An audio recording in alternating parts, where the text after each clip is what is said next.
Well, there we are again. There we are again with Tears of the Kingdom. Cannot wait to continue. Man, it's been a rough 2 days without this game.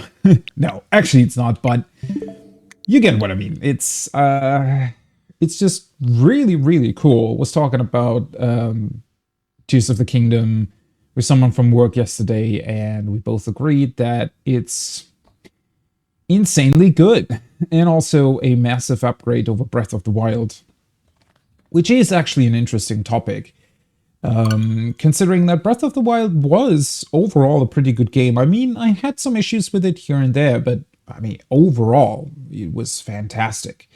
Yet at the same time, with this game now released, it feels like Breath of the Wild was like a first draft of something much greater. I don't know, it's Breath of the Wild's problem now is that Tears exists, and, well, unfortunately, I think I also wouldn't necessarily have that much fun going back to Breath of the Wild right now. So I'm glad that I did a second playthrough of it before Tears of the Kingdom released. But that being said, I mean, I'm sure that a few years down the line, when you just replay both games back to back, it'll still be pretty great. Because at the end of the day, they are, part one and part two of the same thing. So it makes sense that the world progresses. And if you really look at it more as as one connected game rather than two different ones, I think it'll work much better going forward. At least for me.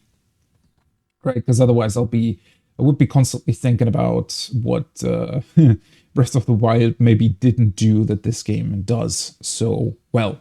But anyways, hello, hi, and welcome in. I hope you're having a wonderful morning, day, or evening, wherever you are. Let's continue with Tears of the Kingdom. As always, I'll have a quick look at what I wanted to do, because last time, well, I did manage to get back to Lookout Landing finally, so I was able to achieve that goal at least, and I mean, we looked at a bunch of other stuff too. That being said, there are numerous tasks for us still to do, and it's been fantastic to see how Lookout Landing has changed ever since I did the Wind Temple. Hello, Jaren. Any more demons plaguing you from the new route that has opened up to the emergency shelter?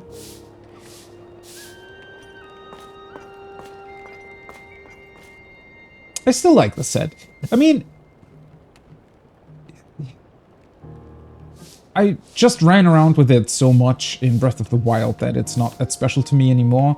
But for now, since it does have, a better armor value than most of the other things, I think I'm going to stick to it, unless I do need some other effects on my armor. But yeah, let's take a quick look. So, where did we actually leave off last stream? I think this is where I took a break before that, right? So did the labyrinth, did a couple things here in the Tabantha Tundra, found Zelda's golden horse. And then next time I actually went into the Forgotten Temple, which is a super, super interesting place. We saw what looked to be some sort of chamber, like some Jedi temple discussion chamber where the leaders, or the 7 sages rather, would have potentially held meetings about the future of Hyrule. We found 7 stones in that room, and it also looked as if there was some Zonai device in the middle that could potentially hint at there being some sort of technology that would allow them to talk to each other over vast distances. Right, some communication device, I would say. Maybe it's not that, but it kind of looked like it. It very strongly reminded me of what you typically get in meeting rooms, right? Where you have these devices that can just focus on the person speaking and also record their video and whatnot to send it over to another meeting room halfway across the world. What was super interesting is that in that room, there was a small little potentially gravestone. It kind of resembled that. It had some flowers growing around it, also a very small little stone ring or something. So no idea what that's about. It could be because of Sonya, because she might have died, as we saw in that one memory at the hand of Ganondorf. That being said, the size of the gravestone doesn't really match up, so maybe it was also there to commemorate something else. No idea. What was also incredibly interesting is the room beyond that, which contained a map of all the different memories and the signs that we can find on the ground, suggesting that they were potentially discussing on how to get all of that information into the future, into Zelda's and Link's actual time, to make sure that Link will discover everything and understand what he is supposed to do. I guess that's what they did. It obviously still leaves many questions wide open. For example, why did they have to distribute them like that? Right? Why couldn't they just have given us all the memories all at once?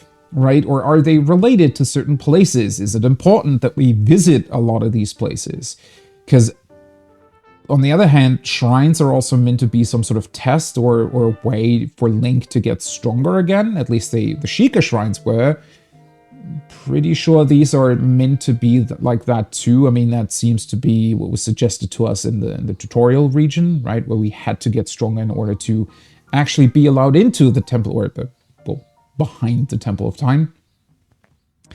So we still don't really know what all of that is about.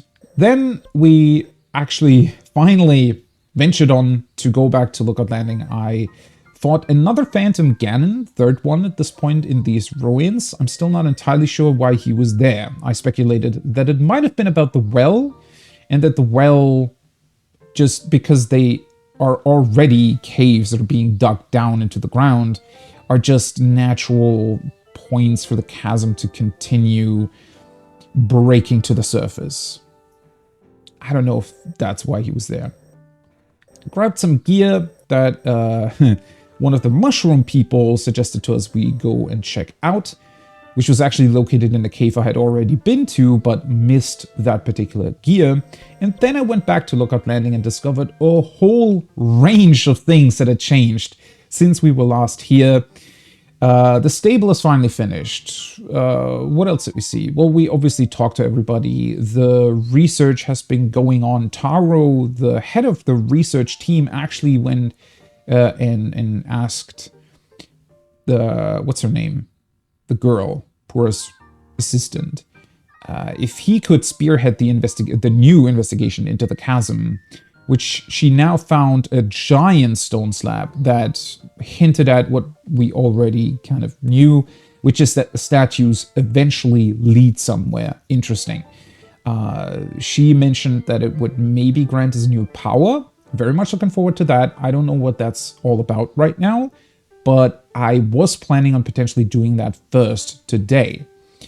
Oh yeah, then one of these weird star ruins, this one, had its middle section apparently break off, and it landed down here in Lookout Landing in this pond area.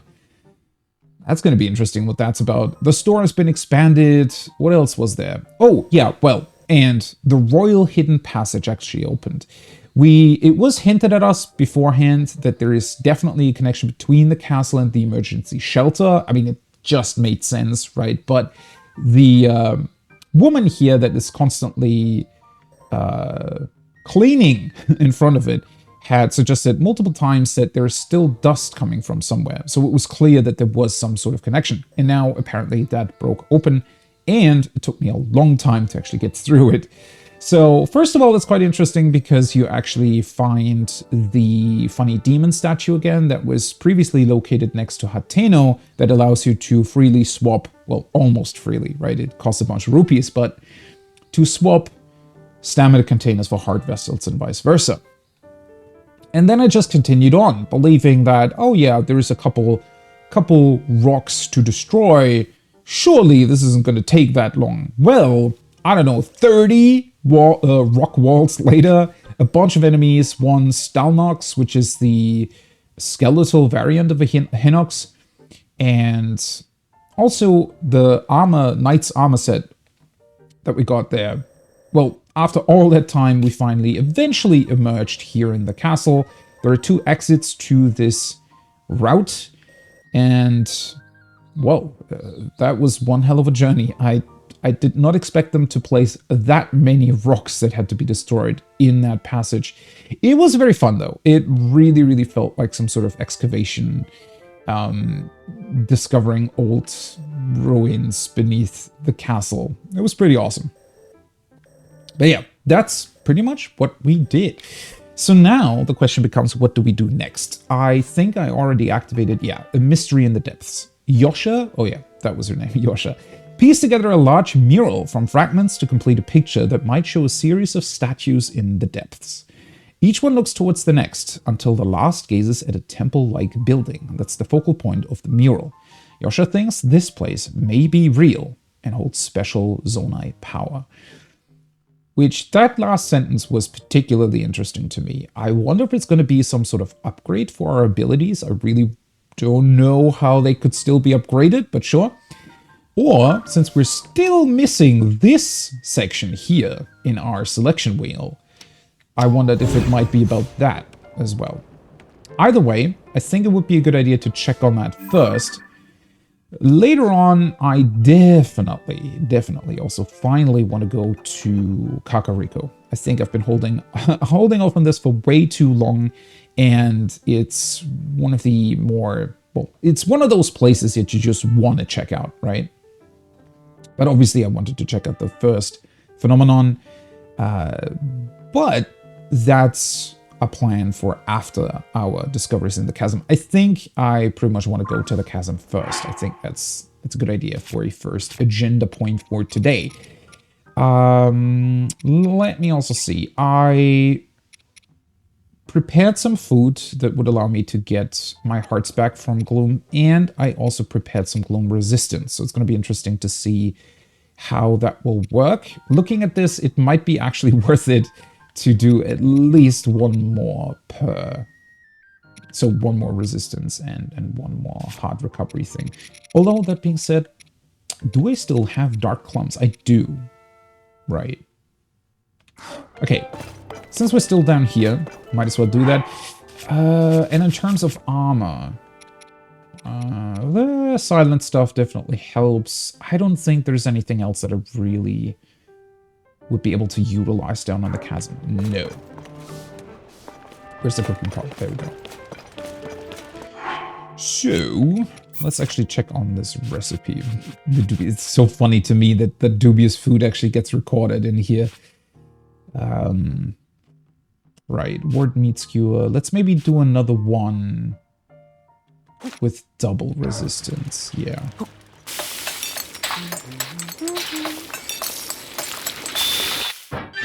Just to be absolutely sure. I mean, I was speculating last time, I think, that since they're now pushing us towards the chasm,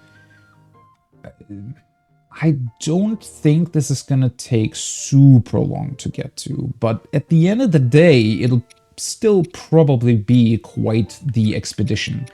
That being said, for the heart replenishment, for example, I could also very well just get to the next light route, right? So I don't have to constantly use this stuff. But either way, being prepared is a good thing, because, well, to be fair, what if we suddenly meet like a 3-headed dragon, but down in the chasm? I don't necessarily think that's going to happen right now, but it might, so you better be prepared. Oh, I didn't want to talk to you. Sorry, buddy. That's what I wanted to press. Okay. Righty. Pretty extensively checked on everything here last time, so I want to say that I shouldn't have overlooked anything too important. I like this. I saw this last time, actually. What do they have? Why are you looking at the shop? That's interesting. I never really saw Hastu being interested in something like that. They wouldn't be able to see him, right? he's also a forest spirit, so only Link can see him, I think? Maybe? Well, while I'm here, might as well buy some more rice. Yeah, I'll take them all. Should I? Nah, well, no. At this point, I actually know where the first fairy is, right? Or I heavily suspect where it is anyway, so I just need to make sure once I get to that point, which is supposedly near Woodland Stable, that I have 500 rupees, because even though the fairies this time around seem to want us to get the musical troupe back together and actually perform, I'm fairly certain that they'll still require a bit of a rupee,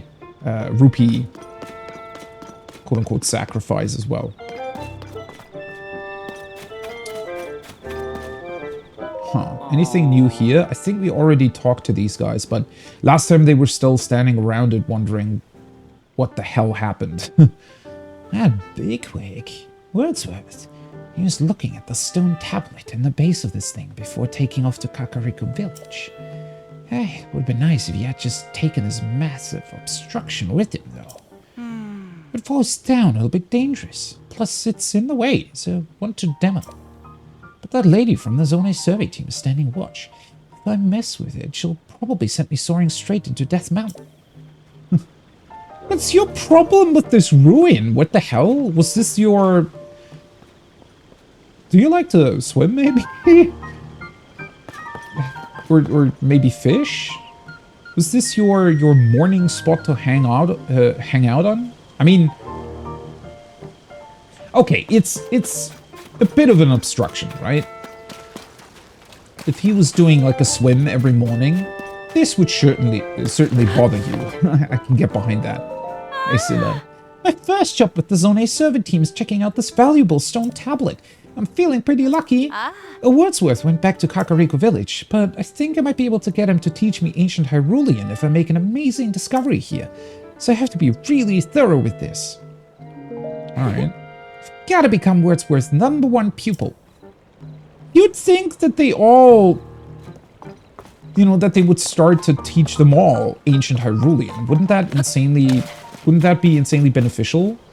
If everybody would be able to translate it? Bit of a weird thing, but alright. Well, I'm certain that it's not exactly easy to do, but...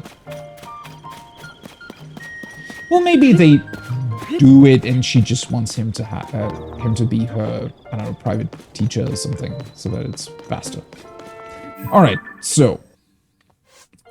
quest is active, but it's not pointing me towards the chasm. I'm pretty sure we can just go back to the chasm that I entered first with Robbie, because down there, I'm fairly certain I saw the statues, right? Because we first only had one small stone slab, and that already depicted one of the statues, so we looked at them. Right. That being said, one hopefully small little thing that I thought about doing is checking in on the ancient tree stump again, because I missed the bubble frog here. Or I didn't miss it. That was at the point where I didn't know what they were, and so I didn't shoot it. And then later on realized, oh shit, I want to have that snowflake. So, might as well, you know, since they're super fun, let's launch Link once again. Kaboom! It's still fun. Man, I really wish I could do that in real life, but it would obviously be super dangerous if you didn't know what you were doing. Okay, where's the tree stump? It's over there, right? With the, Oh, hey, Tulin. Where the lake is. Actually, there's a funny small little island floating here. What the hell are you about? Because I don't think, apart from that other star-shaped island that is way high up in the sky and had a part break off now, this seems to be one of the only islands in this general vicinity.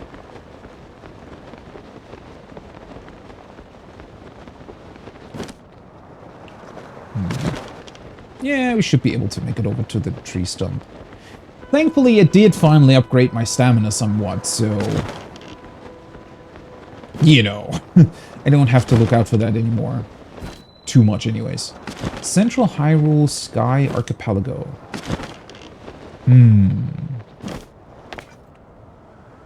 Is it really just the singular island? Am I missing something here? I mean, it should be on the map, right? Yeah, Central Hyrule? And this is South Hyrule. Okay. Oh, well, there is another island over here. I guess that counts as well? And maybe this one too? This wouldn't contain anything too special, would it? No. I mean, large zonite charges are great, but... Cute, funny little floating island. For no reason whatsoever, it seems. Alright. Should be able to make it over to the tree stump. Then we can just get the bubble frog real quick. Technically, I could just teleport back into the depths at this point. But maybe I find something else. I mean, I don't really want to... use the fast travel as much, especially since while you're on the ground and just moving about, there is at least some likelihood, even in the places that you've already been to potentially find Koroks. So I want to make sure to use as little fast travel as I can. This looks super interesting. The shadow of it. So whatever that whole island structure is, there is a hole in there. Ooh. Almost fell off to the side. Well, thankfully I do have some extra stamina right now. Oh, I was gonna say, wait, why do I have that? But that's because of the Melania bed, I think. Yeah, that's really worth it this time around. Alright, let's just quickly check for the bubble frog, because everything else I already saw. I think there were a couple likes in here, right? Yeah, that's one. Pretty sure the bubble frog was somewhere off to the side. Oh, wait, hold on. There you are. Hi, buddy.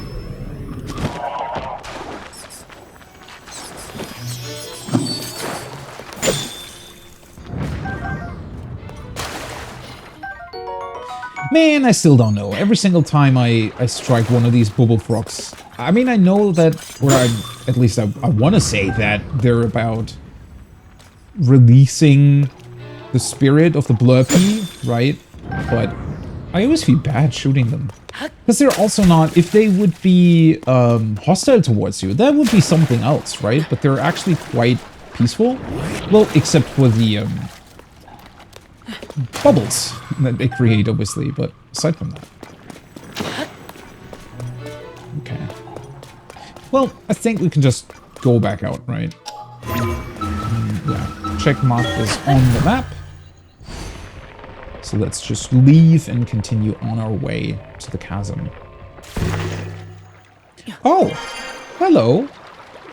I think that was the first time that I emerged through water. That's interesting. Because I wanted to know what had happened if I were to do that. I think last time I was in some sort of cave that had water above it too, and I wasn't quite sure. So you just emerged. I mean, it makes sense, but I didn't know. Cat boss, hi, welcome in. It's pretty much murder. Yeah, I don't know. Why? I actually would have preferred if they made them, you know, hostile. Or, well, hostile sounds so bad, but just, you know, put up a bit more of a fight, maybe. I need some normal choo-choo jelly. I should be careful not to hit them with the ice blade.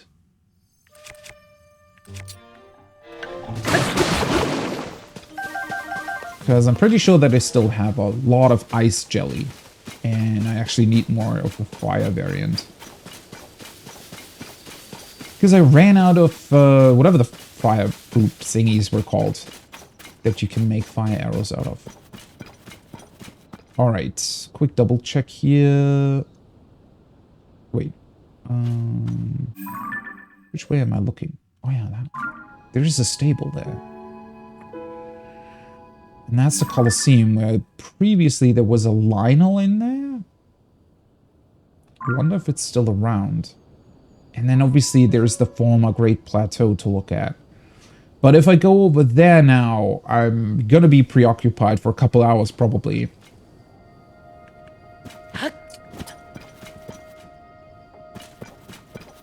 I actually haven't found what the hell I'm supposed to do with these snowflakes that I get from the bubble frogs. I just noticed that they checkmark the caves on the map. So, yeah, wanted to collect them. It seems like there might be a chasm here. And I'm pretty sure, yeah, that should be somewhere close to this light route. And this is, I think, where the statues began. So that's where I want to go back to. Yeah, it might actually be worth it to go down here then. Just to have a bit of a difference in approach here. And this I can collect once I actually get to Kakariko. Okay, let's see. That tower looks particularly awesome against the sky background. I love how the lights have this bit of a hazy effect going on at the bottom. Oh, hey guys. How did I like the first boss? I'm still a little bit on the fence. Oh, hello, Korok. Still a little bit on the fence about them. As much as I like the... So I did the Wind Temple so far. And as much as I like them, and they're definitely a vast upgrade over the Divine Beasts, I had hoped that they would go a little bit more out on them, but then again, it was the first boss, and in comparison to first bosses from older games, it was cool. It was definitely very spectacular, and I liked that about it. I felt like it was a bit too easy, actually. That was my only complaint. But other than that, it was pretty great. It also reminded me of Wind Waker quite a bit, so there is definitely some nostalgia in there too. Wait, are you... Oh no, never mind. You're just a bird. Looked weird from up above.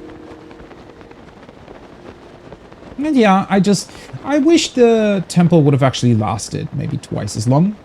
But that being said, I know that, and that was the case in Breath of the Wild as well. It's just that I always felt bad kind of complaining about that because there is so much to this game. If it was even longer, then, you know, this would take years to finish probably.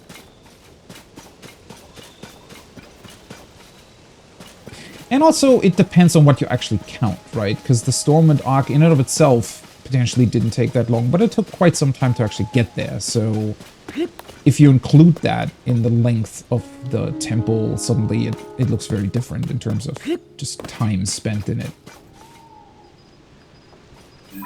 Well. Hi. Where the hell are you?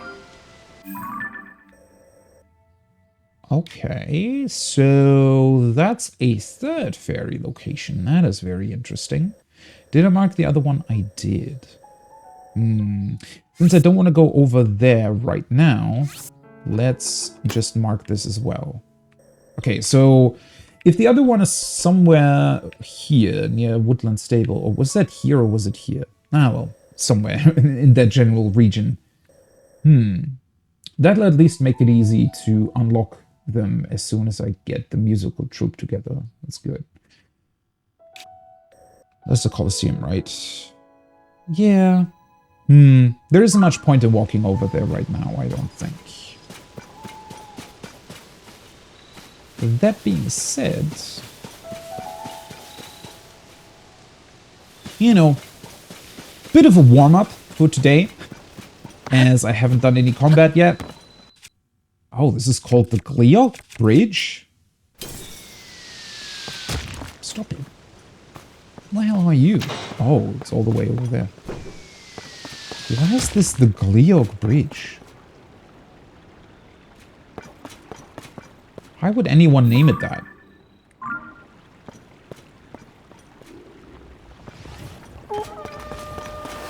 Oh, hi guys. Did not realize you were on a stone talus.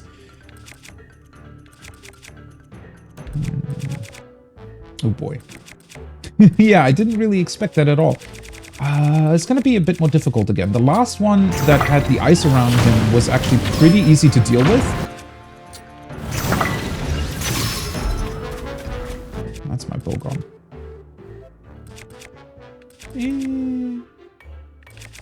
God, when did I pick up that many bows? Let's go with this one.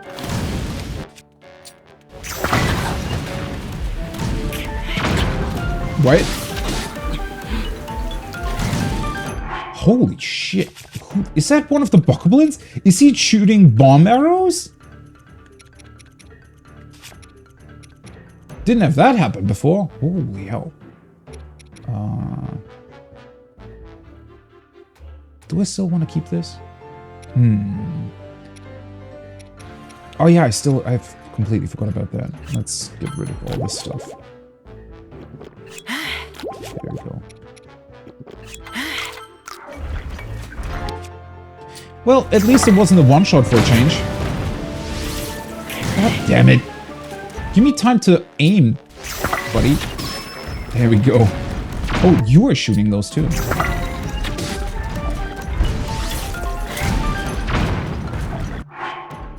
Better heal up again.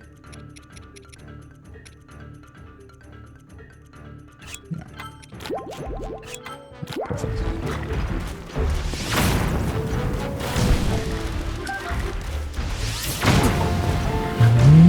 Whoa, I disagree with that.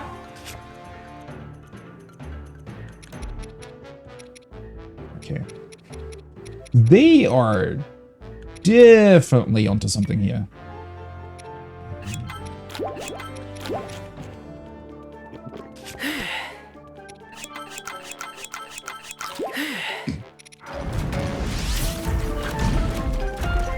Okay, buddies. Can we please stop that? Of course, I knew that would happen. Why? There we go. Hey, buddy.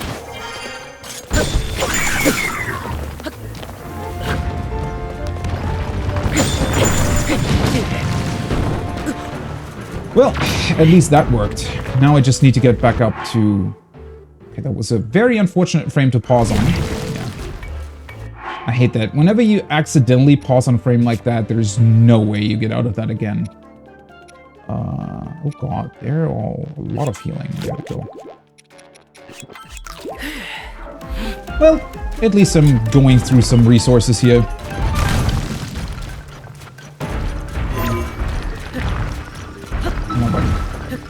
Get me through. I do think this is a bit finicky. I don't know why it so frequently just doesn't let you through. There we go. You have to just spam the A button in order to ascend.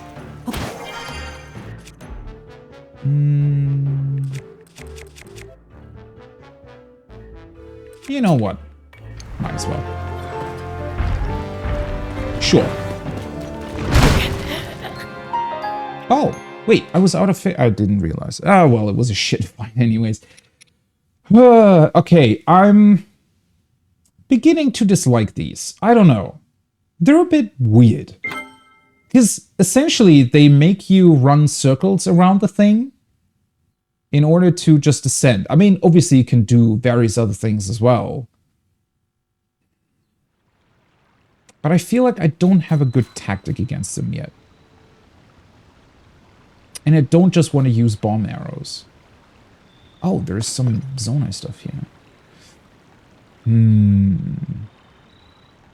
Yeah, if I had a way to constantly fly up without having to ascend through it and deal with its weird hitboxes, that could help.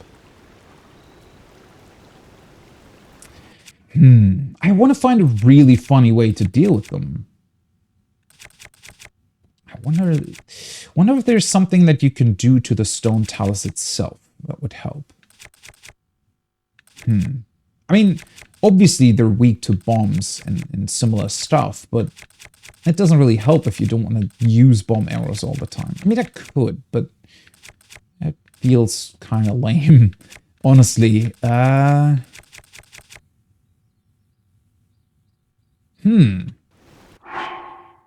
me double check. Where are the like stones, actually? Maintain some charge.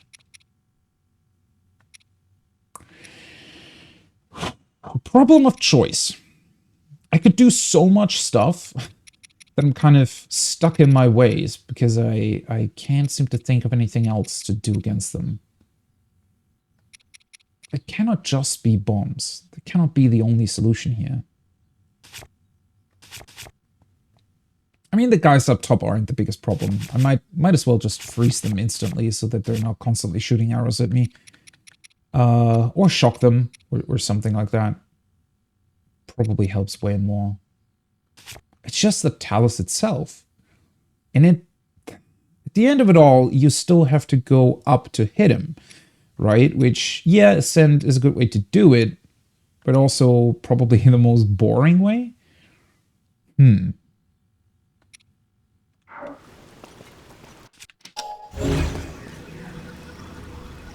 That being said, the Talus itself, I'm pretty sure, is... You're not allowed to attach anything to it, I don't think. Unless I would have the... If I had the gluey sticks, whatever they're called, could utilize those. That would actually be really funny. Huh. Ah, well. Let's just do it in a normal way for now. Oh. What happened? I might have actually hit whatever he had in his backpack. Link, come on. Oh, wait. Right, I'm dumb. I was about to complain that he wouldn't draw the bow. Hey, buddy. Nice. Well, that definitely worked very well. At least this way the bokoblins don't annoy me all the time. Hey.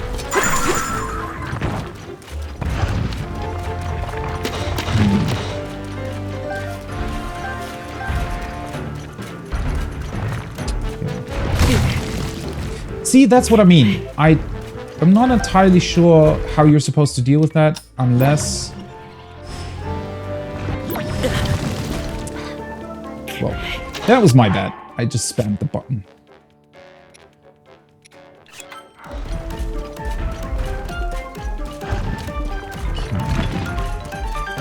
Might be a good idea to just go for it. Let's see what that actually does. I think I already tried recalling those boulders and they don't hurt him that much. Okay, that's a very, very finicky time frame though. No, does absolutely nothing. Although it does work. What's he... Oh, never mind. It does something. Huh. So recalling a boulder at them makes them sit down for a bit? That's interesting. Sure. Oh my god.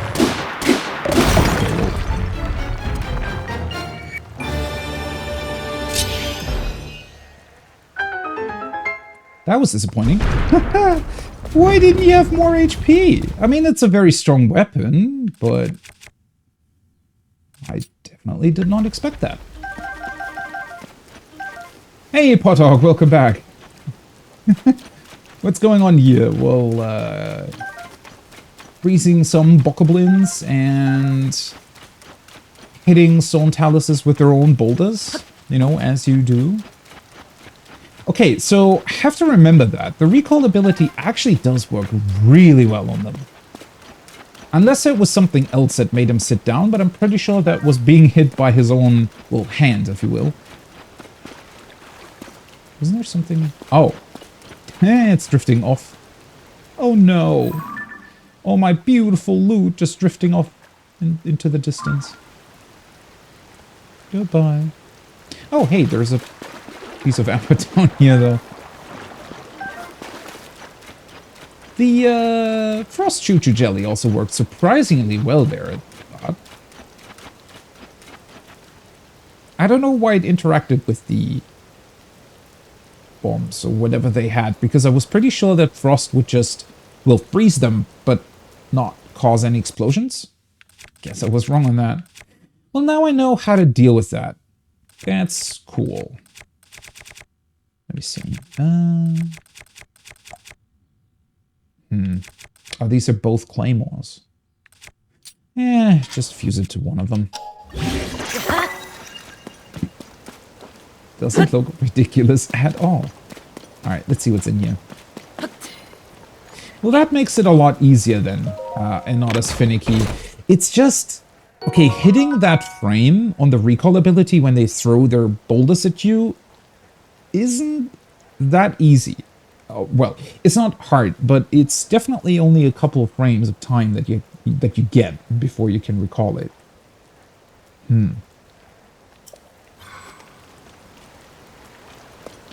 But I do still wish I had a different way of fighting them.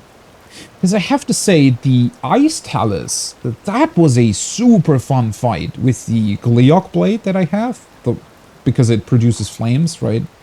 And so it was way more interesting to try to get rid of his ice shield, to knock him down, and fight him. I don't know, that felt way more interesting to me as a combat mechanic compared to the normal ones. Well, either way, I definitely have at least one possible way of fighting them now, which is great. Although I like that a lot in Tears of the Kingdom so far. It's... Fights aren't challenging necessarily because of the fight itself. Well, it's difficult to describe, but it's not about the fight itself so much as the puzzle of figuring out how to deal with them properly, right? And once you get that, it's very... fights and enemies can become very easy to deal with. And that's pretty fun, figuring that out and actually using your abilities in the right sort of way. Especially since there are probably a billion different ways to do it, right?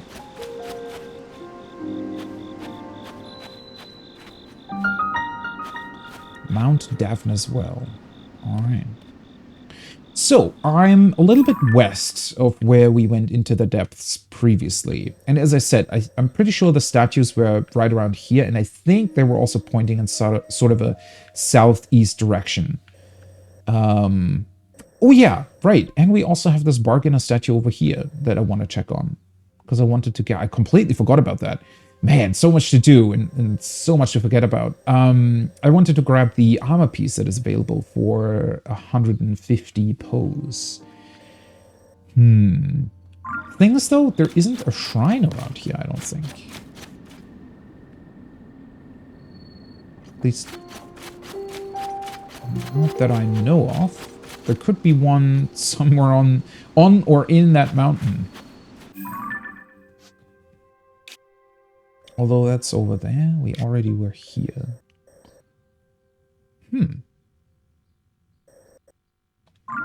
It actually might be easier to just look for the light route down in the depths. I think. Whew. Every single time. Still super interesting.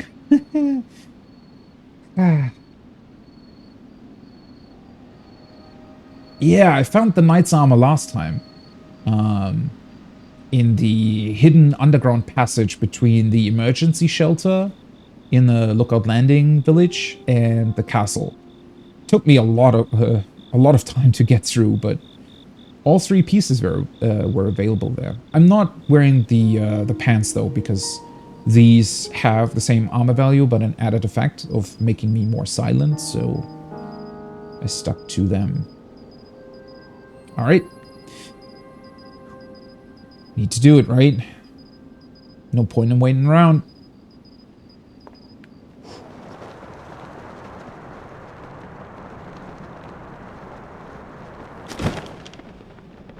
Okay. Any light route close to us? No. There's one. That's off to the right. That's interesting. Seems like there's none over here for some reason. Oh boy, that's much further away than I thought. Damn it! I should have started moving right away.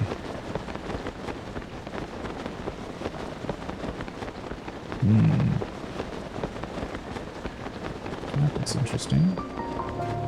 Duffness Canyon Mine. Okay.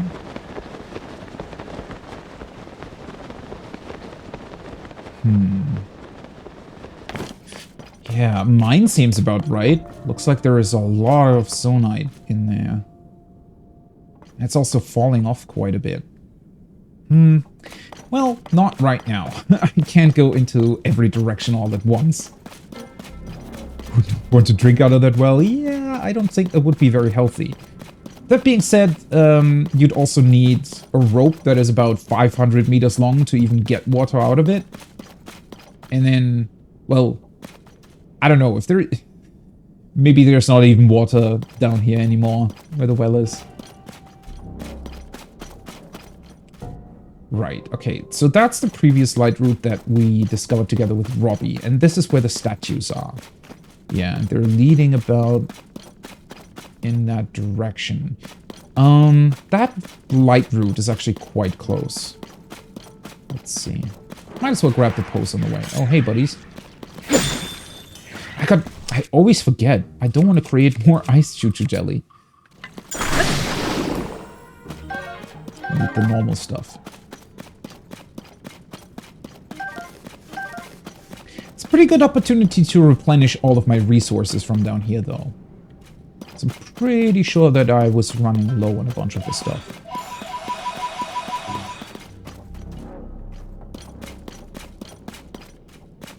Oh, that's a normal one, right? Or is it? Yeah, I think so. Maybe not a normal one, but the next, like, upgraded bit.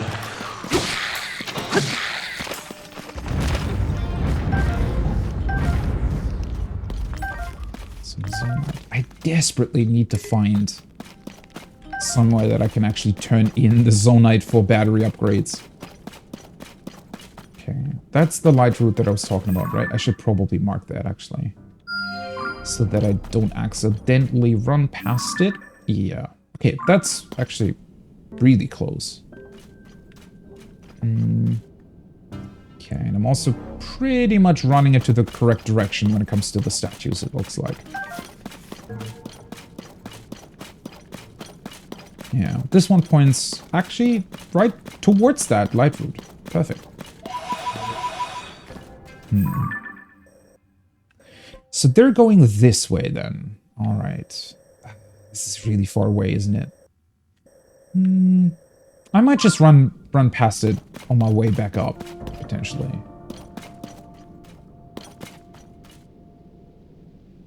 Tactics Turkey, hi, welcome back. Hope you're doing well. Ooh, hey, bombs.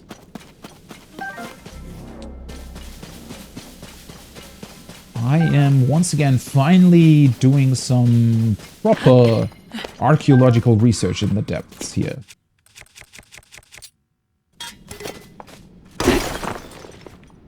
That's hopefully gonna lead into a substantial power upgrade. At least that's what Yasha promised to us. Don't know if that's going to be true, but we'll see. This is active, right? Surely it doesn't save where you put these things down. I don't think so.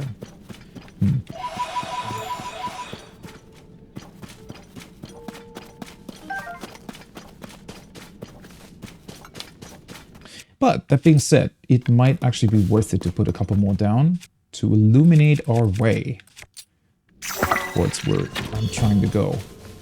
Considering that I have almost 400 of them, might as well use it. Oh, so many bombs down here. I didn't remember there being this many bombs in this area. Little bug. Also, I don't think that I've actually used the deep firefly things for anything. Wait, where the hell are you looking? Yeah. definitely just go this way first. Ooh, it's a bunch of moblins. If they see me, I'm gonna fight them. If not, let's just run past for now. Because I feel like we're gonna, you know, find a lot more of their camps down here. Aha. Next statue is over here. Grab that one.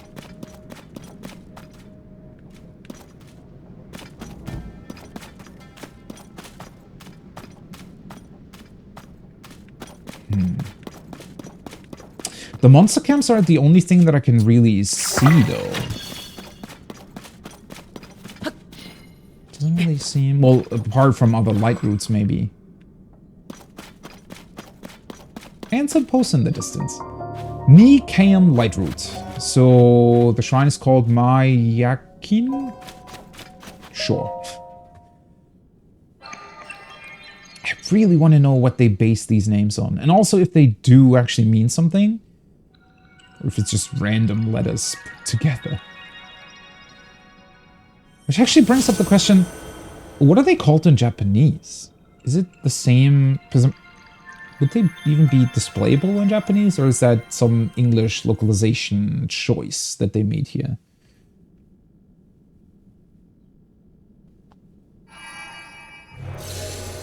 Okay. God, I'm so much looking forward to see what these depths are gonna look like once I activated, you know, a lot of connected light routes. Okay. Right. Definitely already 2 other statues visible, so it leads towards the south. This Daphnis Canyon. Oh, that's the mine. Ooh, so that's like a bigger monster camp then? Okay, that also explains why I didn't see any light routes close by to that place, because these do illuminate that space at least slightly as well. Alright.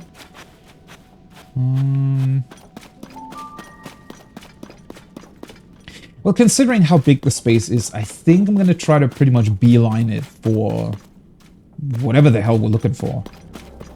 At least for now. I do see 2 other light routes over there. Yeah, at least the back one could be close to here, right? Let's see. Yes, it is. Okay. I'm gonna keep that one in mind. Once I figure out what the hell is going on here, I think I'm just gonna try to run back that way and grab the bargainer statue on the way. Or talk to it, rather.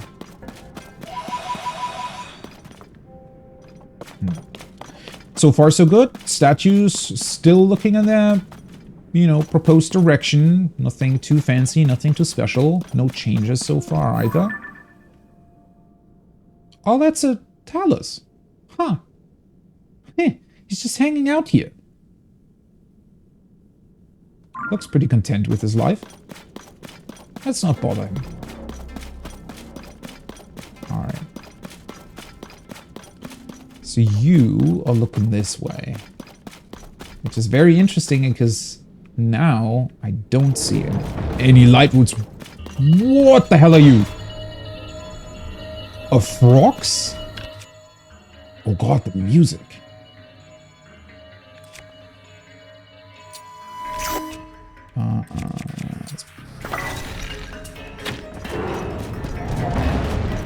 Okay. Doesn't have too much health. It doesn't.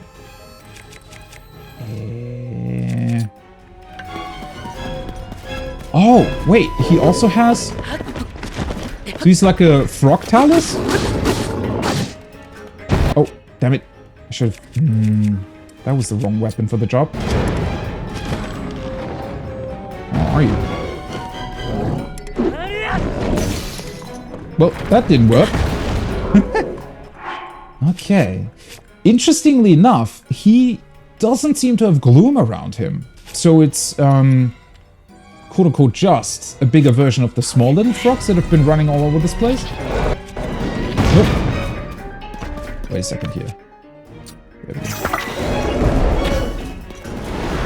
Ooh! Stop it! Okay, that's really cool. There we go. Do I have another hammer? Might as well use... No, let's use this one. It's like a turtle-frog combination or something. Is it angry because some minerals grew on his back?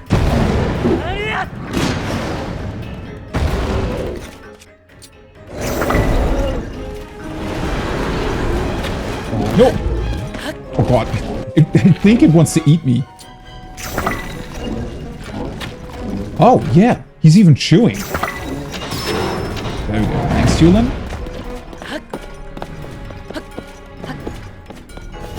Oh no, poor buddy. The way he's breathing whenever he falls down actually sounds pretty sad.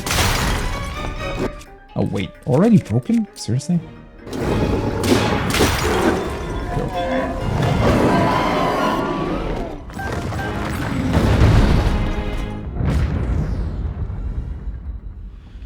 Well, that was a Frox, apparently. Another really, really cool surprise. Did not know this was down here. Frox Fang. Oh, those look like actual hammers. Pretty cool. A giant ore-crunching Frox Fang. Ooh, so that's why they're down here. They feed on the ore. Okay. Attach it to a weapon to moderately increase its attack power. Yeah, okay. So the usual stuff. Is that his heart that's still beating? His guts. Alright. Why does it look like a fish? Okay. Like, on top of it? Still pulsing. Possibly a vain attempt to circulate fluids through its former owner's large body. And some Zod. Ooh, and we actually get the fingernail? Interesting. 20 of the battery upgrade things. A flat, cracked fingernail. Very beautiful.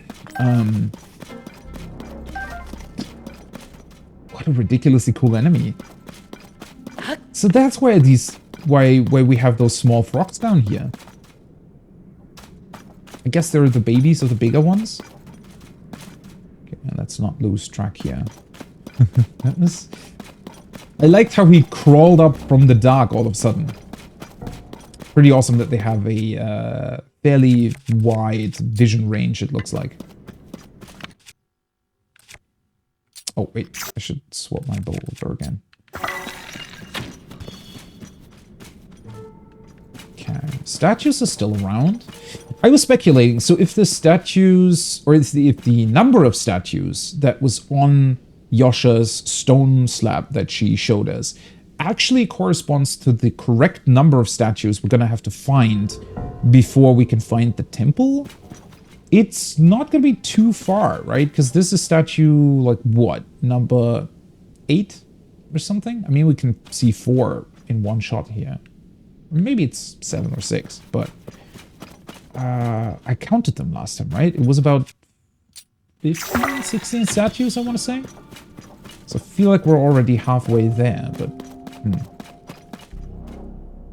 Maybe that's also why I don't see a light route in the vicinity, because possibly we're approaching some sort of temple structure that doesn't have light routes next to it. Or they need to be activated, question mark? Maybe the temple itself can generate light. I'm calling it a temple. I don't really know what it is. I think Yasha called it a temple-like structure, right?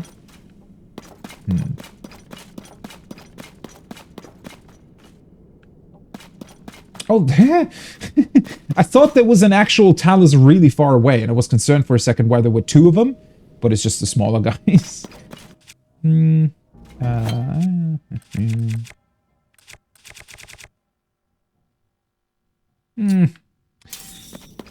Maybe not the best decision to utilize this weapon for it, but...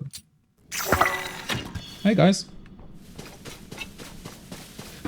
One of them was confused for a second why there was light all of a sudden. Hey, buddy.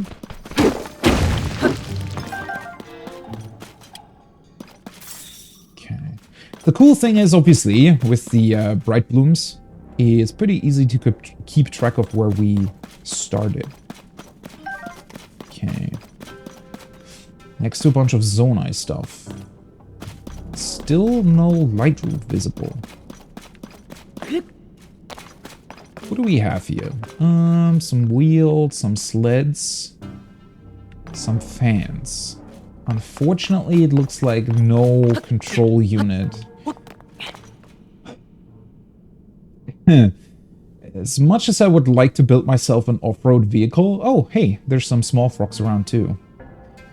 If I cannot really control its direction, it's just going to be awkward to constantly jump off and on to try to, you know, go the right way. As much as I would like to. I really, really need to find the source of those control devices. Okay. Still on the right track, it looks like. Might as well grab that weapon.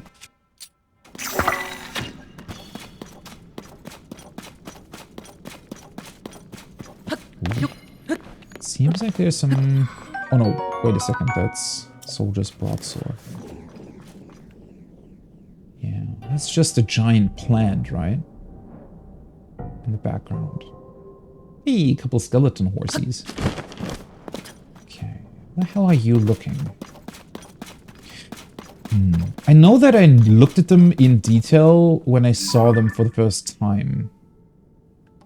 Don't know if I ever speculated about what they hold in their hands, though.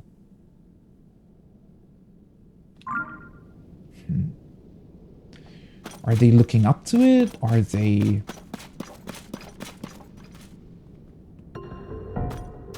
Are they trying to maybe sacrifice it to some sort of god? I don't know. Like a, you know, sacrifice of food? Oh no, that's a monster camp. I was trying to look if I could see a light root in the distance somewhere. Okay, Moblin, Bokoblin. Ah, you know what? Why not? Hey, buddies. Let's make it light. Okay, that sounded funny as fuck. It sounds like his... Oh. Well, that was an arrow. It sounded like his horn wasn't exactly, you know, in its best condition anymore.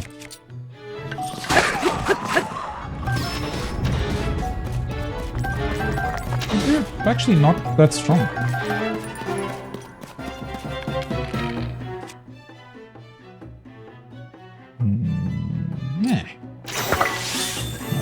Where the hell are you running? Why are you doing circles around me?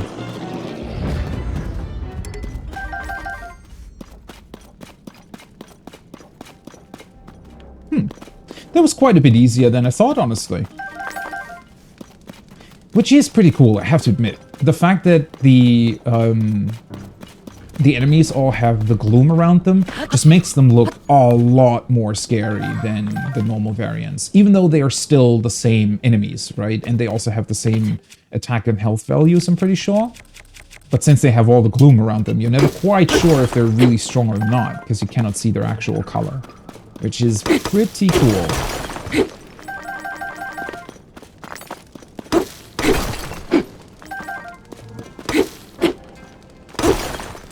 The only bad part is, now with the one heart missing, I would be one-shot if I encountered an enemy that deals a lot of damage, so... But I don't want to use my resources quite yet. Oh, hey, wait a second. These are actually pointing in a different direction again. Huh. Wait, so we started here, went south, and now he's pointing east. Because the way they're shown on Yosha's stone slab is they also make a circle around the place they're pointing towards. And I was wondering if that was just, you know, because they somehow had to put it onto the stone slab, whoever created that, or if it had some actual meaning behind it. Because, I mean, there is this portion here in the middle that drops off a bit.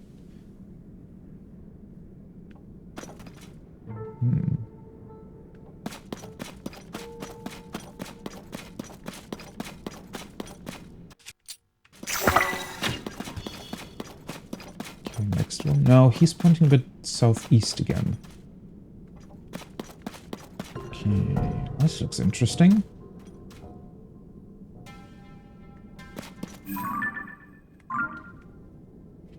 Some Zonai stuff? Is this some sort of monster camp, maybe? Because I don't see any monsters. Some former camp? Because it was definitely a bigger structure at one point.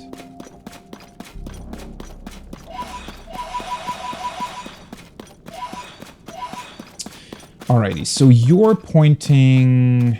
Well, it's still pointing east. Okay. I should utilize the actual compass on my minimap a bit more. Makes it way easier to keep track of what direction you're actually going in. Yeah, this is some sort of former camp. But isn't this what the monsters are typically using? Sort of roped together wooden stuff? But it looks different. The wood is different. That might just be due to the fact that they... Well, created things out of what they found down here instead of what's up above, but yeah. This looks funny. Oh. Well, hello there. This is a Yiga clan structure. It's the upside down Sheikah Eye. I mean, I already found a Yiga down in the depths at one point, disguising himself, or herself in that case, as a member of the survey team from Lookout Landing. But this is an actual structure, like a proper hut and whatnot. Pretty good looking one at that. Huh. What are the Yiga doing? Why are they fighting Link and what the Sheikah were doing? But also, okay, these are banana crates. Of course they are. Okay, sadly we cannot actually get those resources. That's a lot of bananas though. I'm just wondering about the timeline here, right? Because the upheaval happened. Did that mean that the Yiga then moved underground because, well, they knew what was down here and or knew information about the depths from a long time ago for some reason that was passed down through their clan? Or B, they just wanted to look at it because it was interesting, or maybe they wanted to hide down here. I don't know. What's certainly interesting is that the headquarters or big hideout that you go to in Breath of the Wild technically also had a... Well, the boss at the end falls down that huge hole in the ground, right?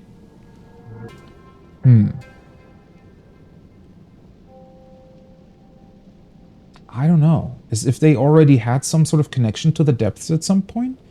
I mean, I'm very unsure about their motive in general, because are they working for Ganondorf?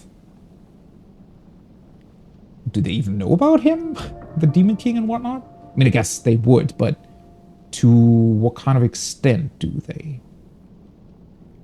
And why exactly would they follow him? Oh, hello. Nice bow. Let's take a picture. Duplex bow. The hell are you? Oh, it must be a Yiga bow, of course. Ah, shoots 2 arrows. A bow favored by the skilled archers of the Yiga clan. It's been engineered to fire 2 arrows at once to ensure your target comes to a swift and none too pleasant halt.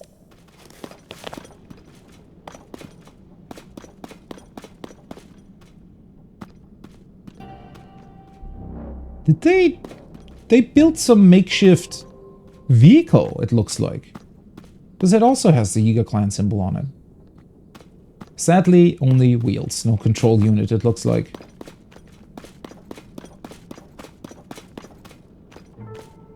This looks pretty awesome.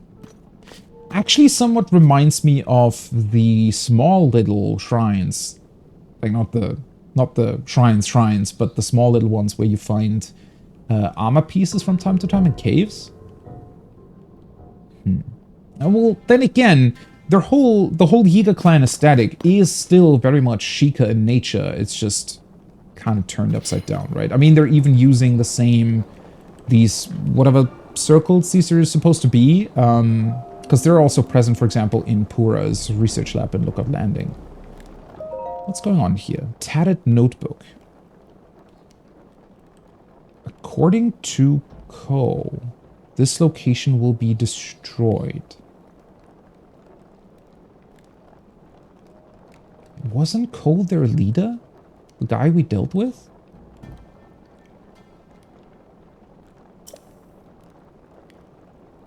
Glory to Master Koga. I think so. This location will be destroyed. Location as in this camp. They're supposed to give up this camp, or what? The hell does that mean? This location will be destroyed. Or are they talking about the depths?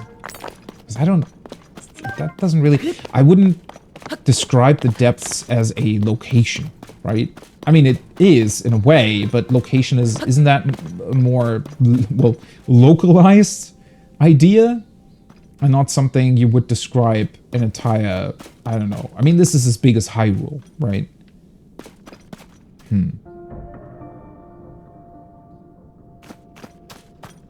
I didn't even really consciously notice the, you know, boulders and sand clumps and whatnot. Something fall on the camp for some reason? And why would... Because, I mean, if they destroyed it themselves, then surely they would only have to do that if maybe they had been compromised. But in that particular case, wouldn't they want to get rid of all their traces? So leaving most of it still here, and even leaving a notebook behind, and banana crates, doesn't really make that much sense to me in that way. But, the only other option is that it's going to be destroyed because of some outside force. But that would be weird. I mean, ultimately, the main structure is still standing, so destroyed only really refers to half of it. And also, well, it's clearly been given up as a camp, but weird. All right.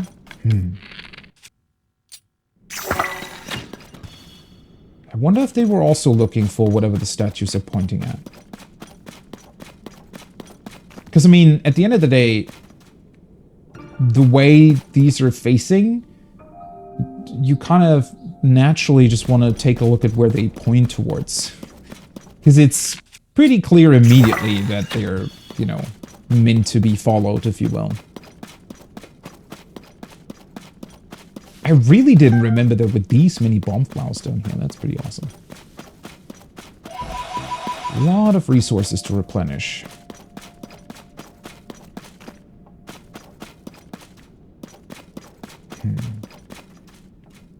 And it's equally interesting just how far the next light route is away from the previous one.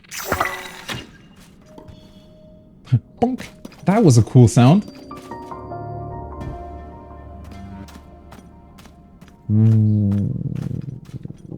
Wait a sec. Growth of...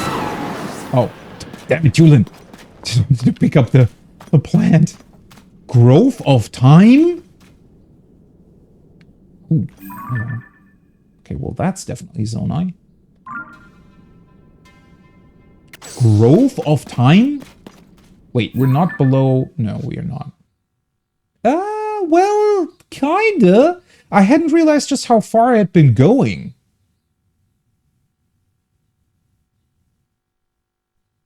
Wait, what direction? If I'm looking here...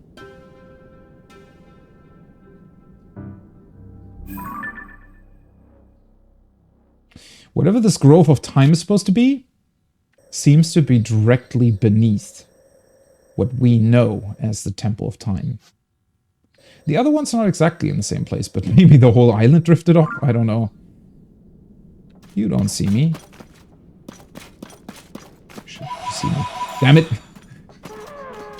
Oh god, that's a lot of people. Okay.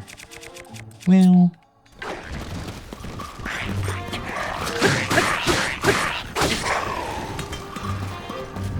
Oh! What the hell are you doing here?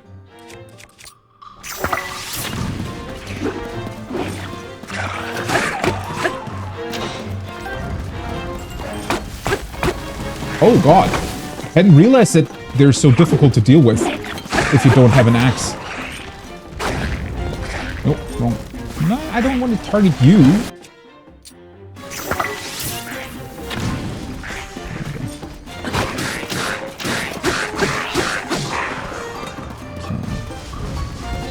Spear. I can't pick it up.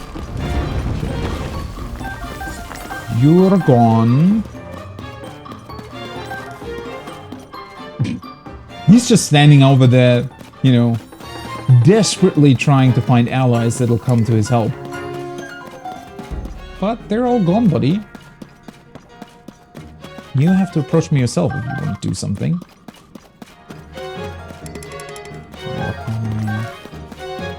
Zonite. Well, now the other guy behind him realized what was going on.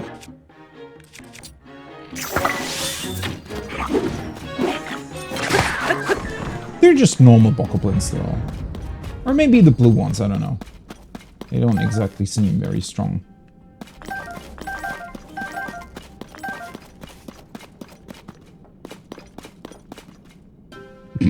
Yeah, the guy in the back is still unsure as to what he's supposed to be doing.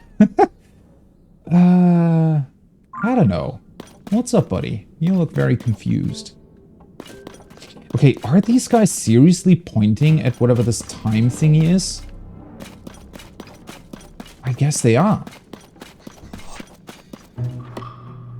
Oh, that was just the fight music. Holy shit.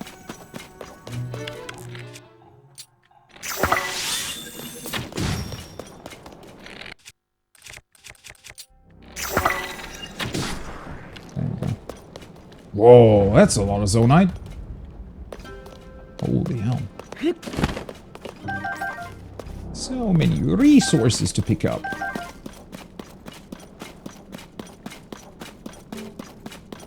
What was it called? Growth of Time.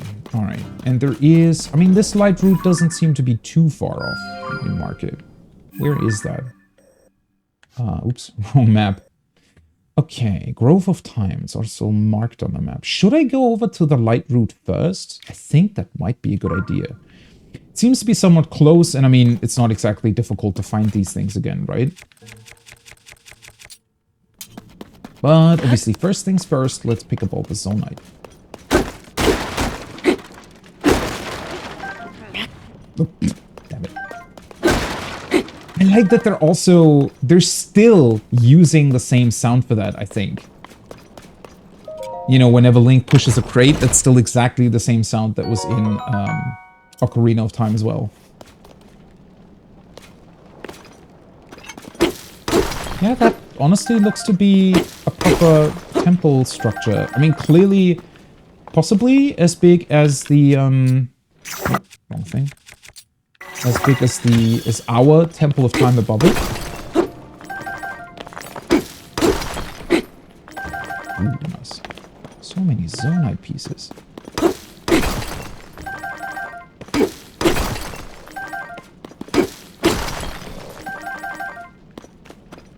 $235. Desperately need to find a way to exchange them. I mean, I know I could just fast travel to the starting area, but what's the fun in that?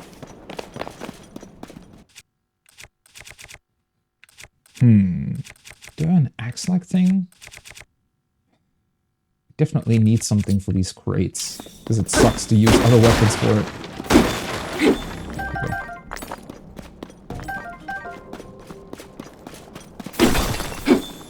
Wait, did I actually pick up the Yiga bow, by the way? Or did I completely forget that? No, I did pick it up. For some reason, I just now remembered, hey, wait a second, wasn't that cool bow? Whoa. Yeah, that's a proper temple, alright. And these statues are pointing to it, but why? Because they're not Zonai, aren't they? Or are they? I don't know. Why would they point that way? I mean, look at these things. Or are they... I don't know. Now that I'm looking at them more closely, with the long arms and the weird leg form, maybe they're the Zonai ancestors or something? I don't know. That would actually be pretty cool if we'd get to know something about even before their time. Oh, stop it.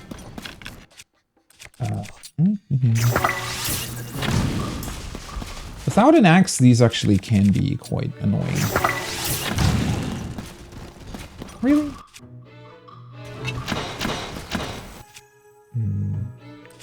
Might as well.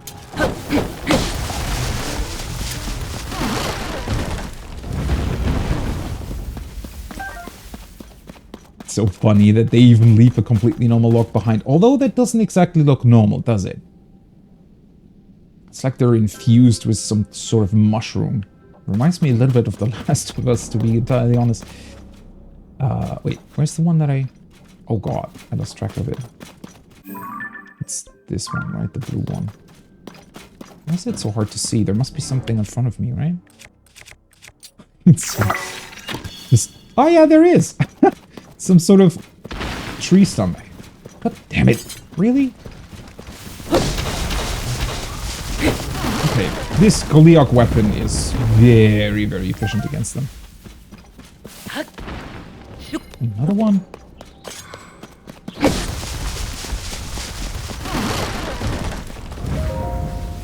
Oh. Funny moment to stop. Ooh, nice. Large crystallized charge. 70. Huh. I might not even have to turn in the Zonai to grab an actual battery update. Okay. Yeah, that's the light room. Seriously? How many more of you are here? Clearly way more! You don't want to destroy the whole, you know, tree environment down here.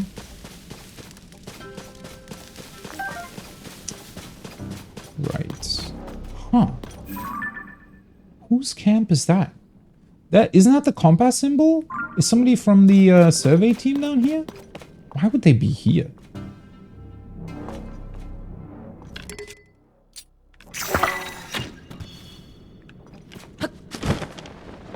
I like a lot that they have so many like small ravines and canyons and whatnot down here, because every single time it's completely dark, you never know if you're simply looking at a wall in front of you or some sort of giant plant or root, or if it's some actual chasm, you know, where the floor is dropping off. It's very, very cool how it constantly shifts what the environment looks like. Oh, hi. Hopefully you are actually of the survey team and not some other Yiga that is trying to conceal their identity. I like these tents.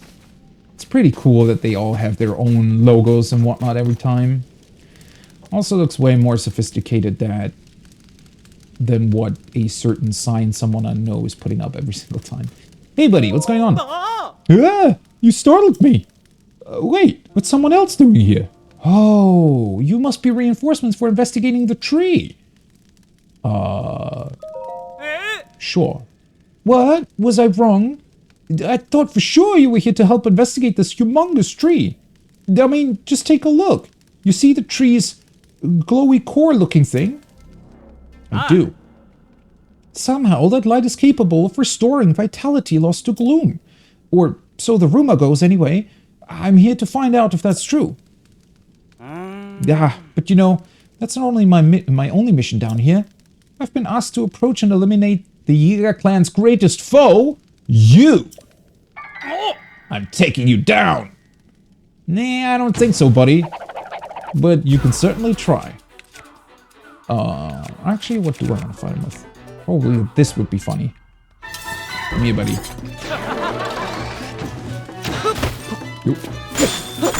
Yeah, not so easy when you're frozen, huh? Oh, that was easy. Give me your bananas. Eightfold blade. They always carry really cool weapons. Okay, seriously, why? So, was he potentially part of the camp that we found? Do they know that we're looking for light roots? Are they See, that's what I'm just so unsure about right here. Do they know what the light roots are? Do they know where they came from, potentially? Or do they have to investigate all of that themselves? Was he pretending to do that? Or was he actually doing it?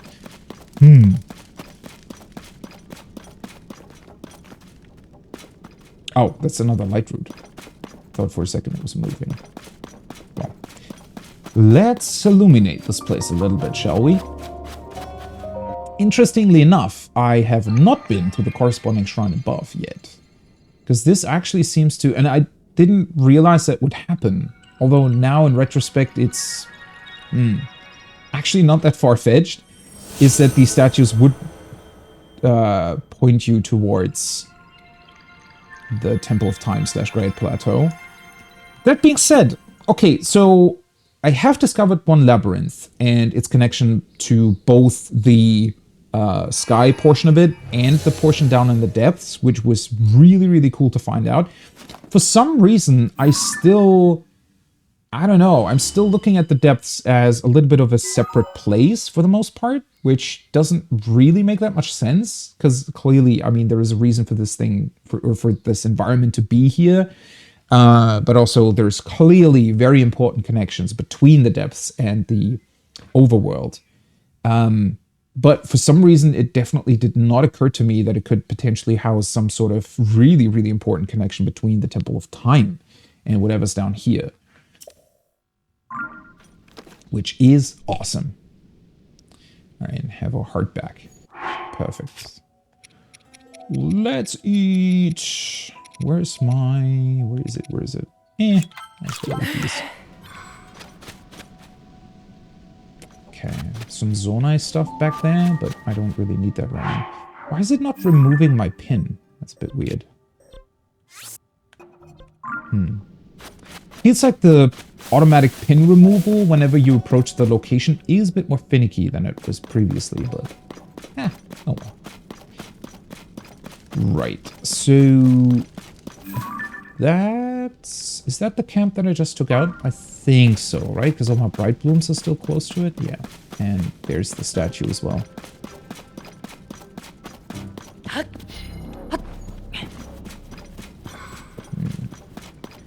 Do I still have space for a weapon? I don't think so.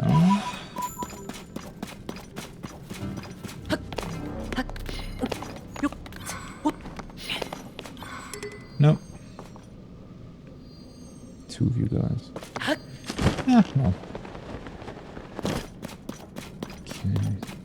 It is pretty cool. I mean, look at it from this perspective. Now I can clearly see them. All the statues back to back. Since they're now illuminated by my bright blooms, that is such a cool effect.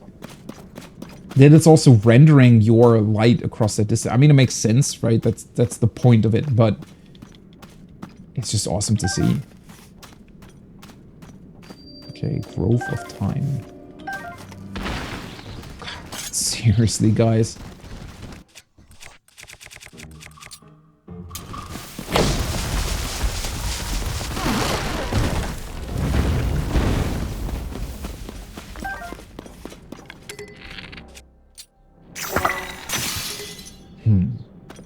So are we going to find enemies down here, or is this going to be something else entirely? Because in theory, the the lower portion of the labyrinth that I was at,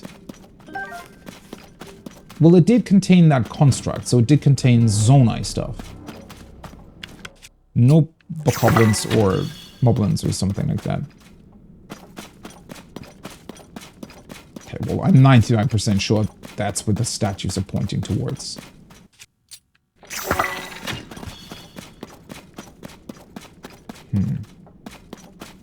Are you the last one, though? Or is there another one in front of me somewhere? Why is that still so far away? Oh, there is another light route behind it somewhere. Oh, that's one of the stronger poles. Okay.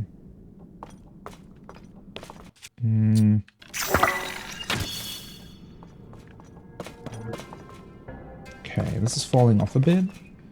Oh no, never mind. Standing right next to one. Okay. Huh. Yeah, why is it these statues specifically? Or, maybe all of them are pointing this way, but that would be strange. No, I don't think so. Because I've been... Where have I been? Up here. And there were definitely statues down here too. Just very different looking ones. Ooh, wait a second. Do you think those looked like... I might be onto something here. Because those had wings. So are they some sort of ancient Rito ancestors? And maybe they're pointing towards the growth of wind? Since that's their deal, right? Their element. And this is the quote-unquote central one. The one that's based around time. Oh, that would be awesome. I mean, it's very much in line with everything else that I found so far in the game. That it seems, you know, that everything has some sort of counterpart down in the depths. So maybe the temples have too. Just not as direct as maybe the labyrinth places have. Yeah, well, it's nice that they give us a vantage point here. What is very interesting as well, though, is that these structures, most of the time, they're not exactly, you know, very extensive. They seem to be mostly, you know, smaller shrine-like temples. I mean, not that that's small by any means, but it's clearly not a, you know, a Stormwind Arc or something. Although I would say that it's definitely comparable in size to the, you know, proper Temple of Time. Might as well do this.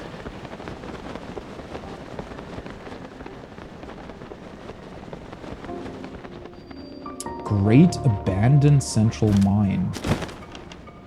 Huh. Interesting. Why do we get another name? Is that just the location? Oh, that's the... Okay. That's the general location? And... Wait, the Growth of Time is something else entirely? Huh. Wait, maybe this is not the Growth of Time at all. I mean, it's clearly some...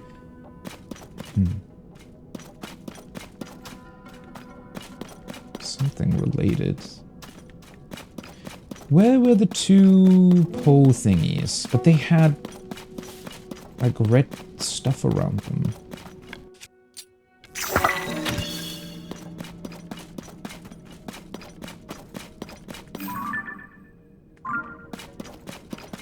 There we go. Why do these look so different?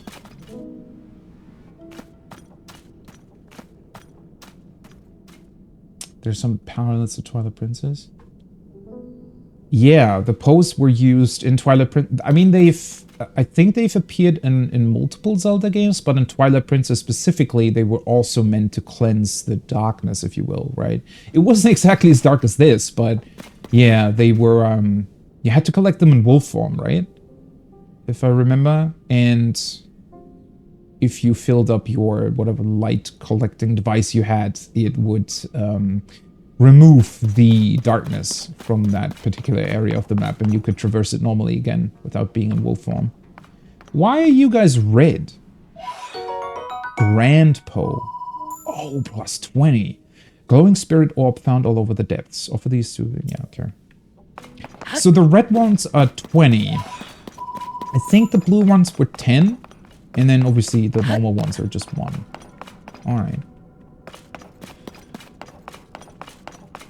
It has been, which is really interesting, right? That this almost parallel... I mean, in Twilight Princess, it felt like it was literally a parallel world that was just laid on top of the actual one, if you will.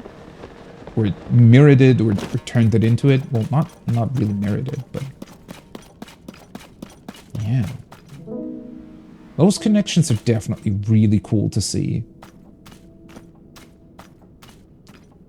Though I still have absolutely no clue where this is going to go. Okay, so we definitely have something to activate here. Might as well do that first before grabbing the light root, or do I want to grab the light root first? It would be nice to have a bit more light surrounding this place.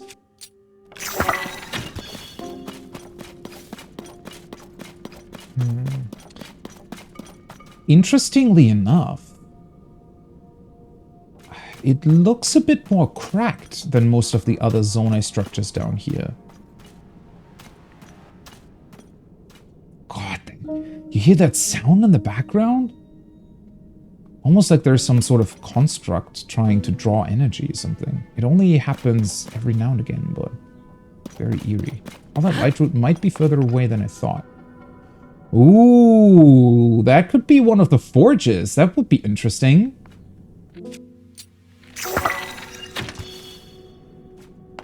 What can you do with them?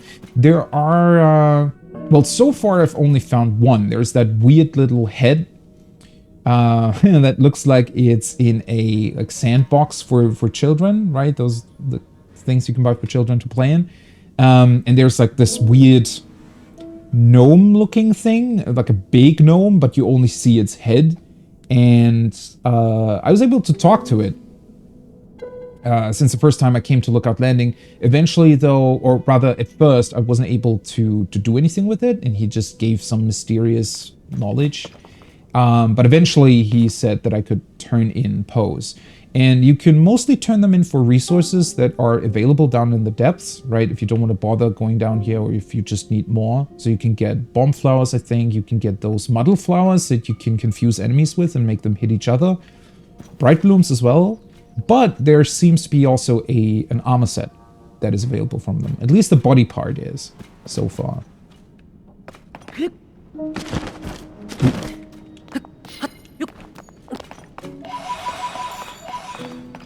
And since these Pose are meant to be spirits, or, well, not restless spirits, but spirits that haven't found their way back to, well, whatever it's called in this game. They haven't found rest, right? And the statues apparently can help them find that rest if we give them the ghosts. And it also eventually told me about another one of its kind being down here. It's actually marked on the map, but I haven't been there yet. The Bargainer statue. Okay, so there are also tracks down here. Mine tracks, which is really cool. No minecart so far, though. This is really awesome. This looks like some sort of station, right? The Zonai would have arrived in whenever they maybe held ceremonies here at the temple. Okay, that is quite a bit further away than I thought. Or maybe not. It's very difficult to tell from sometimes. Ooh, hello. Who the hell are you? God, the structure is way more gigantic than I thought it was.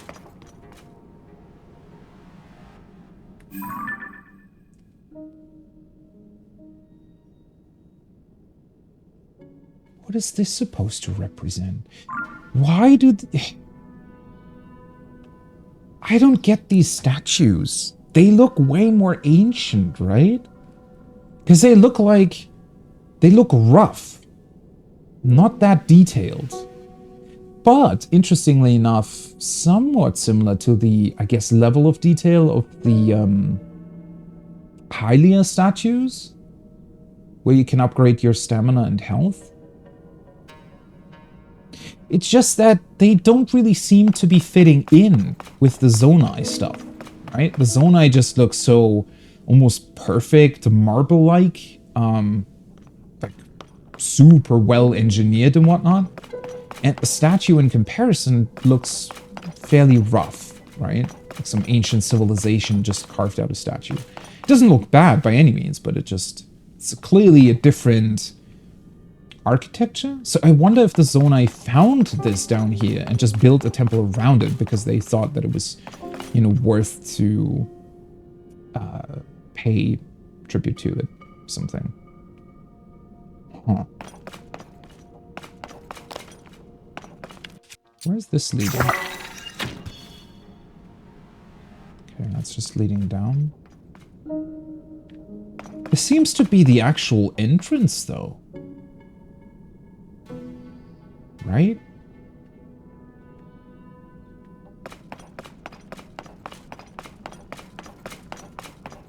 Oh, wait a second. There's more statues. And now we're suddenly following these... Is it supposed to be Sonia? Zelda? Goddess Hylia?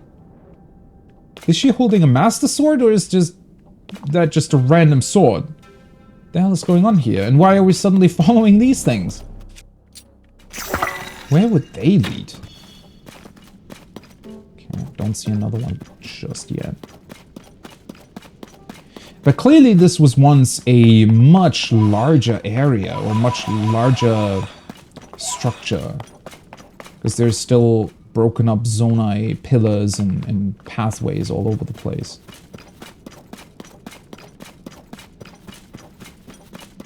This looks awesome, especially with the large staircase leading up to it. Pretty imposing structure, all things considered. And it even seems to continue up there. Huh. Actually? I hadn't seen that before. That looks like they build... potentially a connection to the surface down here?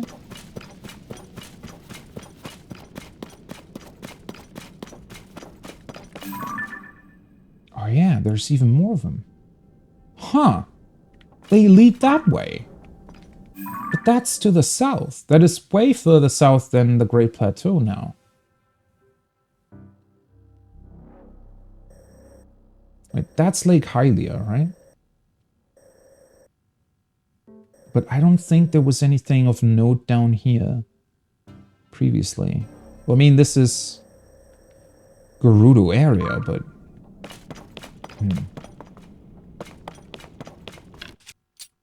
Must be something else down there, too.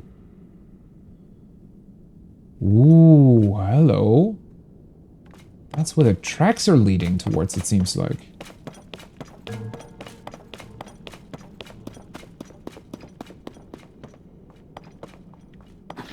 Ugh, damn it. Didn't want to fall down. Oh god, where am I? Okay. Whew, that was close. Okay, so they... Oh, how big is this place? What the hell? It seems to have a lower level too. One that you might have to approach with a minecart, if I find one. I cannot believe that this game is constantly surprising me with this stuff.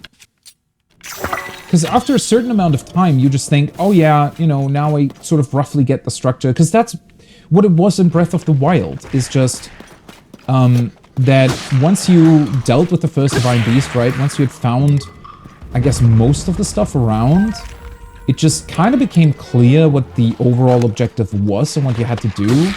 And there was never this sense of discovery aside from... I mean, the world was still great, right? So super interesting to look at that and discover the different biomes, discover the... because all of that looked great, right? And the cities looked great, and they all had interesting stuff to do, but... the sheer amount of surprising enemies and connections that you find here is honestly astounding so far. And I mean, I've been playing the game for a bit now, although I haven't actually seen that much.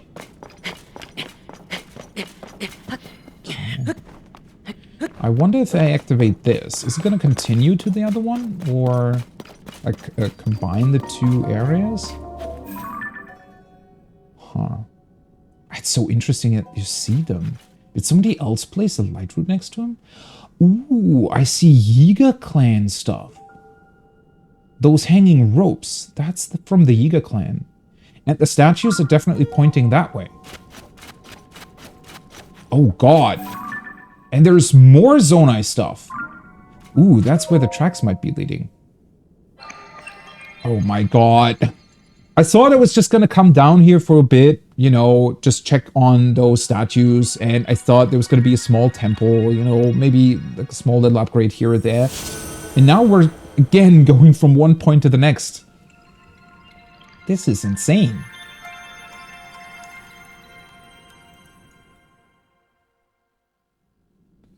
Okay, what part of the map are you uncovering? Structure in the back looks so awesome. Okay. Quite a bit, but doesn't connect to the other parts. I wonder why. Because it didn't look as if there were any light routes in between here. Or maybe there is and I just didn't see it. Or I have to do something to this Zonai structure. Huh. It's definitely on the map. Whoa, this looks awesome. Look how many tracks there are. That's insane. Oh, maybe this is not exactly a temple as such. Maybe it really just is a mine? Holy shit, this looks insane.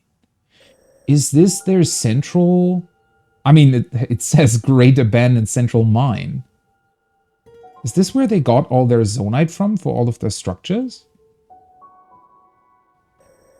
You can see the minecart track going down here as well. I wonder if it's doing some sort of loop. And what's this growth of time about? I might actually want to go back there. Hey, Sai, welcome back. It's, well... depending on how you want to look at it, it's going insanely great or overwhelming. How would you say that? Well, it's overwhelming again is what it is. I was following some statues down in the depths and discovered whatever this giant mine structure is that seems to be stretching over a pretty gigantic area down here. And it's so curious. So this is exactly below the Great Plateau from Breath of the Wild.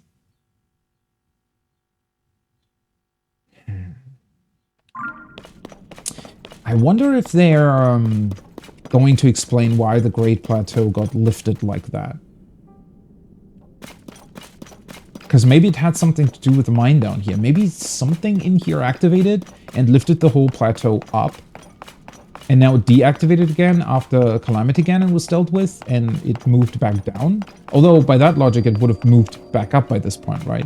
Unless the Demon King is considered something else. Or maybe because it was Rauru's hand that's not, like, active on the Demon King anymore, it's doing something else. I don't know. I still wish I could read this. Alright, let's check on what's going on here. Whoa. What the f... How could I just run past this without seeing it? I guess it's cut off from the outside a little bit. That's exactly the statue I was talking about. Or the weird little head that we found that is placed in Lookout Landing. Okay, it looks much more ominous being placed on an actual body. And looking like that. Why does it have 4 eyes? Did the Hearthians from Outer Wilds come here and, you know, build up their civilization?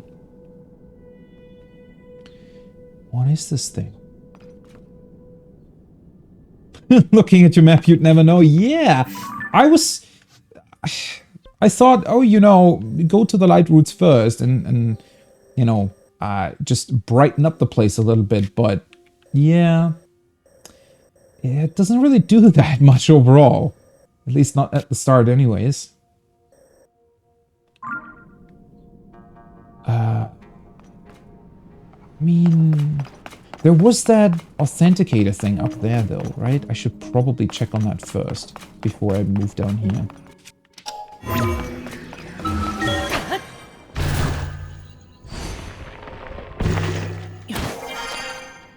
Ooh. This looks like one of those launch platforms for the Zonai wings. Ah, damn it. I should have come up here first. If I had just used the wings and a fan, I would have easily just gotten to fly over to the light route. Ah, well. Whoa.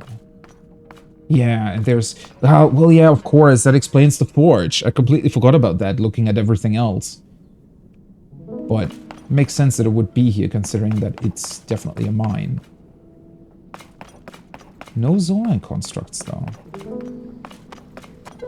So can we forge stuff ourselves? It doesn't look like... Oh, is that not active anymore? Imagine how hot it would be in there. Holy shit.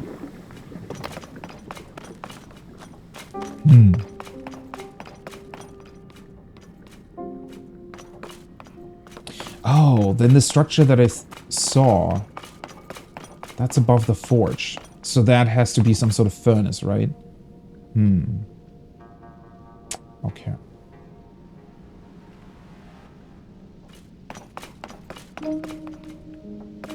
Couple of fans. Oh yeah, there they are. Damn it. I definitely should have checked on this first. Well, let's not. Oh, hey buddy. What the hell are you doing here? Oh! I have to activate the Zonai constructs. Okay, that makes sense. Oh, you're all here! How did you get here? Took me quite a while to find the place in the first place. Why am I being pushed to investigate this if everybody's already here?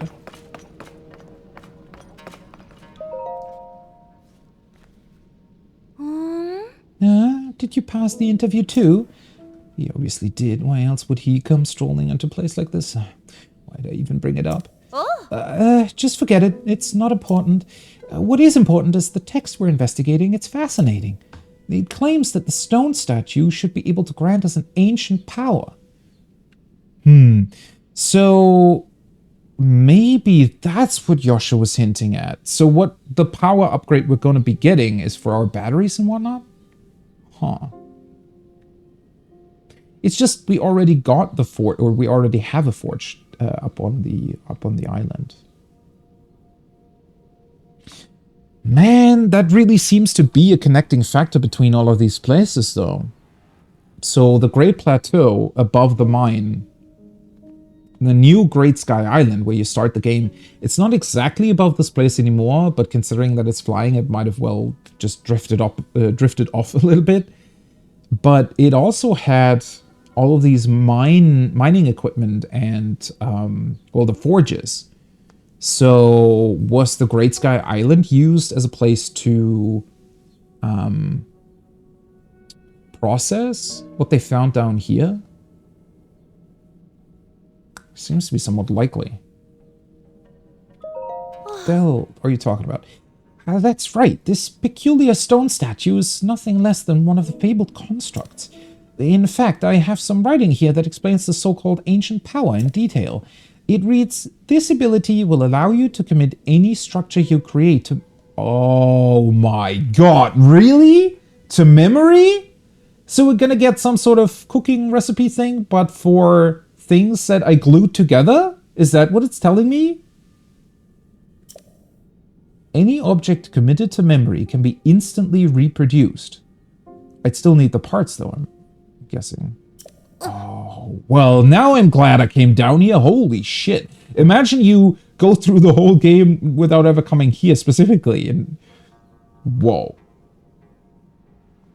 And done with breakfast, I hope it was great. Custom blueprints, yeah, it looks like. I mean, I still need to unlock them, but that would be awesome. Almost unlocked, yeah. Just think of it, if we could instantly recreate anything we'd ever made. the survey team's investigation of this land would be swift and unstoppable. Right. Okay, so you're also part of the Yiga clan. You aren't exactly great at, keeping your identity hidden. Why do they know of this stuff? Oh, I hope we can tell Yasha about it, though. Because I do hope, considering that the Yiga clan in the previous game was sort of... It existed, but nobody ever really acknowledged it to be entirely, true.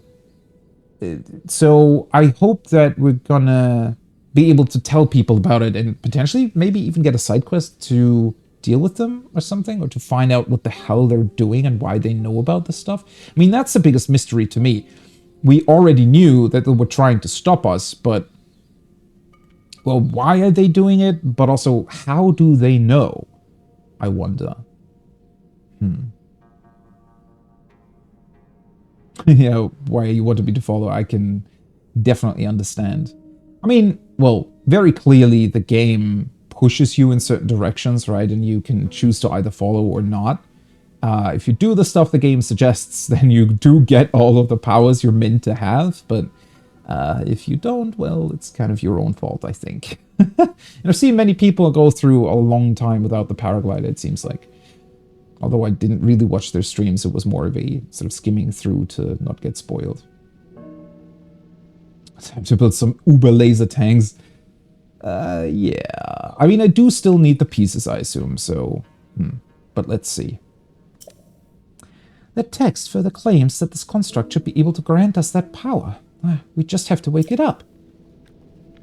Can I just... Yeah. Take this. Okay. They're not bothered by that. Didn't think we'd see anybody else down here, though I imagine you could say the same to us, huh? Yeah, I did not imagine somebody would already be here, considering that Yasha said we should spearhead the investigation into this, so how the hell would there be other researchers of the survey team down here, huh? Huh, buddy? Can you explain that? You're here to investigate too, right? Since you took the survey team interview. Because we definitely took that interview too, that's why we're here. Yep. Does the survey team even have an interview? I don't think I remember anybody. Oh, well, they might have mentioned some onboarding process, but... Take a look at this! Our latest discovery nearly knocked us off our feet. We found this weird device with these wavering green letters on it, and this strange statue. We think it's one of those living stones constructs. Pretty sure it's supposed to move too. Well, I say that, but it's all just conjecture on my part. Truth is, we're in a bit of a panic here. If we don't figure out how this thing works soon, we're going to be in big trouble. Why? Because your boss survived and he's going to come down here and scold you for not finding out how the hell it works? I love that it's also projecting the hand image from the, upper eye part of the construct. Very neat little detail. It actually looks like a hologram, doesn't it? Well, that explains why these card thingies are here, right? Because we're meant to rebuild them and blueprint them as well. Well, I do hope we get to take them out, because if I activate this and they just take that information back to their boss, that wouldn't exactly be great for us.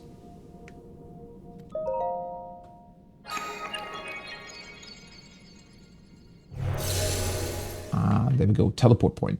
I guess whatever interview they went through clearly didn't tell them that we were Link.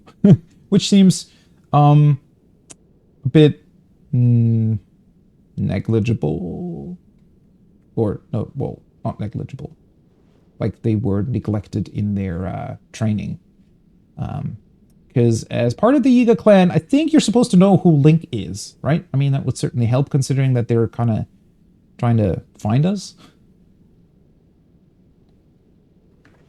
They look like they're part of the Yiga clan, which was like enemies that chased you down in Breath of the Wild as well. And they even had some headquarters, and you could deal with their boss. And I don't really know that much more about them. It's what is very interesting is that they're using the Sheikah symbol, so the ancient tribe that is protecting the lands, right, and it is protecting Zelda typically. That might also be connected to the Zonai somehow.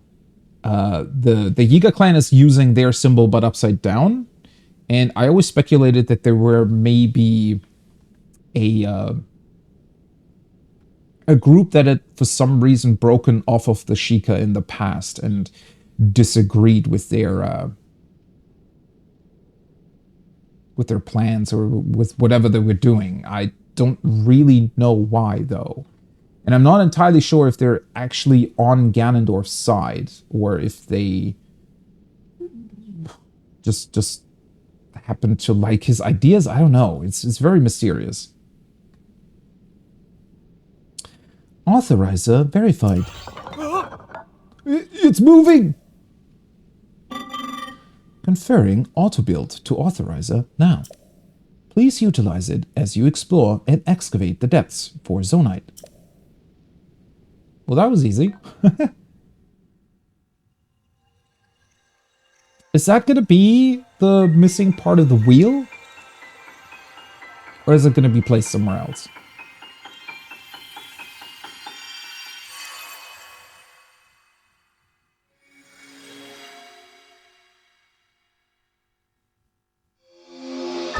There we go. Auto build. It is! Oh, it's like 3 Ultra Hands combined. That actually looks scary, but alright. Instantly recreate your Ultra Hand projects using nearby items and Zonite. Auto build records your previous creations. Oh, wait, you have to use Zonite for it? Okay. Huh. Using nearby items, but those items must be close by, so it's not... It's just a sped up process, I guess. I mean, that's still incredibly awesome considering that you can stick a lot of things together and it would take you a long time to do that, to recreate it all the time again and again. Well, I was actually sent down here to research this, yes. So, because the game started out in Lookout Landing with Yosha only having like a small stone slab that only showed one of the statues that I was following. And after I dealt with the first temple and came back, she had completed that stone slab and all of the statues pointed at a temple-like structure in the middle.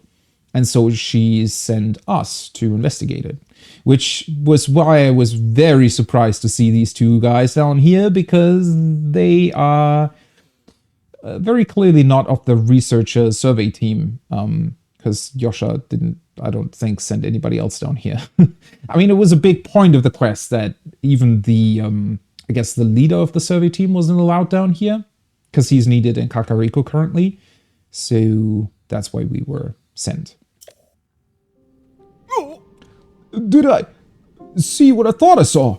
Did that thing just give you the power we've been researching? It did, yes. That's incredible. Could you give us a demonstration? Let me see what the text has to say. Well, it sure is nice of them to give us an instruction manual. Hold on. This ability will allow you to commit any structure you create to memory. Any object committed to memory can be instantly reproduced. I know just what to use it on. As luck would have it, both of our vehicles just broke, and we've been struggling to put them back together again. Do you also have Ultra Hand glue? How did you do that? The one on the round pedestal lost a wheel. And the one on the square pedestal was fallen to pieces. But I think if you put the wheel back onto the first one, you should be able to use your power to repair the second in no time flat. So come on, let's see it in action. Fix them up quick. You can start by repairing the one on the round pedestal. Why are we repairing stuff for the Yiga clan? Mr. Construct, do you agree with these actions? Link, I have something else to give you. Oh, you have. Hang on just a minute. Are you going to fix our vehicles for us or not? And isn't one special power enough? How greedy can you be? That's so unfair. Excuse me, I lost my composure there. We're really in a bind, you know? Could you please use your power so we can go home? Mm-hmm. Right. I mean, unfortunately, this is not a fighting construct. Otherwise, it would just, you know, help us deal with them. Why are we showing this to the Yiga? It's so funny, though, that they included the tutorial for this with Yiga clan members. Okay, need to rotate it correctly, though.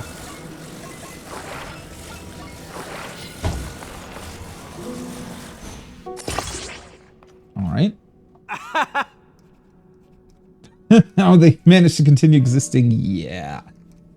I mean, that was another one of my big questions, is even after you take down their leader in their literal headquarters, they still continue following you all the time in Breath of the Wild, and I was slightly confused why they were able to do that and why they didn't give up, but I mean... Well, that being said, I also don't know why they're such big fans of bananas, so, right? So, I mean, clearly there's more mysteries to be, to investigate here. Oh, whoa, look at that! That wheel's right back on there, snug as a buck. Now it's time for the main event. The one of pieces on the square pedestal. Use that new power of yours and fix it up lickety-split. Uh-huh. Things you make are stored in Autobuild's history and can be easily recreated from there. So is this already in, or do I have to register it specifically? Ah. End of record history. Set as favorite, confirm, select. Okay, so it's like a list you scroll through? That's gonna be interesting. Wonder how many favorites they're gonna give you. Oh, wait, no, never mind. I thought that on the left there was going to be a list, but the list is in the middle, and the left are just categories. All right. So there is a favorite category, and then a history, and something else in between. Okay. Cool. Confirm. Oh, I have to point it directly at the other stuff then. Hey, what's the big idea? Use that new power already. Come on, snappy, snappy, fixy, fixy. Oh god, he looks really angry. Do I want to mess with them some more? Guys, what's up? Seems like you are in a hurry to, you know, find out more about this power and whatnot.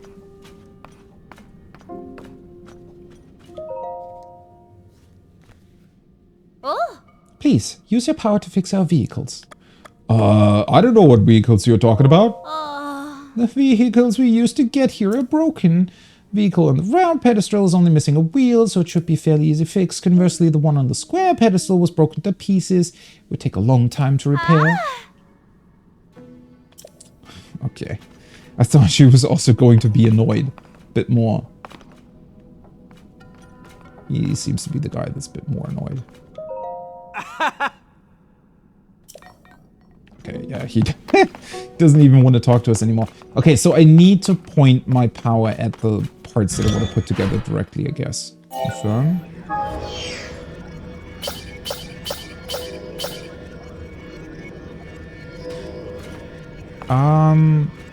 But it only very briefly showed... By the way, it's awesome how it's being put together as well. It only very briefly showed how much zonite it was going to cost, though.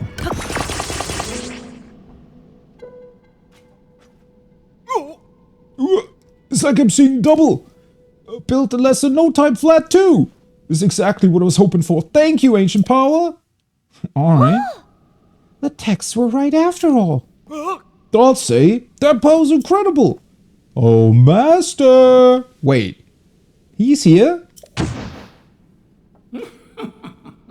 Well, look at that. Our legends were true. Ah, he is. Long time no see.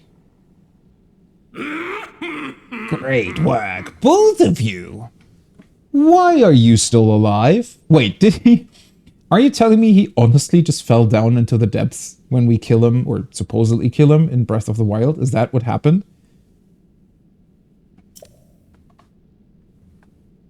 Yeah. Awesome work by the two. They just gave the information that they were in the Yiga clan twice. They lost their composure like 3 times over.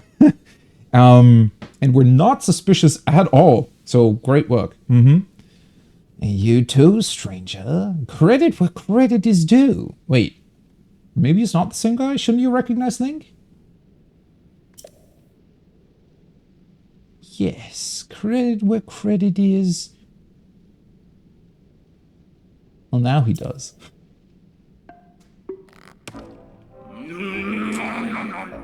What was that sound? If there's one foe I'll never forget, it's the man who cast me from my Gerudo Desert hideout into these very depths. We did! What the hell? What the fuck? We did just accidentally push him down into the depths. Are you kidding me? Okay, so I'm pretty sure now that they had absolutely no clue whatsoever that this place even existed.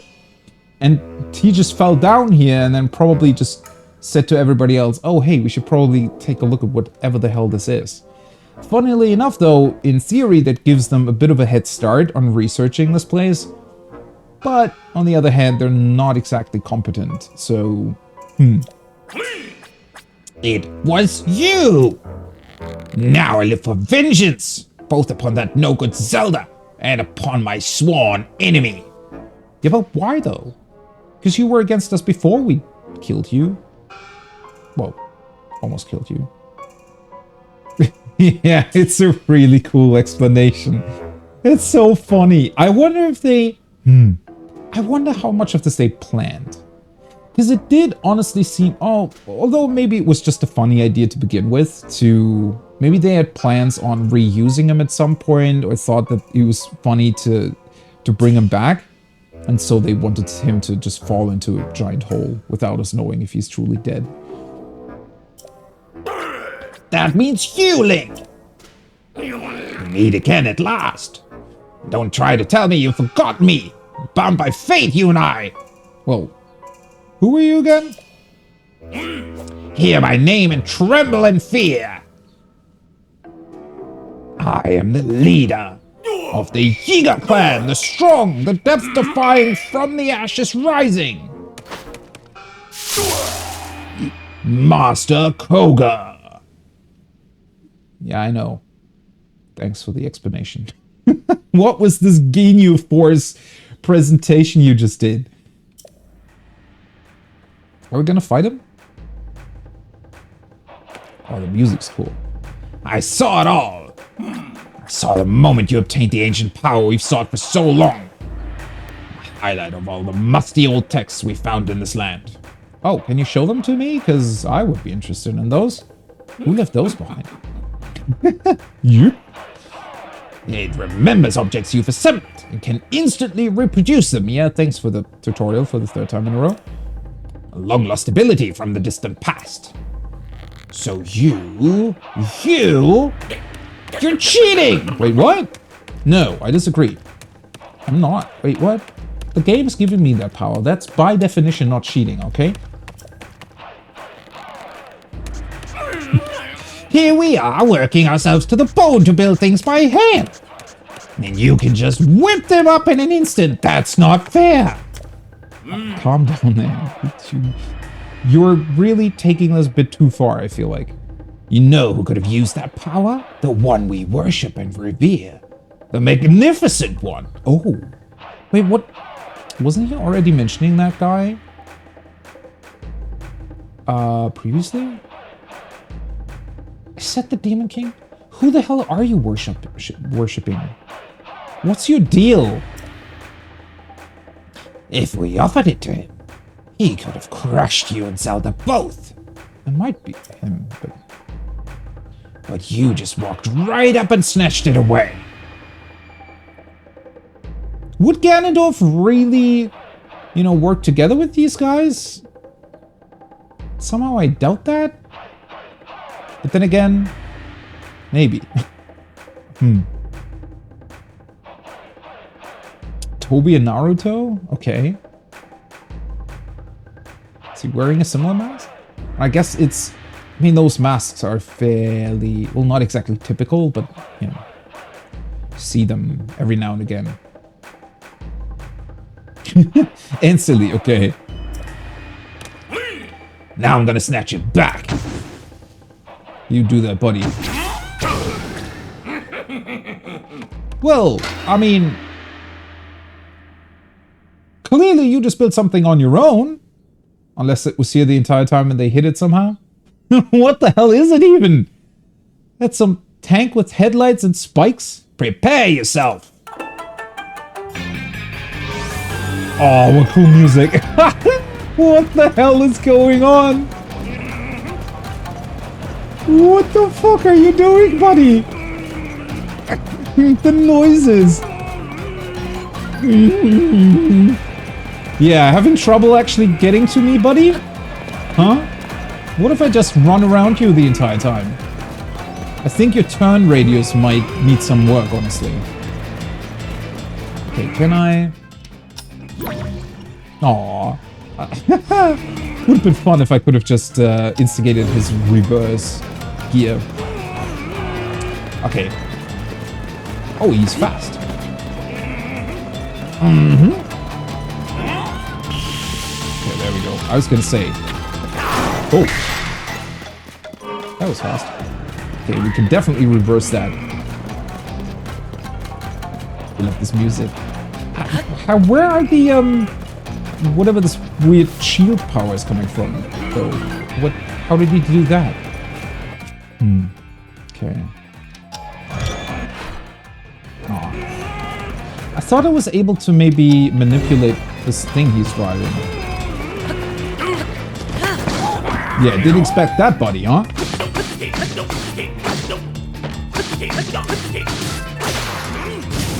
Oh. Man, I wanted to drive it. Ooh. He's even got an upgrade model. Okay. Let's use this. Ooh.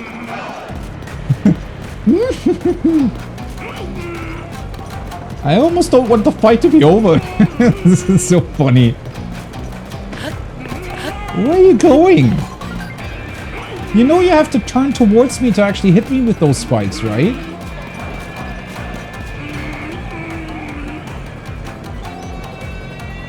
Okay, yeah, he's having some trouble steering, it looks like. Yeah, that's a wall. Hey, wow, he can reverse.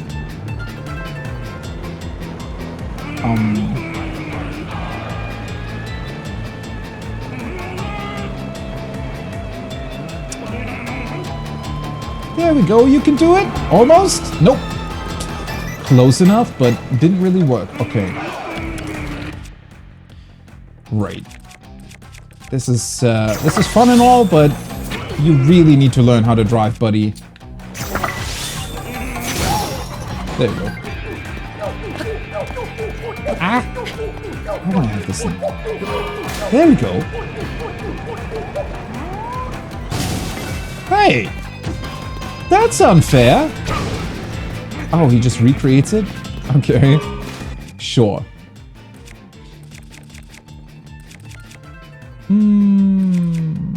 Okay, what can we do with you? There has to be something funny that I can do to him. Or maybe not. Oh, wait. I should probably switch my bow. Oh, we need like a playlist or something. Does Link eventually get an MP3 player he can carry around on his journeys? Is he glowing now?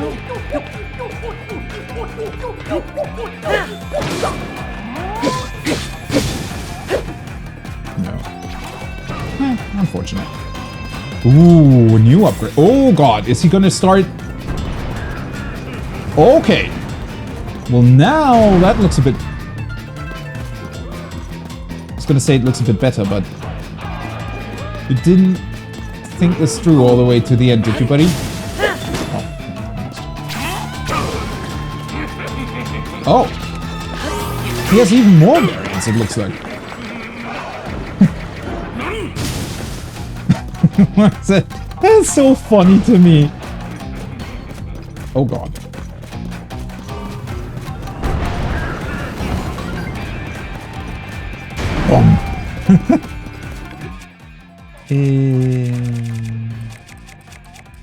I wish the balloons could make his whole structure fly. That would be funny. Aw, can I freeze him? Well, let's end it, I think. As fun as this is. Oh god. Don't get run over, Link. There we go. Fuck. I don't know if that was Nintendo AI or it was meant to be like that. I mean, I don't know if he knew what he was doing there. He definitely did not take, you know, driver's license test before doing that. I'm pretty sure. Yeah, I feel like Ganon would be annoyed that they're on his side. I don't think that he has, you know, giving them any task whatsoever to fight for his cause. Which brings up the question of who are they exactly and why have they stuck around for so long? It's a bit of a weird one. Eric, you pesty little pest. Whoa, what an insult. Why won't you stand still and let me squish you? Well, that would be boring, wouldn't it? Well, fine. Suppose I can let you off easy for today. You think you're so smart. I've already found a whole bunch of ruins down here. I mean, you clearly had time to do that. We had to wait, what, like 6 years for this game to be released? It's a long time to look at, you know, the depths. I saw your little trick there. You used your right hand to get that construct going. I'll grab that power you cheated me out of for myself. Off at the southwestern abandoned mine. Well, but thanks for giving up your plans. Then the Magnificent One and I will guide this world to its miserable end. There's nothing you can do to stop us. But it does seem as if they're wanting to follow Ganon. So don't follow me. Yeah, I'm not not gonna do. That looks so damn ridiculous. Why do I get the feeling that he doesn't know how to land with it, though? We're probably gonna find him next time just, you know, surrounded by a bunch of broken up Zonai pieces. Oh. I mean, they're Master Koga of the Yiga clan. Side adventures. Cool. They're pretty nice, though, all things considered, right? I mean, they told us how to use the power. Even gave us a chest. Interestingly enough, though... Okay, I'm going to read that in a bit here. Maybe it's not here. That's the old map that I found. Southwest of here. I feel like southwest might be where the statues are leading us, right? The Princess Hylia looking ones? Not the P word. I guess I could follow him. I mean, there's still a lot more to discover here, though, so... Whoa! Nice. So, wait, that's pretty much a straight-up battery upgrade, right? Excuse me. I wonder what the construct thought about our fight back there. Thank you for repelling the trespassers. I hope you will pardon me for listening in on your conversation. That man mentioned an abandoned mine to the southwest. I suspect that he is referring to the former Gerudo mine. Gerudo, huh?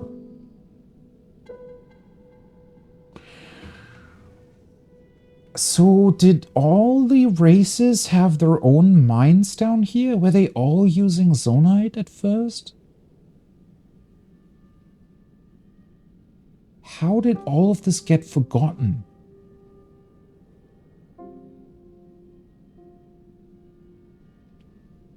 Because, I mean,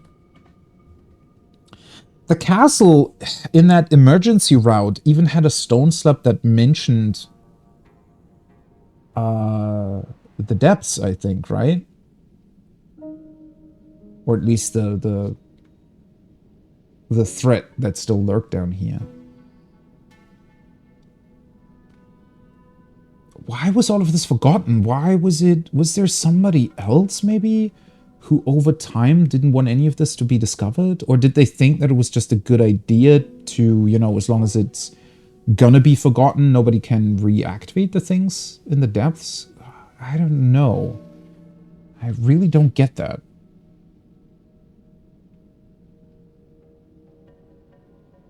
Oh, yeah, so... No, he also flew to the southwest, I'm pretty sure, right? That's where the launch platform's pointing towards, I think. That place flourished with activity long ago, like this one, or was constantly unearthed and refined. There are statues that point the way to the abandoned Gerudo mine. Follow them to reach that destination. I still want to know what these statues are even supposed to be, because... I mean... Why would the Hylian princess-looking statues point towards the Gerudo mine? And why these weird Minotaur-looking ones to this one?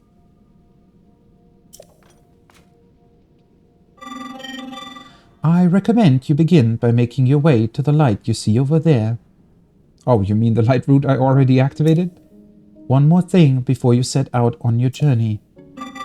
There is something I would like you to have. Please speak to with my associate when possible.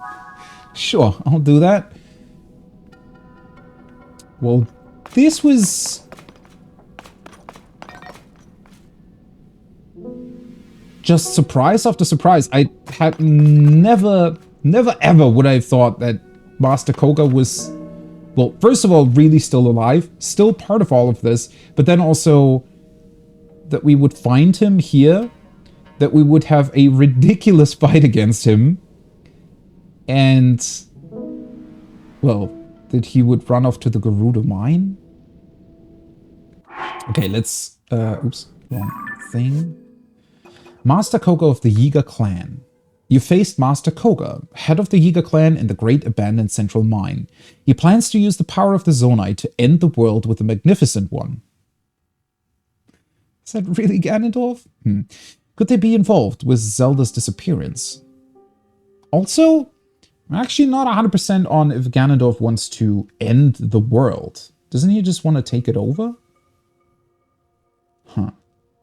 Koga went to the abandoned Gerudo mine. You can go there by following a nearby series of statues through the depths. I like that I'm now, for some reason, walking in a completely different direction in the depths than I was on the surface. But, I mean, why not? And he actually does get a character profile. Master Koga, leader of the Yiga clan. Head of the Yiga clan, an organization with a grudge against Hyrule. But why? His grandiosity and inexplicable charisma, okay, inspire passionate loyalty. Originally thought to have been killed in battle with Link, he survived after falling into the depths of the world. Burning with ambition to join the Magnificent One and guide the world to its end, he sent his acolytes to all corners of Hyrule.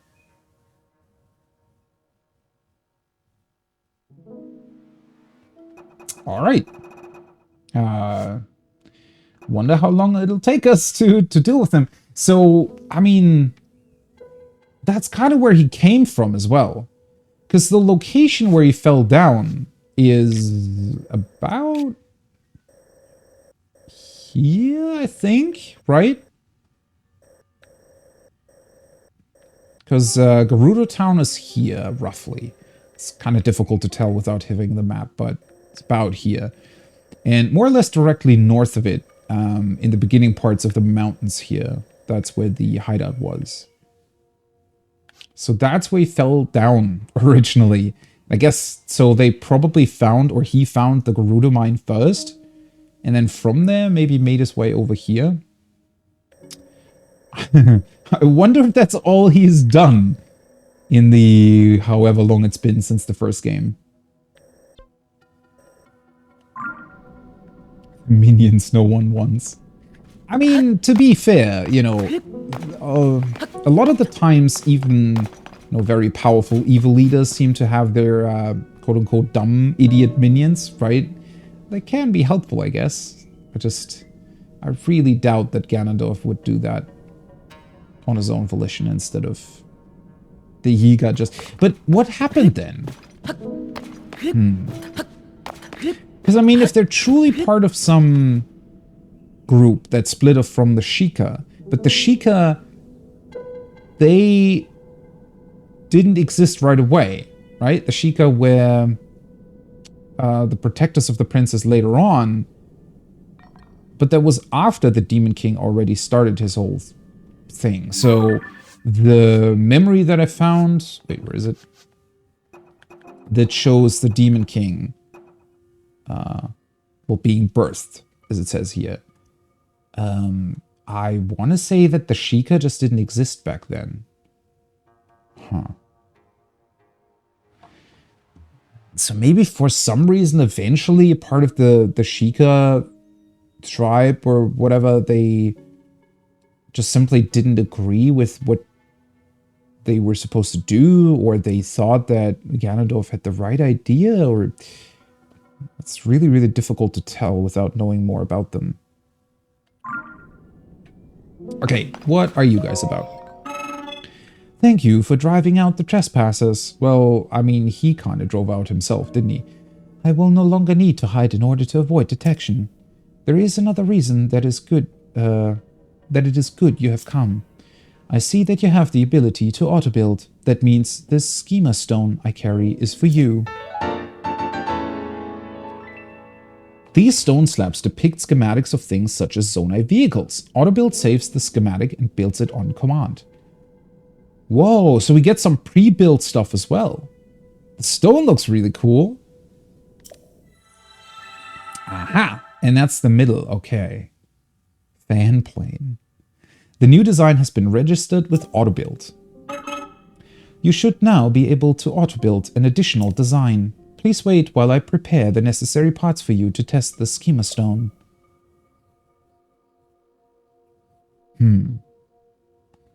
So I'm guessing we can find more of these to eventually just, you know, have a lot more schematics available. Schema stones can help you to build things you have never before imagined. I hope that you find this one useful. Cool. Is that just... Oh, wait. Wrong menu. Is that... It is. It's just a key item. But it has ×1, so I'm assuming if we find another one, it'll just say ×2 and we just get possibly a random schematic? I never looked at this. It looks funny how the two key items are put together. Alright. Anything else? Schema stones can help you to... Okay. Maybe I'm just supposed to build it? Okay. It looks so cool how it places the parts individually together.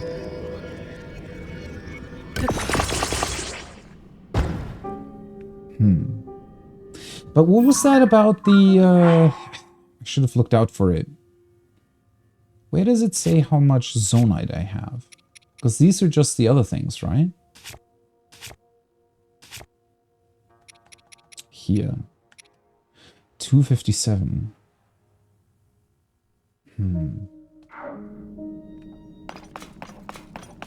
Because I thought it said something about having to pay having to pay for Zonite. Or not for Zonite, but having to use some Zonite as well to construct these things.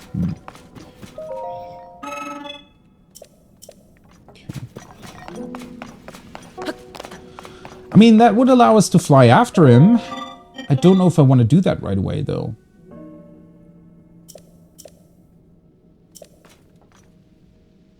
Yeah, I know. Okay.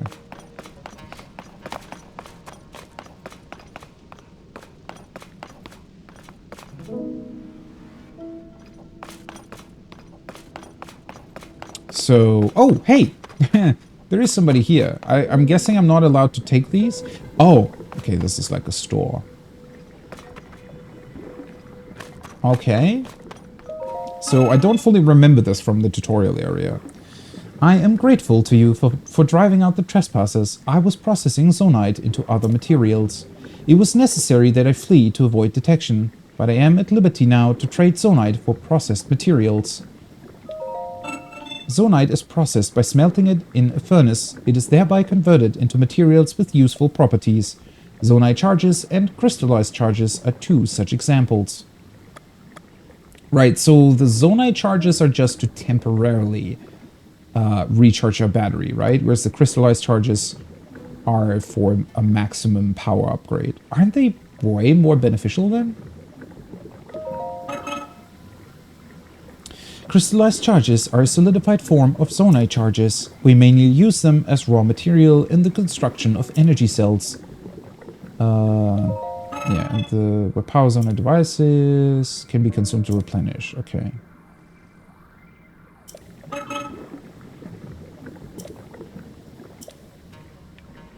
Right.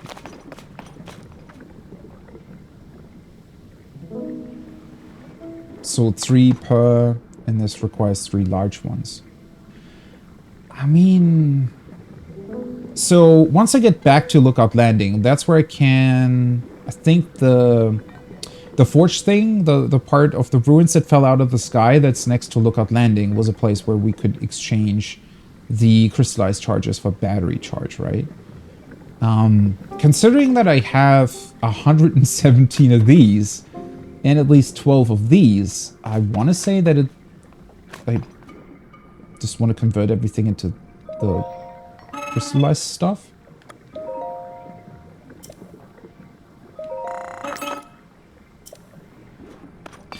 Okay. And it seems like we are in fact limited by how much he has here on the shelves, huh? Yeah, we are. Okay. Interesting. So is this gonna get replenished like normal shops are? Probably, right? Oh, interesting.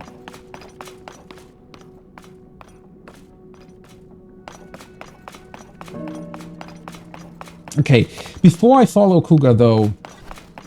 Kuga? I'm gonna take a very, very quick break.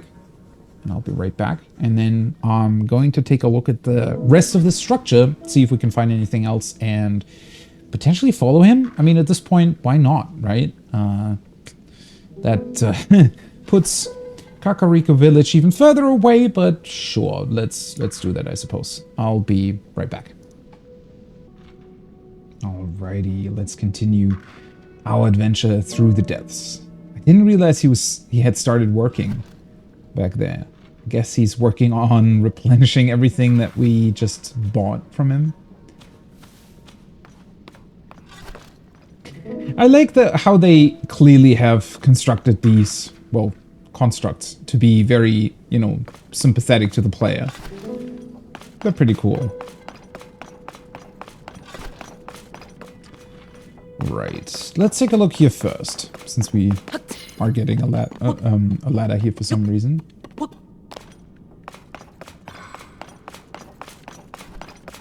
This would be insanely hot though, wouldn't it? I mean, we're more or less directly above where the fire for the forge is.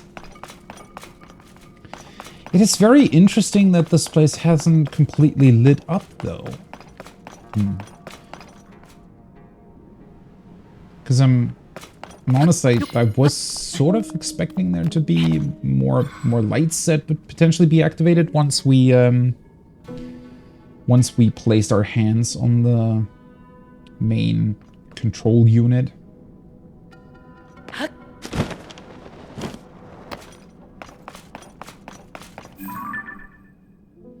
Okay, those are just plans.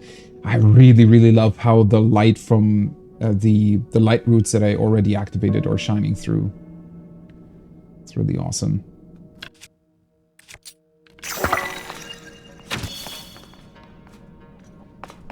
Okay, so this just leads down into what I'm assuming is the mine.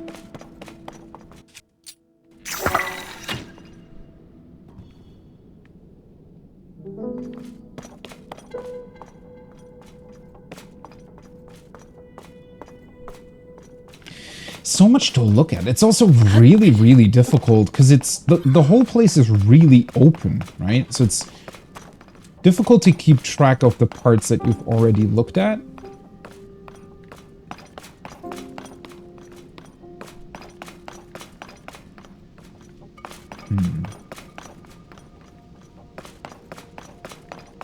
And there is a lot to look at. It's just, I wonder, I'm gonna find something else here? What's going on?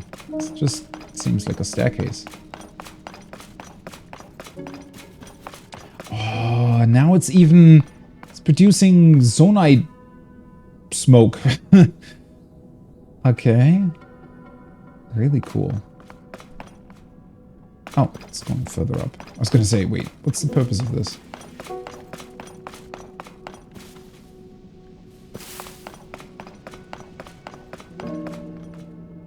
But how strange then that this is seemingly built below the Great Plateau. There has to be some significance to it. I don't yet get why that would be the case, or how that would connect it to the Temple of Time, potentially. Maybe it doesn't. Maybe that was just conjecture on my part. I mean, it seems that whatever that growth of time is that I ran past earlier, maybe that's something else entirely? I don't know.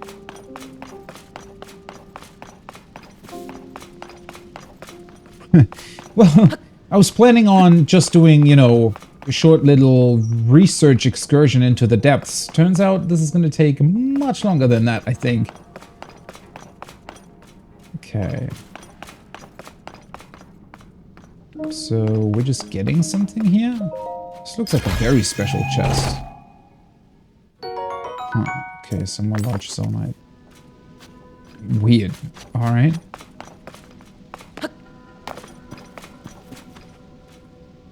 And again, why those statues? What the hell is going on with those? Why would they point here?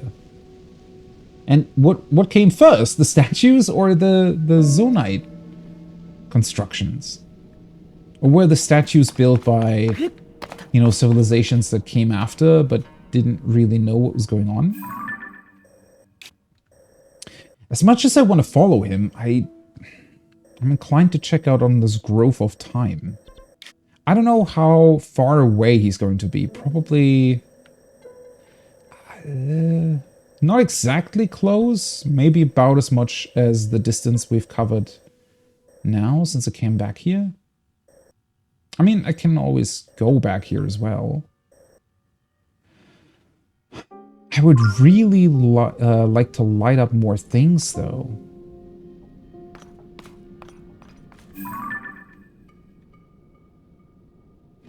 Well, that's a monster can. Why am I not seeing another light route here? That's strange to me. Maybe on the surface it's one of those shrines that still has to be established. I wonder if that's a thing. Like the shrines that still need to be activated through the green seeds.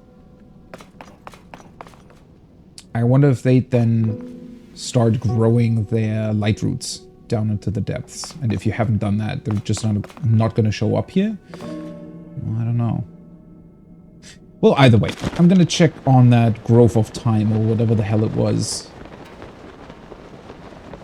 And then we're going to follow Koga. Although, wait, did it actually update the quest we're currently on? Mystery in the depths. Just as Yasha thought, when you went where each statue was looking in the depths, you found your way to a temple-like building. There you acquired the Zonai ability Auto-Build. Report your discovery to Yasha at Lookout Landing. Okay. So that quest is, well, not exactly done, but it progressed. Let's activate the other one for now. How long do they last? That's a very good idea. So far, I think forever.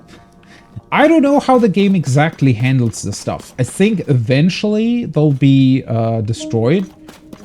Either when you get very far away and leave the... like, maybe when you leave the depths completely. But they seem to be staying around for a very long time, which was super surprising to me, so... I don't exactly know yet how the game handles that stuff. Because it doesn't keep everything around, right? The stuff you construct, for example, eventually just gets replaced again if you know, go somewhere else and then come back. It'll just look like you never built anything. So most things just return to their original state eventually, but the Bright Blooms, most of them seem to stick around, at least as long as I was down here, so... I haven't exactly checked on an area that I came down to way earlier, though.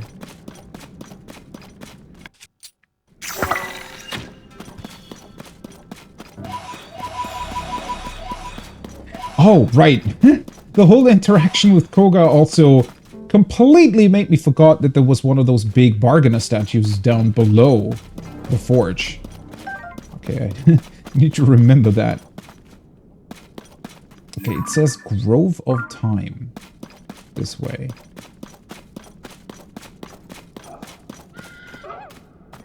Hey, guys. Oh. Thanks, Julian.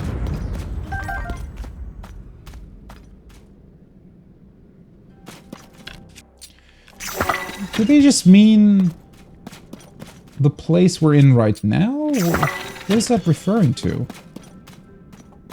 I was expecting there to be some sort of small cave or something. Is this just a name? I don't know. Or is it up there somewhere? I just ran past it.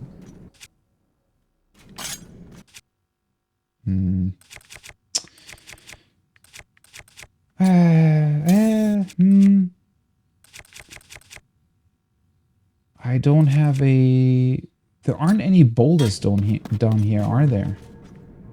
Oh, wait. Nope. Wrong ability. Yeah, I know. Didn't want to use that. I wanted to use this.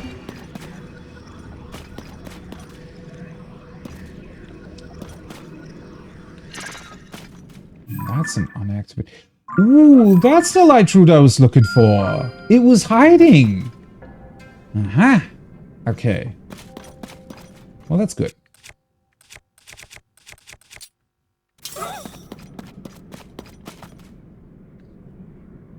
Where the hell did you come from? Huh. It almost seems like they would just spawned in, right?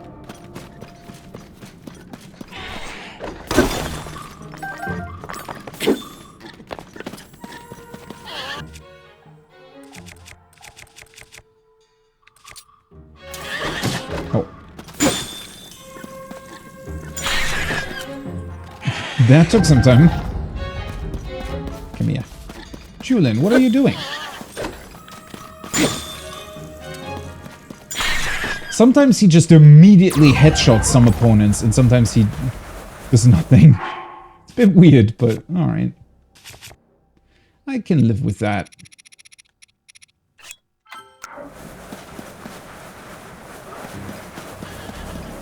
Yeah, it's like they immediately respawn once I turn my camera around. That is so strange. Oh, there we go. That's a boulder. Yeah.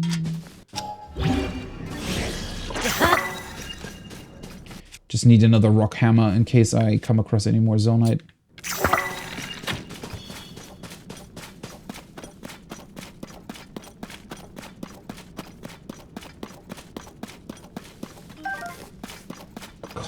That whole structure looks so insane from a distance.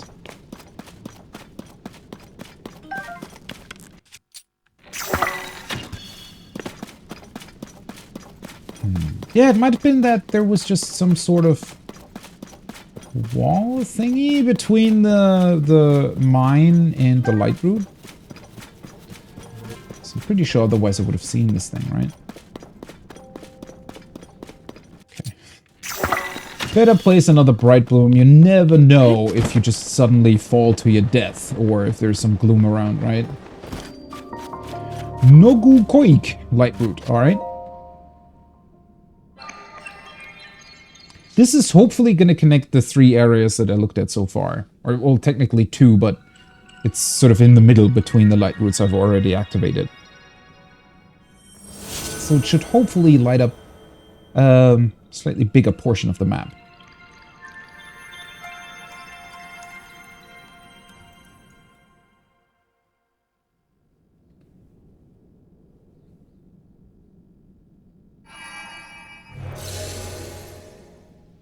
It does take some time to do that though, right?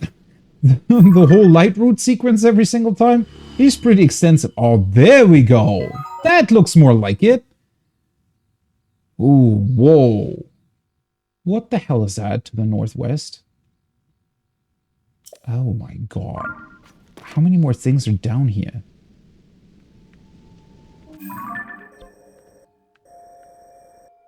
That looks like a counterpart to the Colosseum. It's not...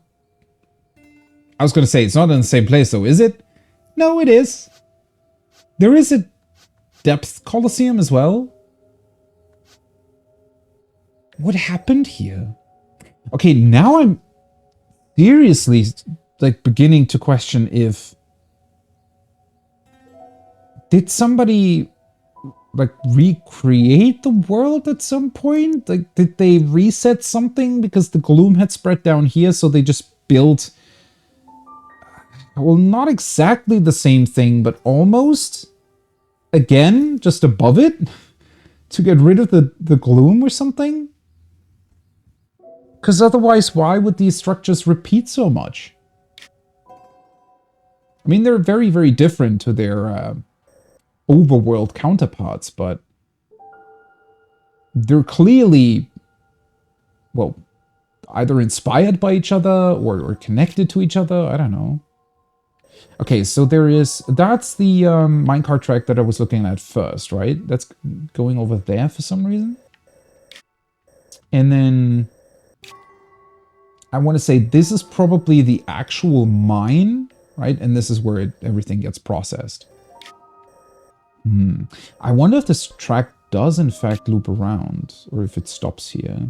It would be awesome if it goes into some sort of tunnel and loops back around and then goes here. Problem is I didn't find a cart.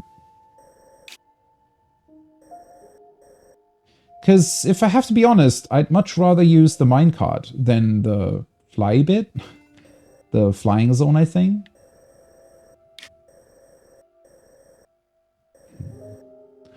Why does it say Grove of Time, though? That's just a monster camp, right? Pretty sure?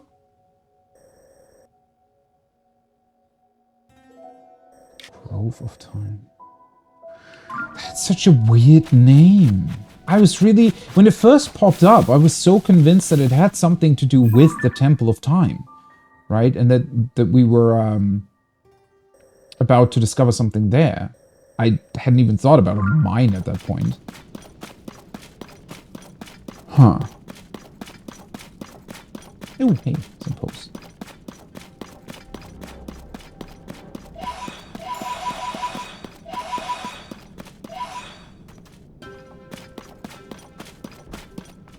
And then now we have some actual pathways? Seem to be leading somewhere. Metroid I've actually not played. I don't exactly know why, but I guess I never... Ooh, nice control device. Yeah, I just didn't know about them, I think. Like, their original ones, and so I never really got into the series. Are we using...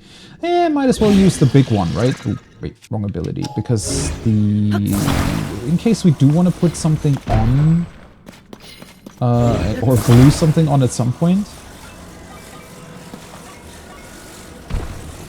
Let's just make sure that the wheels are on correctly.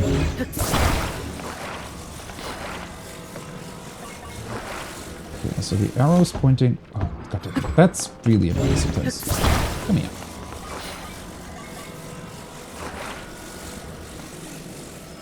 pointed that way. Nope, that's not what I wanted. Maybe it is easier to build it like this. Nope.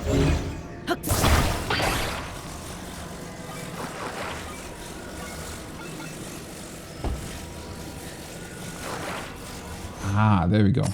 So if you pull it a bit further away, you can attach it more easily. That makes sense. Actually, probably easier if I do it like this. There we go. Beautiful. The Metroid one for Game Boy.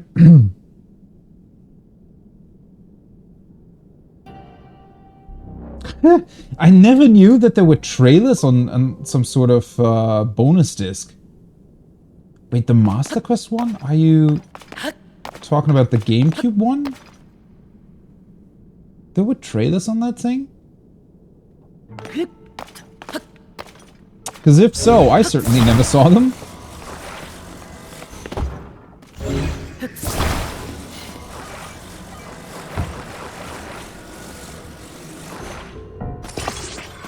Oh, perfect. Yeah, it's on the same axe.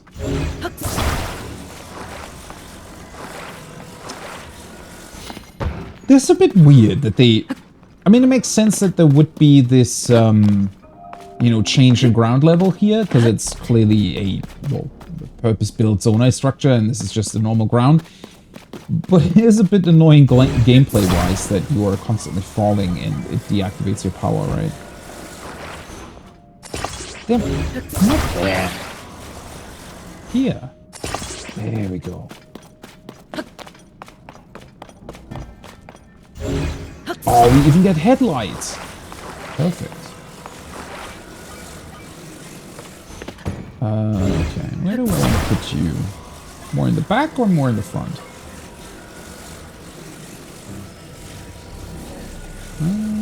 Let's put it here. Cool.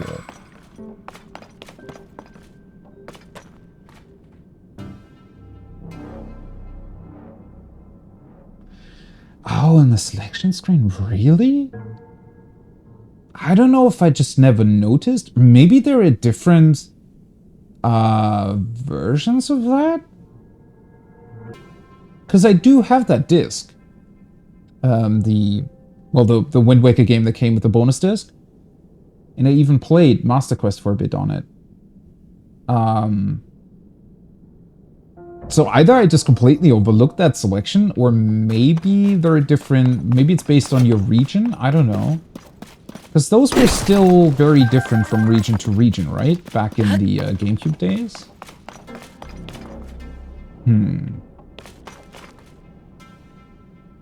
Might have missed a few. Yeah. That's actually a good point. Like, in those days, I would also... Like, trailers... You know, there was no YouTube. So, the way I would get most trailers was probably through magazines. I read some game magazines back in the day, and they always came with a like a DVD per issue, right? And they also included, well, they had a bunch of stuff. Obviously, all the like reviews and tests and whatnot that they did was on those DVDs, but then also some just bonus stuff, some trailers. I mean, that's where I got my trailers from most of the time anyways. And well, yeah, it was just, that was always awesome. I was always looking forward to, because they came out monthly most of the time. So I was super looking forward each month to just get a whole bunch of new, you know, well, video material, whether it be trailers or tests and whatnot, to check on. That was absolutely awesome. Also, it felt a bit more, produced, I want to say. As much as, because those same, like, some of those same magazines are still around, right? And obviously nowadays they just produce, like, reviews on YouTube and whatnot, and on their own websites.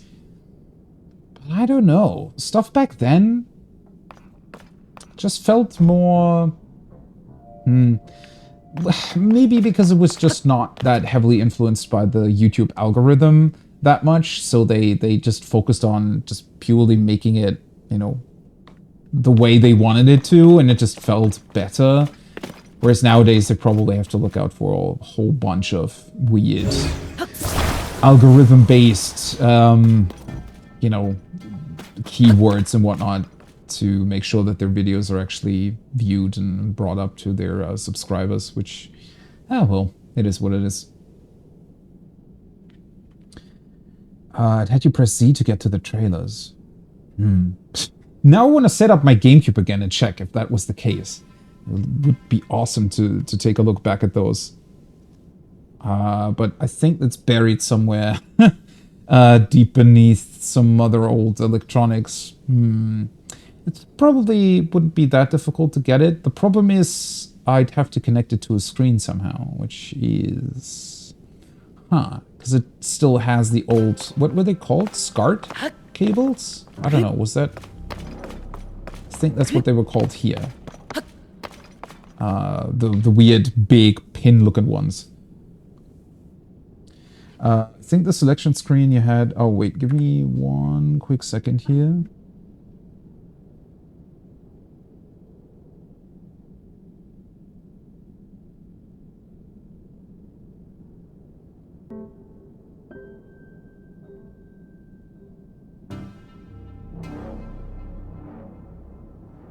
All right, sorry. Just had to talk to someone real quick. No, it's fine. I left thinking about that, right? Because those, oh man, those days were so nostalgic with the DVDs. I think I still have some of those. And they even had, like, my favorite magazine. They even had an ongoing series that was sort of shot in front of green screen that was really funny, and they just utilized backgrounds from games and also sometimes voices from games and whatnot. It was super funny. They always had, I think it was like 10-15 minutes episodes every single time. Yeah, with that selection screen, I'd have to check on that. I would be super interested in knowing if mine came with that too.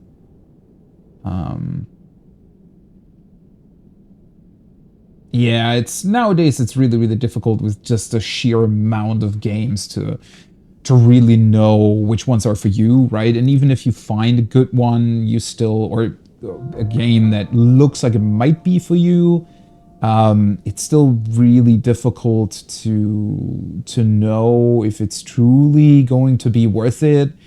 And then also, I think with trailers, right, it's gotten, I want to say, somewhat easy to produce good-looking trailers.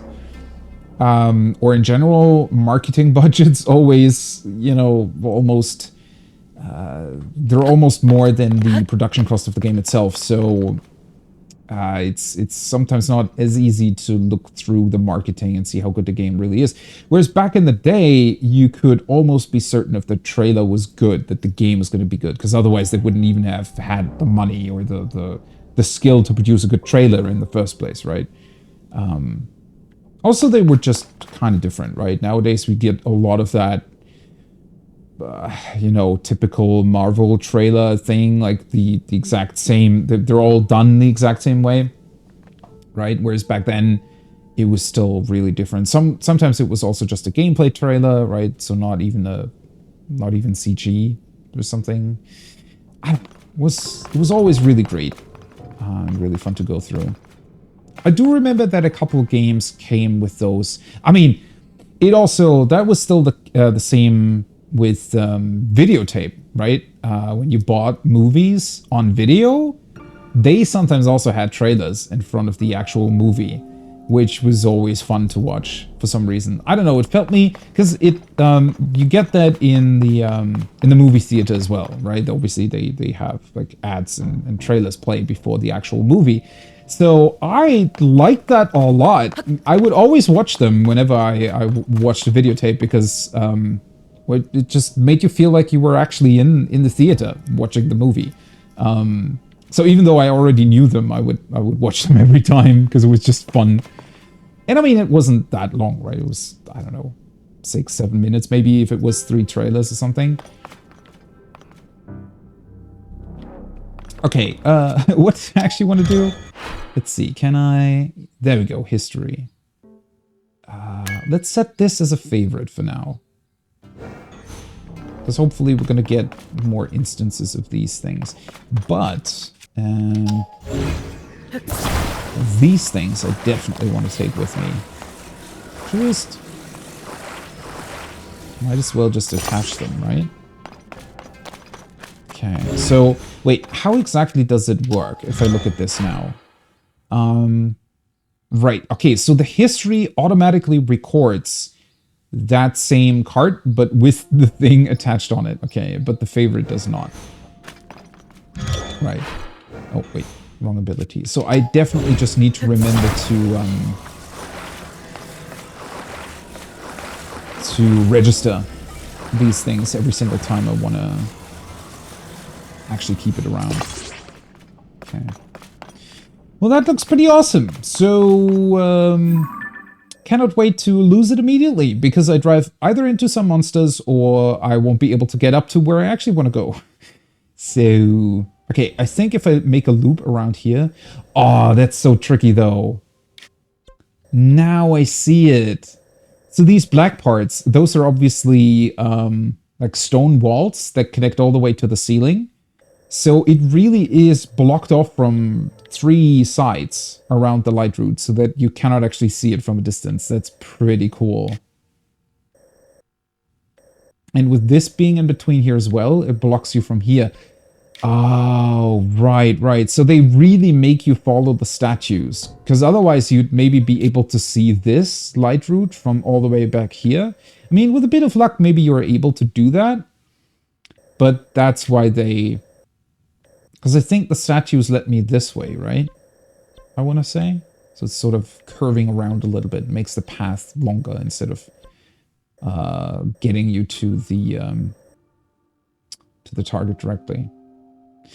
Okay, let me see if I can get back to the groove of time. Grove of time.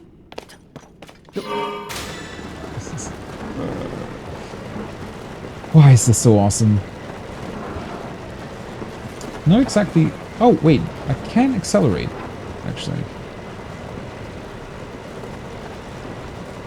It's like the walls grew around it too, right? Very interesting. And I should be able to just drive over the gloom, right? Because, I mean, it's not affecting me. Yeah. How the hell is this part of the game? How can this game be so awesome? Okay, wait, stop. Yeah, if I drive down here, I cannot actually get where I want to go. Although it does look as if this path is leading to where we eventually want to go. Well, that's not nice. Oh, damn it.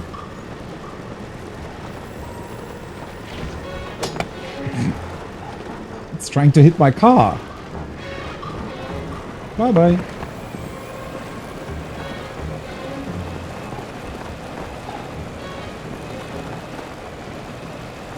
Okay. If I hang out beneath the light route a little bit, it should replenish my heart, right? Okay, there we go.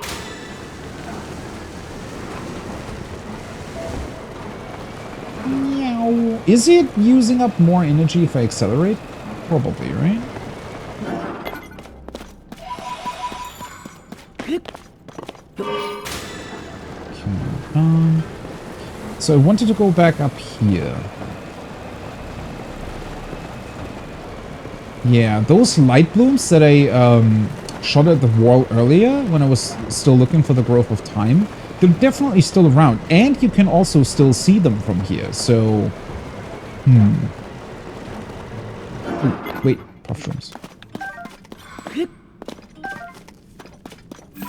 I mean, they definitely stick around for a very long time, although I still don't really know how long exactly.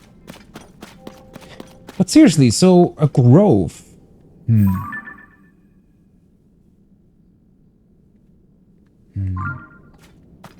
Down there or up there?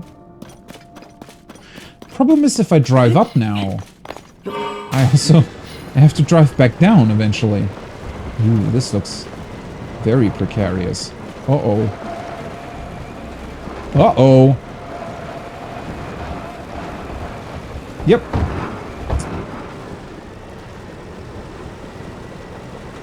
Clearly, the depths aren't really purpose-built to be driven around in, for the most part. Maybe it's... no. This is just... nah. Just a small little... I don't know, something. Yeah, the spiky things are for anchoring stuff. I just wanted to take them with me because in, you know, I could theoretically just stick the entire cart to the wall if I wanted to and create a platform that I can ascend to, which hopefully is going to come in handy eventually. The problem is if I do that, I could, in theory, you know, bring the car up to a lot of places. Because I could just stick it on the wall somewhere and then, you know, go up there myself and catch it again. But the problem is, Ultra Hand never really allows you to grab objects from further below, right? So... oh, those are the... for some reason the frogs looked like fans for a second there. Well, to be fair, I think it's worth it to just... I'm gonna try that again, but at the very end, instead of actually driving, I'm just gonna Ultra Hand my way over.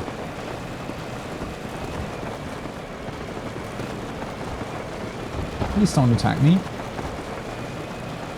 Just wanna, you know... I wonder if there's going to be... Maybe we'll find some sort of cage or something eventually that we can place around our cart. I mean, in theory, I could just build that as well, right? If I were to just put a bunch of stone slabs and whatnot around it, in theory, I would end up with a very fortified vehicle.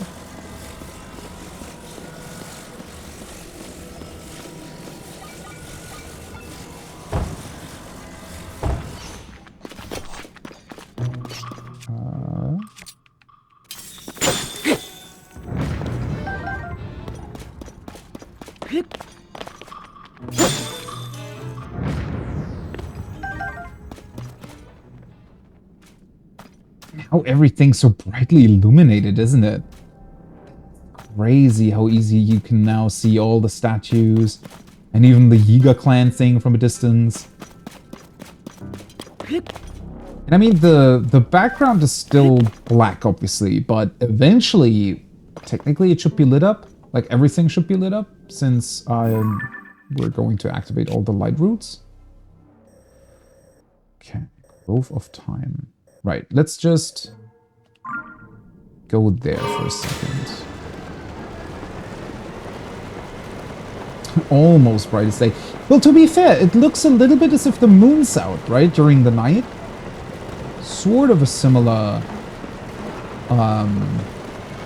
similar look to it. Also, another thing that I don't really know, since it can't really appear, is the blood moon put on hold for as long as you're down in the depths, I wonder? I guess that's gonna be confirmed if I do go up again, and there's going to be a blood moon immediately in the first night. I need to remember to check for that, because it might mean that it is in fact put on hold. Oh, wait, it's much more that way.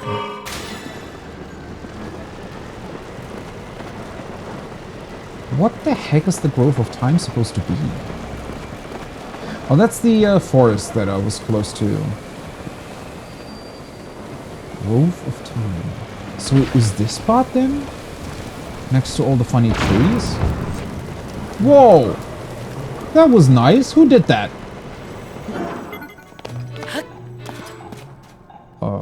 Wait. Ooh, wait a second. Did I accidentally... I think I accidentally drove over a bomb flower. Maybe. Yeah, that might explain it. Hey, buddy.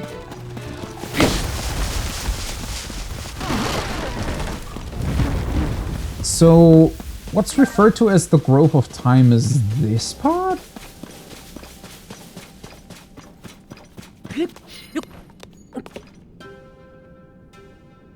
Really.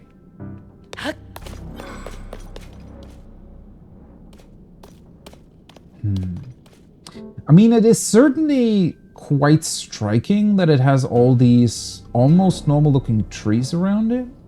Some of them moving.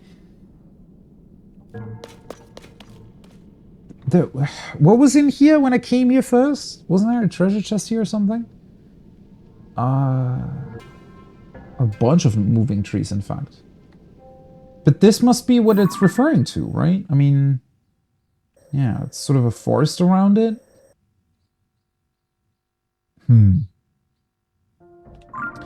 Odd that it has a special name.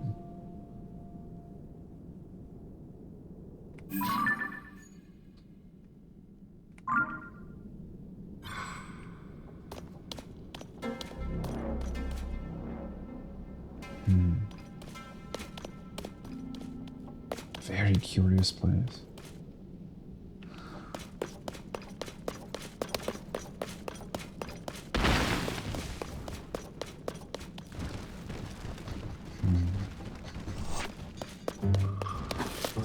It's also strange because it looks like an upside down tree stump, doesn't it?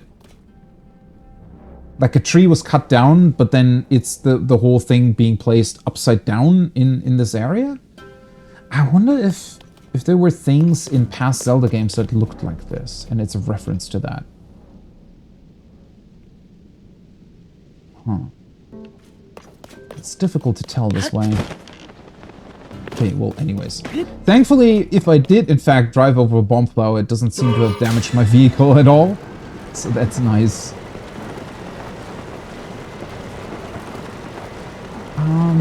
Right. Do I just want to try and make my way back over to the central mine? I think that might be a good idea.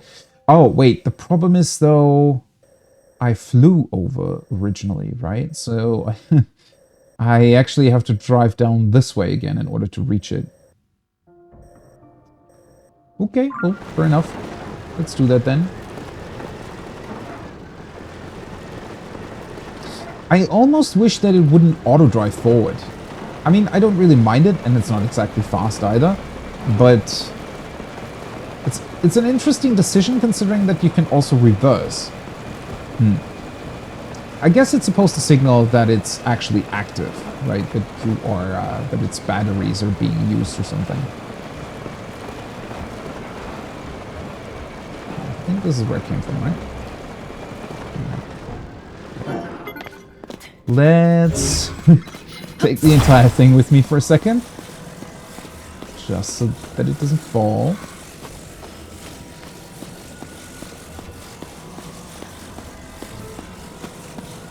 Oh, right. You're right. It does. Interesting. Yeah, it's like a... It's not a half ring. What would that be called? It's like an almost closed ring, right?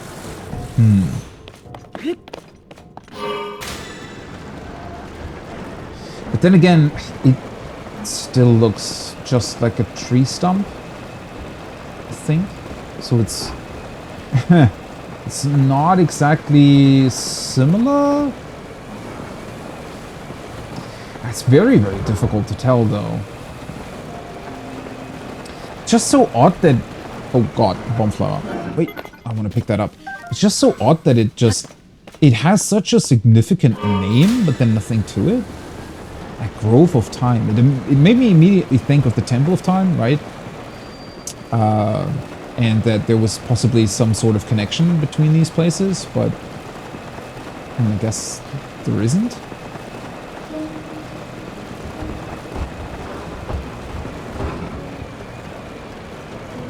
Alright. Where the hell did I go earlier in order to discover what's below? I actually need to remember where I parked.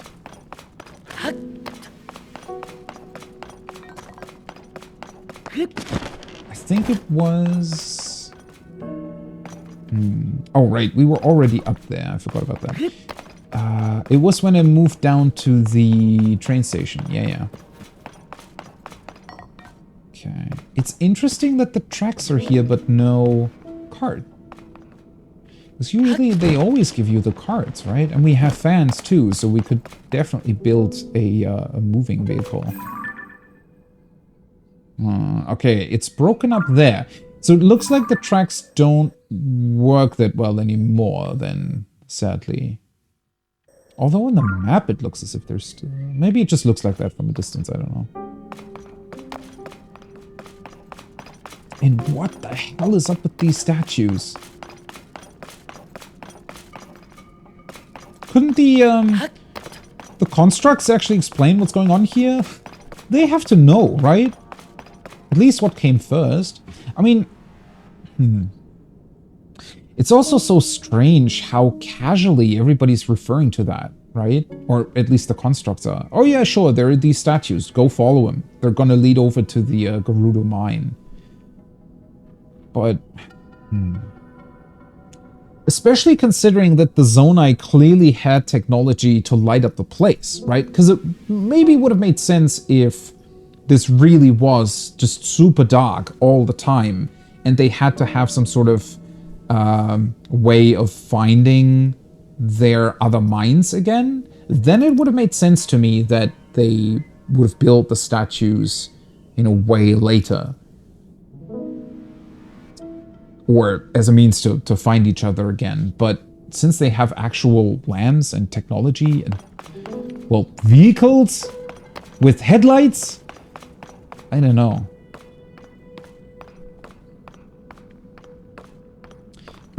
Unless...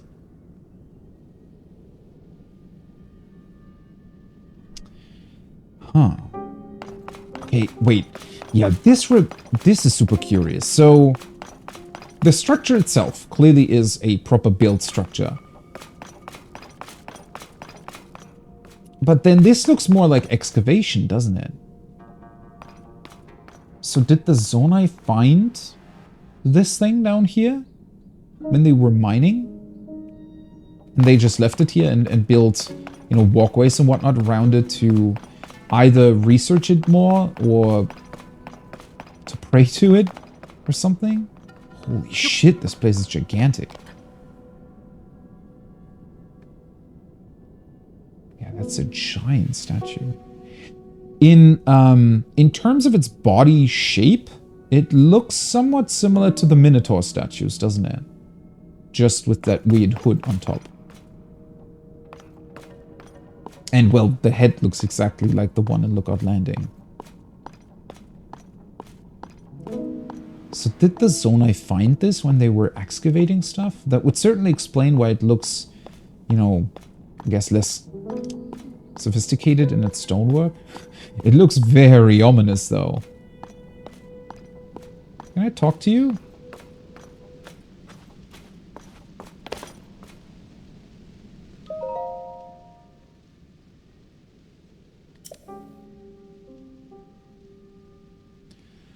I am trapped under the water behind the stone gate of the Great Plateau.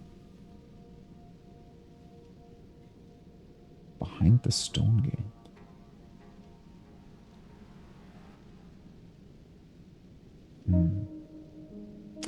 I do remember there being a stone gate that led into the... So on the original Great Plateau, the upper section was snowy, right? And it was cold. And there was a big lake that, well, was meant as a... To teach you how you could utilize the ice pillars that you could create in Breath of the Wild.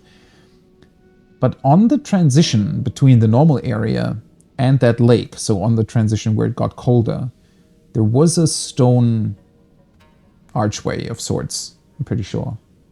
I wonder if that's what he's referring to. Like that big lake, if he's under there. I mean, clearly he's here, whoever he is. Part of his spirit, maybe?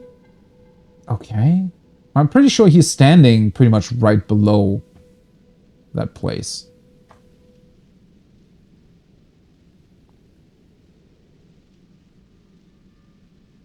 Slow piano tune of Know My Ruins. It is eerily similar sometimes to some ideas of Outer Wilds anyways. Although, I do have to say, the Nomai, you know, they're really special. As cool as the Zonai are, it's funny that they have so similar names, but the Nomai, yeah, I like them a lot. Okay, so I guess we have to free his spirit, question mark? This is a gigantic statue. What the hell is going on here?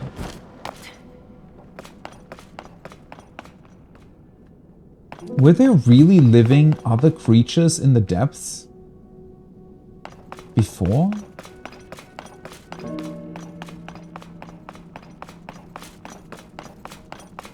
And what exactly did the Zonai do here? Did they just look at it? Did they even find out that it was some sort of spirit collector? Oh, wait, it is actually marked the same way as the other one, though.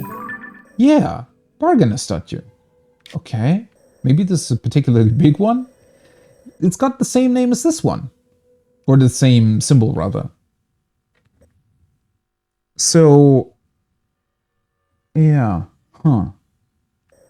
Do you always have to rescue their spirits or something before you can talk to them? I suppose. Okay.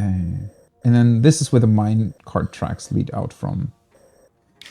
I could follow those, right? It kind of sucks to leave our cool vehicle behind. I also still want to look at this. Well, then again, I mean, you know, it's not going to go anywhere. Oh, are these fan activated? Oh, yeah, they are. Oh, wait, not this one.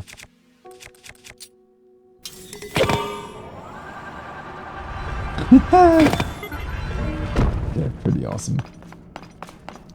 So instead of including elevators, they just place these slabs with fans on them. It is just phenomenal how this game incorporates its mechanics into everything, right?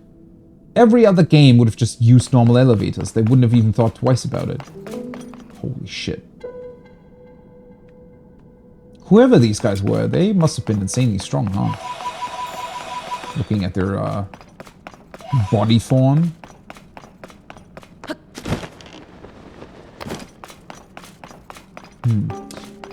Interestingly enough, I don't really see much else here besides the pose. There is a chest, though. Why is this place so gigantic? Seriously. I mean, because of the statue, yeah, but...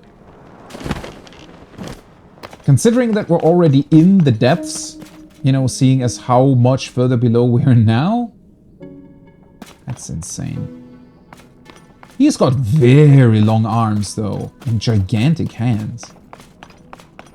But his feet aren't here. Okay. Interesting. Interesting crotch shot.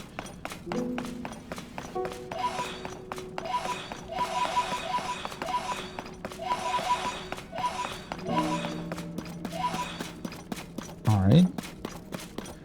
One lonely little treasure chest. Interesting.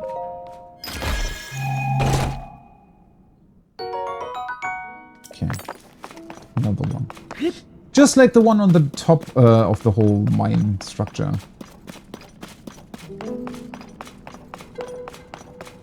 Why are there no mine carts? I wanna drive. I mean, I'm pretty sure that I could just take these fans, yeah. Okay.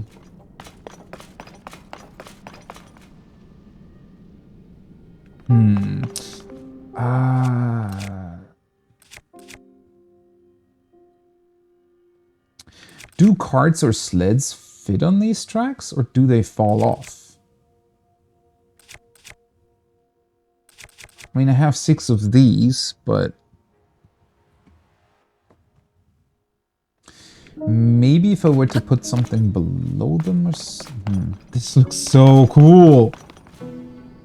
This looks like an actual roller coaster. It's even themed, isn't it? It's like one of those things that, one of those roller coasters that goes through like caves and whatnot. Those are always the most fun ones. I like the roller coasters more that have a cool theme around them, right? Rather than just being big and fancy and fast.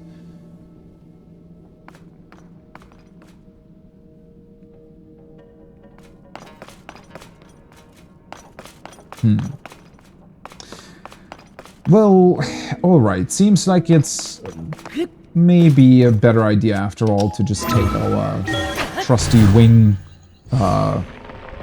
creation and fly after Koga.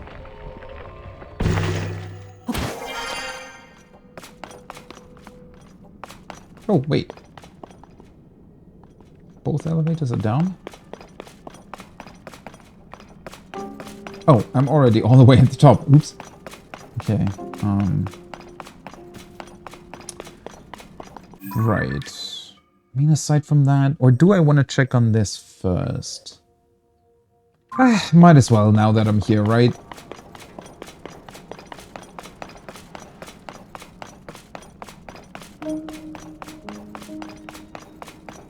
I mean, judging by the hair of the statue, could very well be Sonya.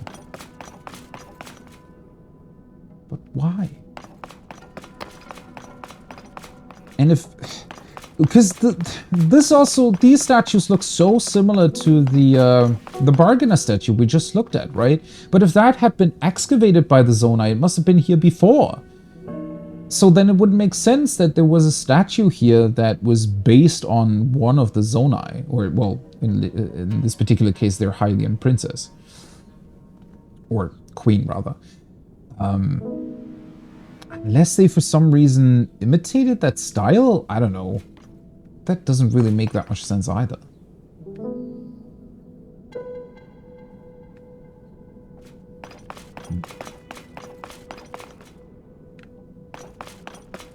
Alright, let's take a look at what I suspect are the actual mines.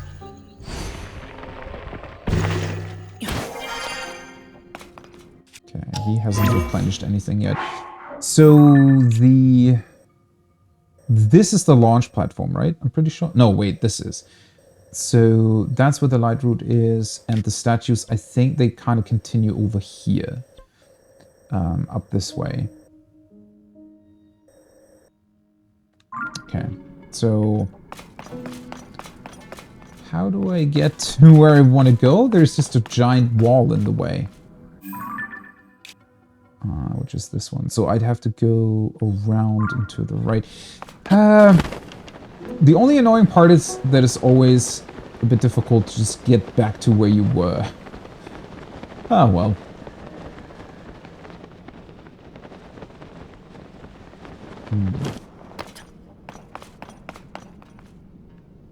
I mean, this looks like actual mines.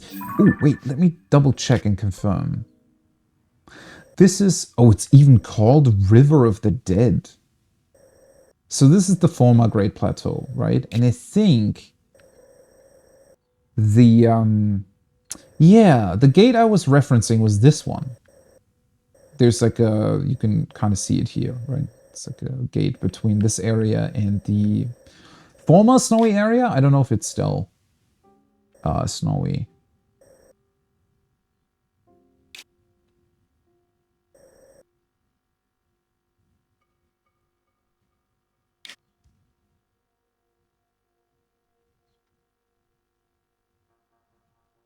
It looks different. Wait a second. Am I just confused? I want to say that it has turned. But that can't be true.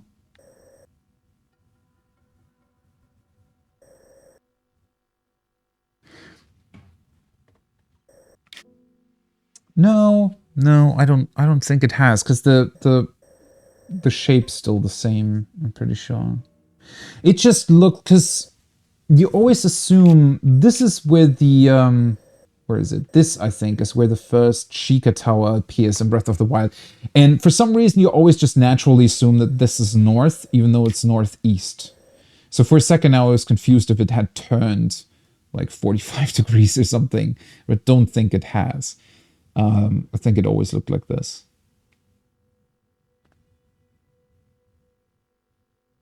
God, I wanted to leave the Great Plateau for later because I was pretty sure that it contained some really interesting information. But I wanted to go to Kakariko first, but now this is kind of, you know, well, changed all of these plans, I guess. Although I could still check on it later. I'm not forced to go there. Okay, that's another Zonai device builder.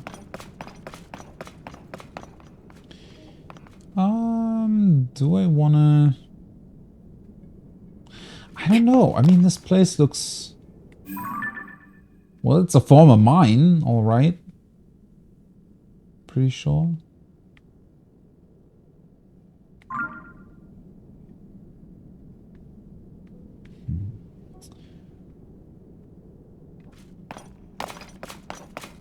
Damn it! I should have taken my vehicle. Could I have taken my vehicle?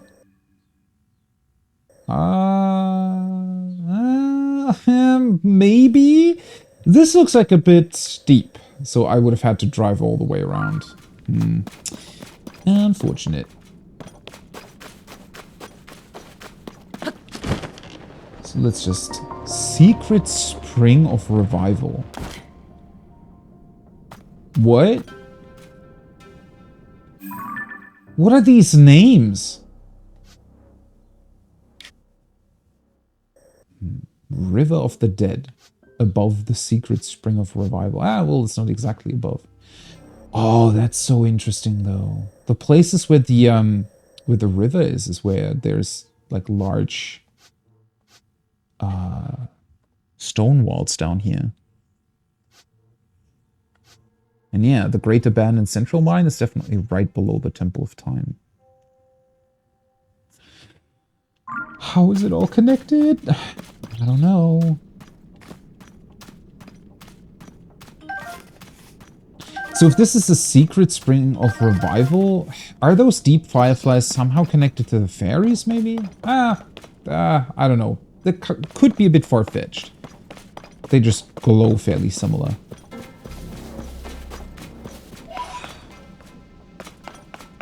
Okay, so...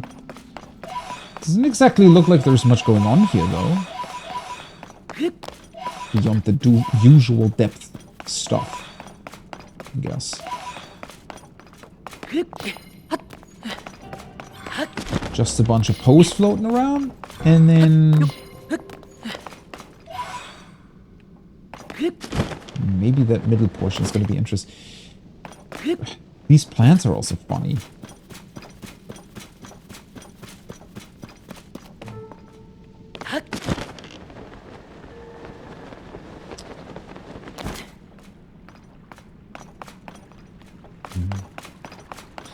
The whole structure looks very unassuming, though. I mean, it's massive, alright, but...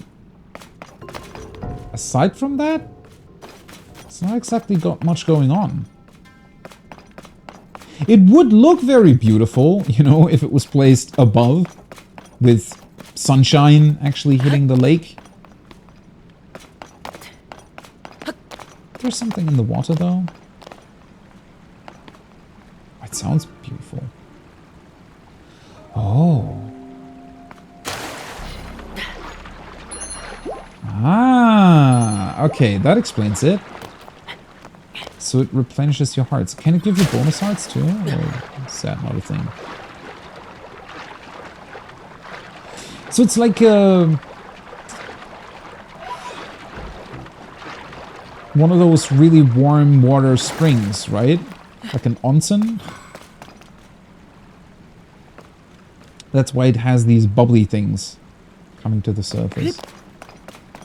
Huh. Cool. Was this a Zonai public bath back in the day? Or what is it doing here? Oh, wait. I forgot to change this back.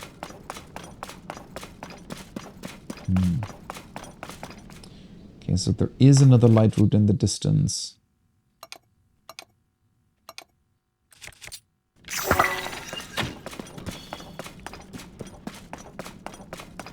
I think this is just the normal entrance. That's somewhat far away, though. I don't think I want to go that way yet.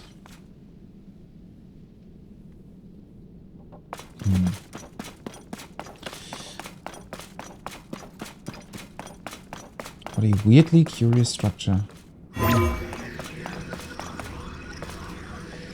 Really?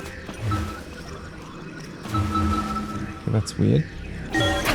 Hopefully I won't accidentally ascend too far. No.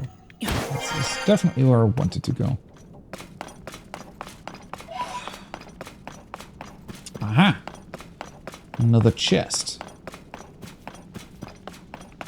So far, these have sadly been a little bit unspectacular. Ah, well, that's not bad. Kinda wish they would have maybe contained a unique armor piece or something. Alright, seems like I'm not really able to do much here yet.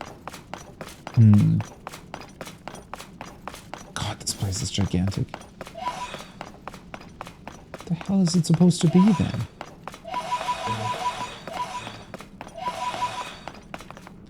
Interestingly enough, finding all of these zonai structures, because I really didn't necessarily expect them to build such large structures down here.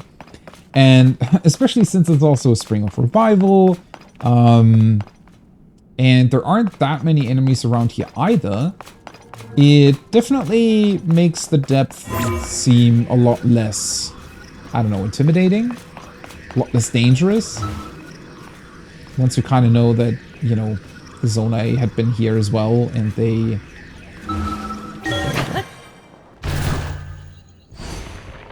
just, I don't know, had completely normal workstations and possibly baths, excavation sites. I don't know. It's like they actually lived down here at one point.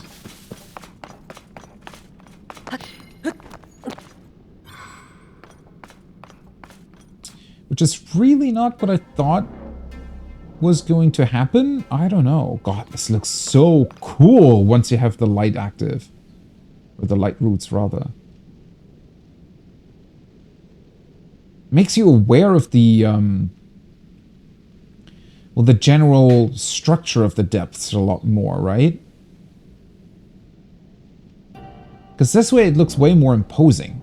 Obviously, it's much more mysterious and dangerous and scary when it's dark, but looking at it like this, it's an amazing cave system. Especially with all the plants and whatnot. It looks really cool, yeah. Makes me wish we could actually do more here. Like, in the sense that this really could be some ancient zonai, or, well, it clearly is some ancient zonai structure, but, I mean, finding out more about what it actually was, what it was used for, possibly being able to use it ourselves. Then again, we kind of can, right? Because it revives you, gives you hearts back, and the other structure can give you charges, I mean, crystallized stuff, so...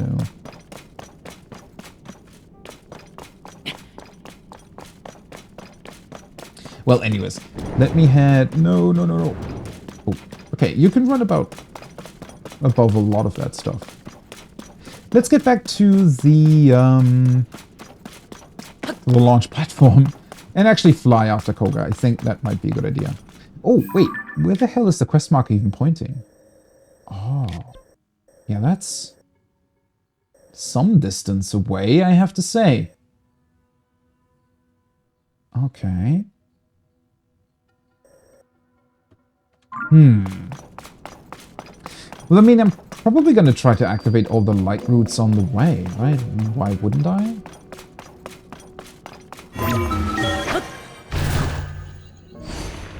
Ah, yes, Subnautica, it is...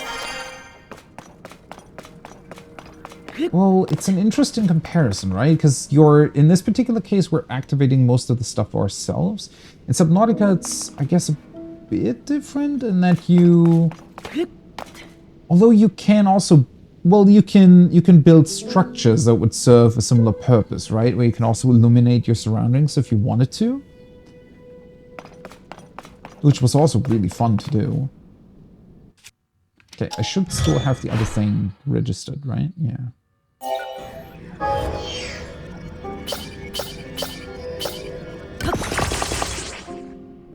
Boink. There we go.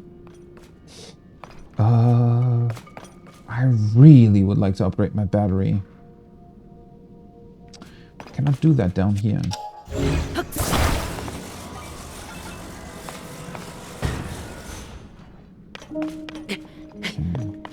Well, first of all, I mean, the first light route is already active, and I feel like we'd have to... Where are we going? Well, we have to go upwards, it seems, anyways. So I don't think this is going to last us for that long of a time. That's a lot of power, though. Yeah. Need to go left a bit. Can I fly upwards? Oh, I can. A bit, at least.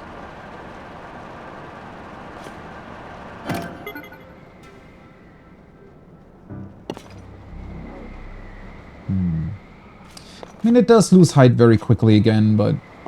Yeah, that's more or less what I expected. So let's just leave it be for now. Wow. Yeah, these mine structures and minecart things, they're really all over the place. And it's super insane to me just how deep this goes. Oh wait, that's another one of the statues we were following originally. Well, that's strange. Okay, but these ones are up here, so... kind of inclined to follow them for a bit.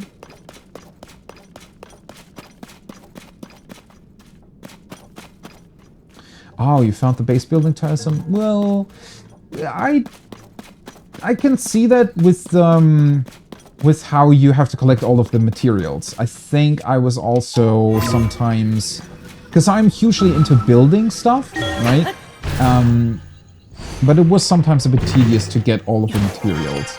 Sure, there's a lot of different ways later on that allow you to, you know, find them more easily and whatnot, but sometimes I want to say that just takes a bit too long almost. I don't know, it's... I thought it was really fun. It was just a bit finicky from time to time as well, since you had some bugs that sometimes made it a bit tedious as well. I still want to replay Subnautica, because I never actually finished it. And I never did the DLC, so... yeah, it spans the entire map. I originally thought, I mean, yeah, okay, so there are these couple black places, right, that are inaccessible because they're literally just stone that goes from the bottom all the way to the top. But aside from that, yeah, it seems to be the entire map, which is pretty insane. Especially since when I first looked at it, it seemed, yeah, sure, mysterious and dangerous, but I thought that they were mostly gonna... that it was mostly gonna be essentially... well, I don't want to call it empty space, right? Because I think that would sound wrong. Like, that's not what it is. The atmosphere is still great, but I thought it was mainly used as a thing you'd come down to every once in a while and maybe, you know, find little bits and pieces and hints here. I don't think I really expected these gigantic structures all over the place. That definitely came as a surprise. Well, then again, the light routes you activate correspond to the shrine, so clearly there's at least like 100 or something of them, which is pretty crazy. What the hell are you doing here? Are you part of the Yiga clan too? Because we're, like, slowly getting there. Are we directly below an entrance to the depth? Oh, I don't have the map unlocked. Well, we're close to 2 anyways. Get the feeling that we might run across a couple more members of the Yiga clan now that we're possibly approaching their hideout down in the depths. And I can already see that that has to be Yiga again, right? Yeah, that was... oh, right, that was the thing I looked at earlier with all the ropes going up to it. Hey. These stone statues have suspicious written all over them. What's up? Yeah, you do too. Ah, overheard me, did you? Take a look at this giant stone statue. And I know it's dark and hard to see, but look, there's one over there too. Yeah, I'm following them. It seems that each statue points in the direction of the next, forming a long chain of statues. You know what? Maybe it wasn't the brightest idea of Koga to run to a place that we can easily find by just following statues, right? If he had just picked any random other place down here, probably would have been a lot more difficult to find, but eh. But you're not going to live long enough to see any more of it, are you, Link? Oh, you finally learned who we are, huh? You die here. I think I disagree.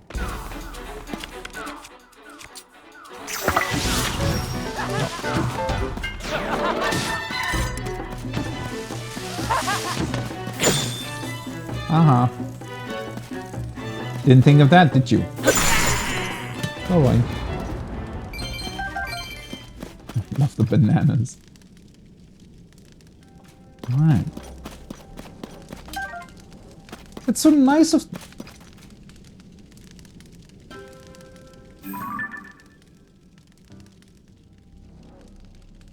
I was gonna say, it's so nice of them to leave behind some vehicles for us. What is wrong with these guys? What the...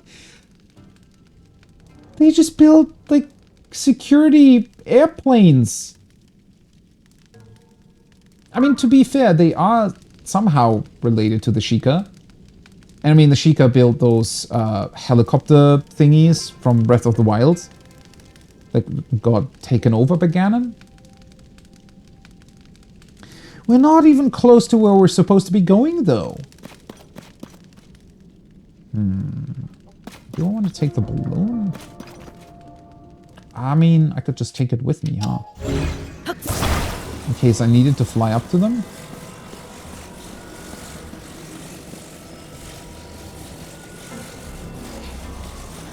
It's so damn ridiculous how he's flying around on his airplane. So they're doing their weird sign thingies, right? That they also do when you fight them. So is that actually based on some sort of similar technology as to what we're using with our hands? Oh, we get springs. We have sticky bits and springs. Right. So with those, I could, in theory, get up there? That's a gigantic string. Is that their hideout? No, wait, those are plants. For some reason, I always confuse those plants with, you know, actually build structures. But then again... Oh. Uh-huh. Yeah. Okay. Right, so we're now fighting the Yiga clan that apparently has learned how to build vehicles and airplanes. Part of me really wants to take the springs to get up there, but then again... Let's just leave this stuff here for a sec. I want to look at this giant structure first. Is there a light route close by? Where are the statues actually leading? Okay, so she is pointing that way. So we could just run past it, but again, that's not much fun. Oh, come on, Link. You're not supposed to... Wait, can you not climb? I thought you were able to climb on these. I mean, like this, but I thought you could also stick to them. Hey, buddy!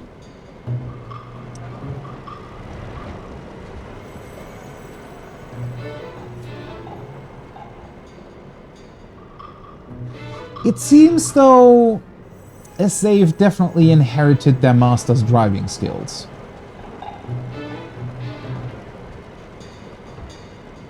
Because I'm not so sure what he's up to. Maybe, is he supposed to be patrolling the area? Okay, buddy, let me light up the way a little bit. Right. I feel like he's having trouble getting over to us. Let me make that easier for you. Here we go.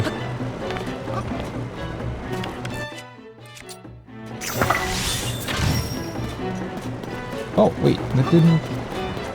Come here. Well, at least he's having fun.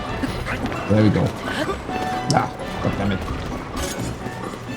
Oh, wrong weapon. I should have used these. I still need to do that. You know what? Since I have 3 of them, I want to see how this works. Okay, seriously, stop driving in a circle.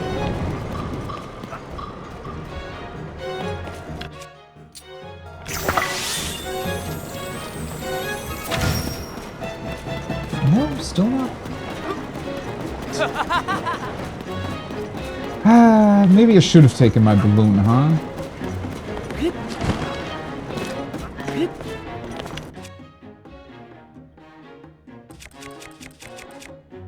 Okay, so how do we stop vehicles? Can I do this? I can. Okay. Seems like I need to find more shock fruits. Oh, wait, no. I have to pick up the rupee. There we go. Can I... Is this registered now?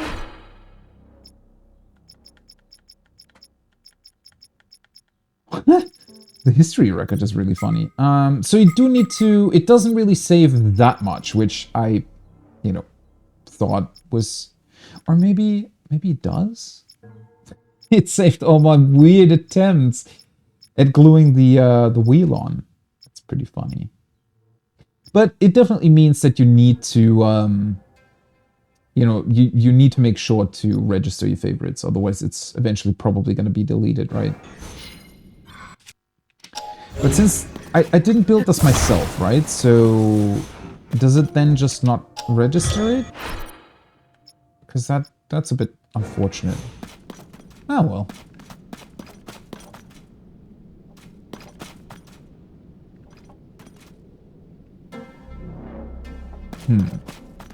Where's the entrance to your little castle? It's actually a pretty big castle.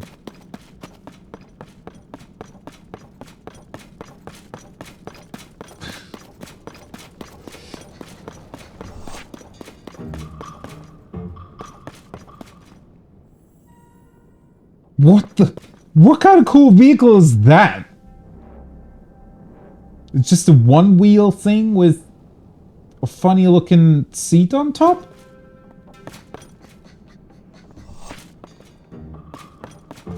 Okay. Well, let's just illuminate the way a little bit. I want to say that there has to be a light route somewhere nearby here.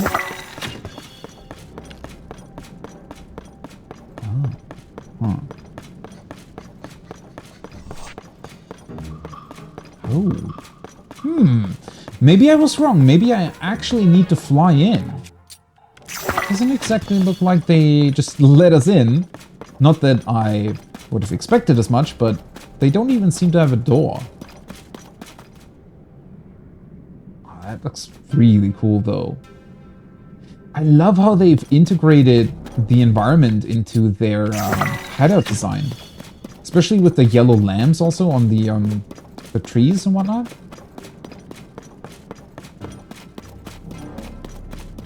Unicycle, yeah. Reminds me of something of... was it in the Phantom Menace? Yeah, I think it was.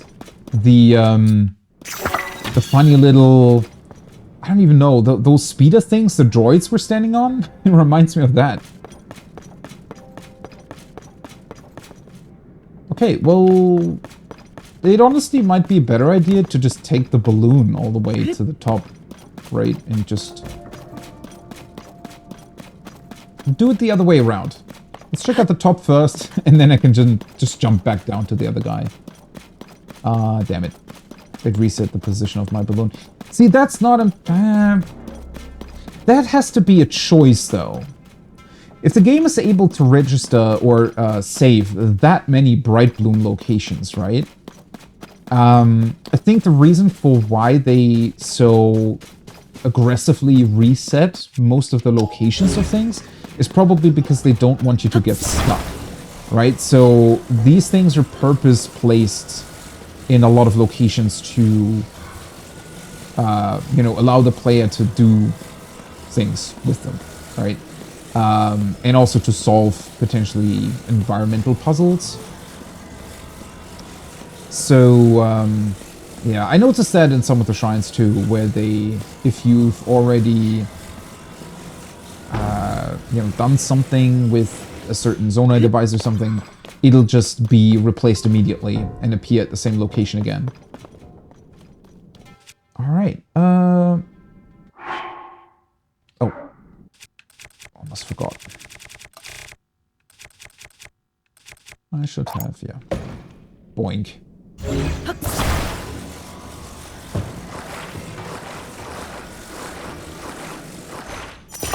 There we go.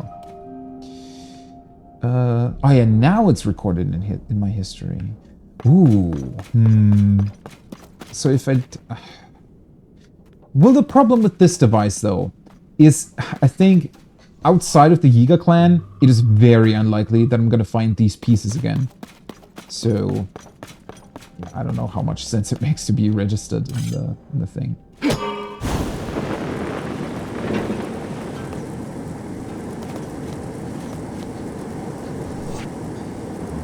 Hey buddies, Link coming in.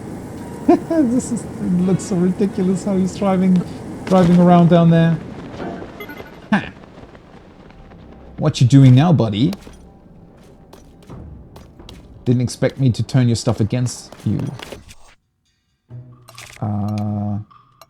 Actually... Problem is I only have one shock fruit left. I still have the dazzle stuff. I thought I had some other things that can shock as well. Maybe? Oh yeah, yellow choo-choo jelly. Oh, perfect. Let's use that.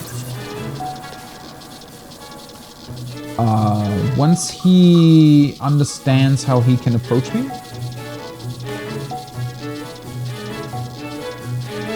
Can you come back?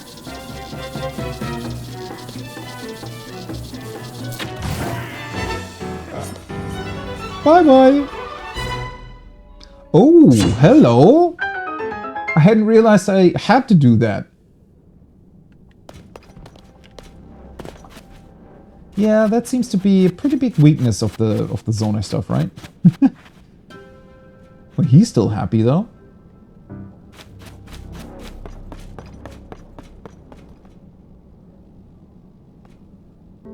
Oh, we would have had to take a balloon or something either way.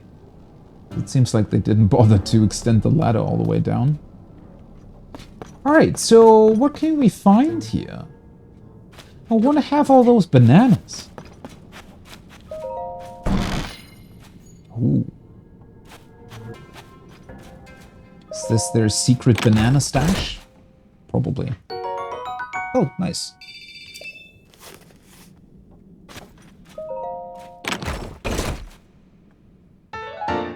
Oh, wait, what the hell? Yiga schematic. So you can find multiple ones from different sources as well? Holy shit, that's really cool. I had only expected to find, though, I thought it was only going to be like one specific key item that I'm just going to find a bunch of. But there are actually different ones based on the, I guess, races and what. Oh, that is so cool.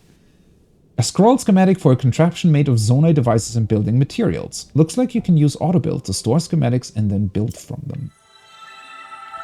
What would have happened if I...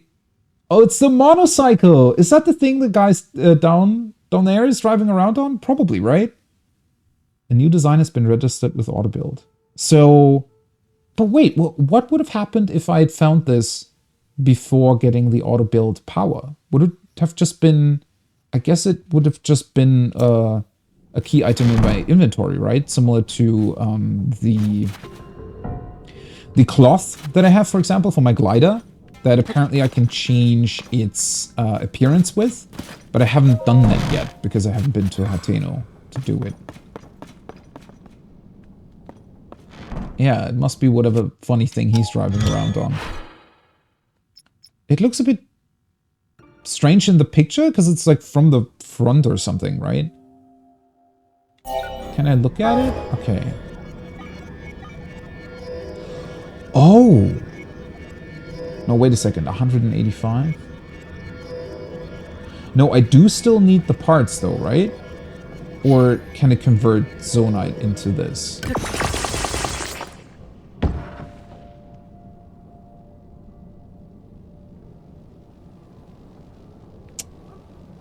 Well, that's crazy.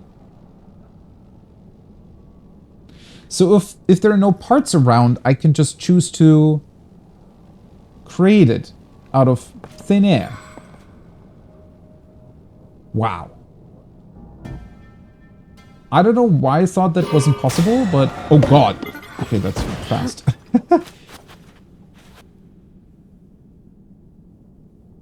Okay, so... Is this funny little thing on top what keeps it oriented correctly? Or is it just because... what is it to begin with? Can I look at that? What is this part? Oh wait, if I... no, because it's connected. It's funny how it looks all green and gel-like. Yeah, if you needed all the parts. It made it sound as if you did. The tutorial made it sound as if you had to pay both Zonite and you had to have the parts or something. Which I thought would have been strange because, well, then what...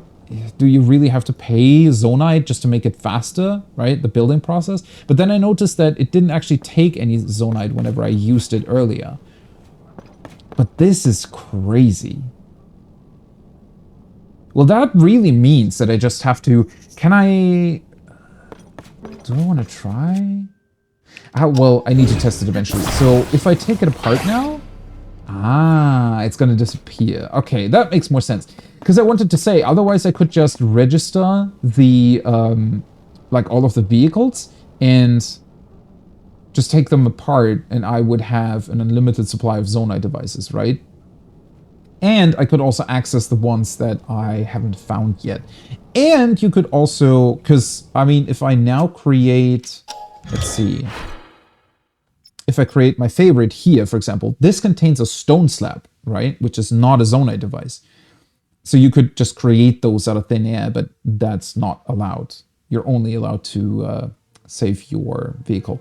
That being said, I mean, you can probably save the craziest things ever. So, yeah, you could still do a lot with this, right? Also, in theory, you could probably register some sort of favorite that just has a bunch more things attached to it than what you really want. And then you can just take them off again, right, afterwards to create multiple vehicles. Because it also says here 1 out of 8. So you are only allowed to store 8 favorites, which, considering the sheer amount of stuff you can build in the game, theoretically, isn't exactly that much. But, oh well. Does it still work now?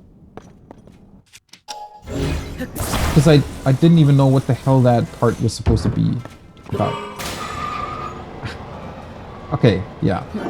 That was... I don't know what it was. If it was some sort of gravity stabilizer or potentially a just a counterweight. But either way, now it doesn't work anymore. At least not this way.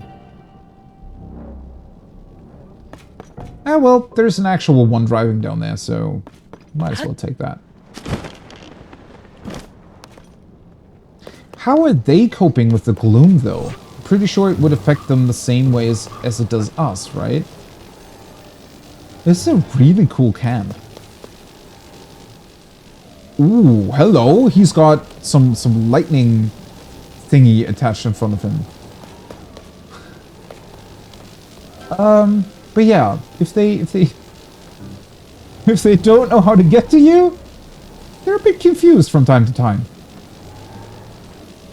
I mean, he's having fun. Right? I guess it was too boring for him. And now... Oh, wait, you're still here? I need to drive over to you again.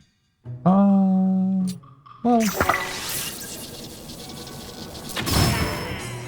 Bye-bye. Oh, that wasn't even necessary. He was driving at me pretty much directly.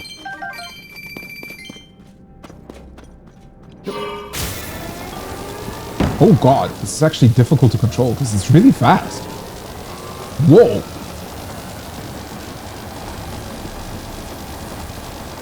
Yeah, the turn radius is difficult to deal with. I wonder what that thing... Oh, wait, I can take this apart, though, right? Because it's... Oh, no, I can't. Because it's considered one connected vehicle. Yeah, it's one of those electrical spearhead thingies at the tip.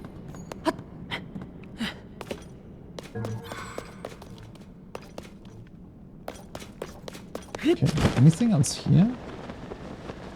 I love their little huts that they built down here. Or, well, big huts, I don't know.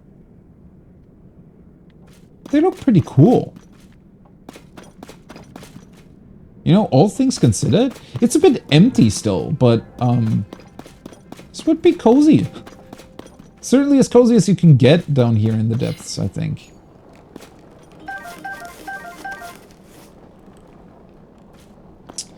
Alrighty. What do we have here? Yiga Clan Notebook. Safety first.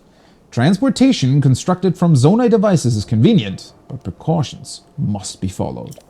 Familiarizing yourself with the following guidelines will reduce the 2 most common causes of fatalities. Oh god. Do I want to know what happened to various members of the Yiga clan in their quest to find out how the hell they were gonna steer vehicles? First, keep your balance to avoid overturning the vehicle. If the vehicle is off balance, evacuate immediately. 2. Protect the driver from all attacks. Even a simple arrow can threaten their ability to steer. Glory to Master Koga. Right. I mean, I, you know, find it pretty cool that they always leave tips for us behind as well. Hey, another one of those duplex bows. Do I still have... I have. Nice. Still have enough room for it. Well, alright. This was definitely really fun. But I think it's time to move on.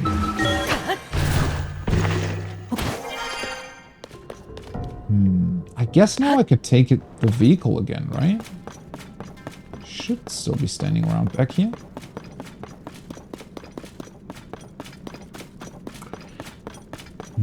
Okay, I can see our light route very faintly in the distance. That's not exactly where we're supposed to be going, but it might be on the way of the statues. Oh god. How is this all still so far away? I fear I won't be getting to Kakariko today. Oh well.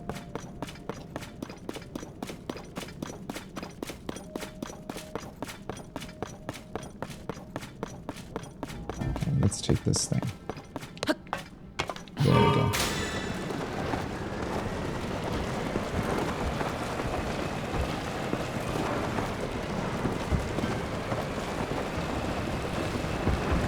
I do have to say though, if they came up with these things themselves, good on them. I mean, this looks awesome. It's almost Mad Max style, isn't it? Especially with how the Yiga look. They're even somewhat similar to those guys. Still need to watch that movie. I've seen a couple clips from it, but... Because at first I didn't think it was for me that much, but I think I definitely missed out there.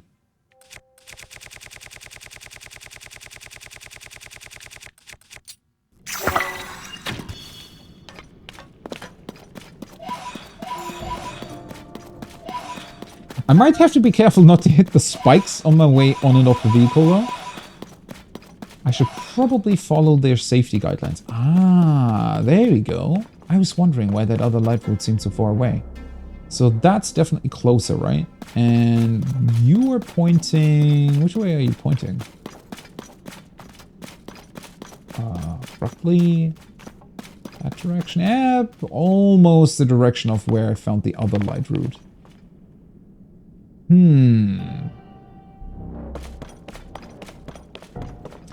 It's just...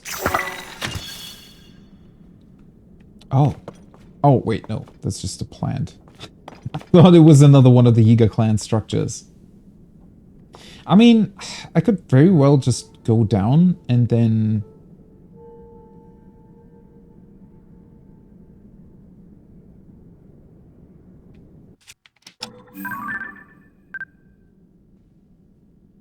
What?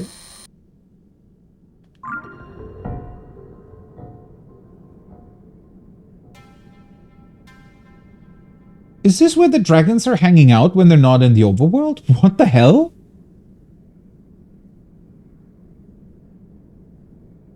I thought at first it was a different one that might be just hanging out down here, but no. It's one of the dragons that you see all over the place. Just casually hanging out down here. So they can just, like a ghost, go through the, well, stone between the depths and the overworld? And that's where we see them approach, or come out of. This is getting crazier and crazier. Especially since it just connects everything that happened in Breath of the Wild so well. Okay, there is another light route though. That's over there. Alright. So the one that's down here should be somewhere around here. So we can go there and that way. And what do we need the statues for if this is just here? I don't know. Sadly, that means that I already have to leave my vehicle behind again, I think. Ah, well, I'm gonna find the statues again, right? Oh yeah, there's another one right there.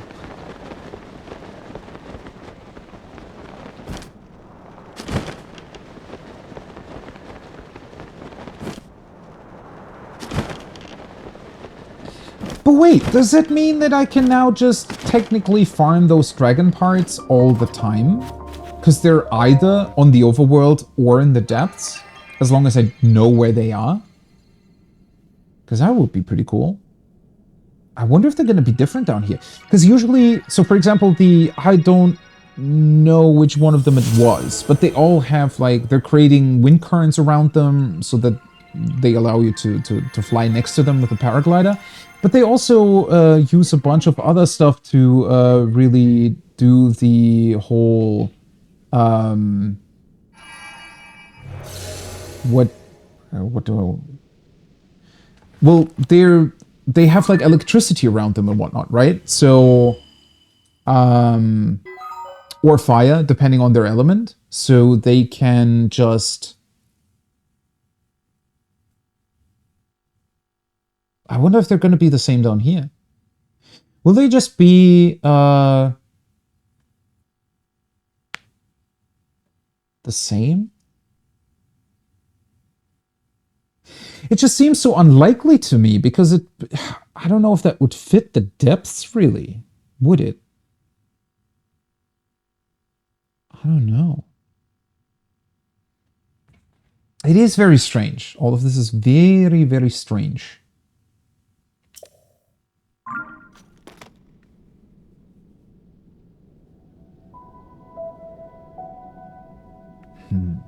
Oh, we get balloons. Nice. Okay. What I do find really cool, though, is the way the light routes connect your map. Well, first of all, it's nice because it's such a different way as the overworld map, right? Because otherwise, if they had done similar towers down here, I think at some point it just would have felt, you know, like an old trick. And not as exciting anymore. But since these are uncovering the map through light, Just makes it more interesting again. I don't know. It's very cool. And it is also awesome because whenever they do actually connect with each other, so the, well, here, for example, or earlier when I hadn't found this one, the map obviously still wasn't connected. So it tells you through that if you've actually found the connecting light route or if you've missed one somewhere in the middle, right? Which is pretty awesome. This is a big valley.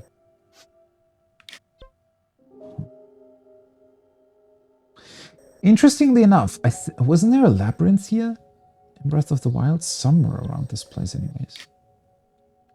I think. So I wonder if I were to find that down here as well. Maybe it's towards this. What was the other one looking like? This one. Kind of a square chamber thing.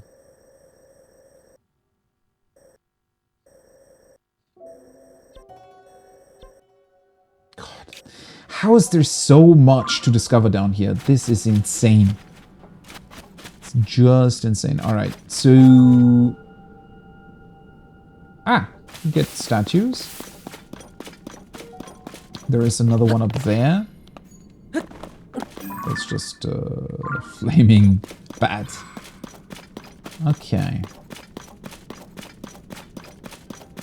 Cool. And some more balloons. I want to have these lower portions. Oh, hey, by the way. Oh, there's another basket as well. Oh, hi. Didn't see you there, buddy.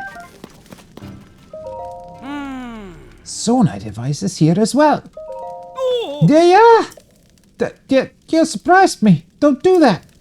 I thought you might have been from the Yiga clan for a second. Hurry up and get your research clothes on. You mean your Yiga clan? Huh? You don't have research clothes? Wait, are you in the Yiga clan? Sure. You dare claim to be a part of our clan? Absurd. Your life is mine. Why are you guys always so easy to see through? Damn, I'm always too slow with my ice arrows. Ah, well. I wanted to use the gloom swords anyways.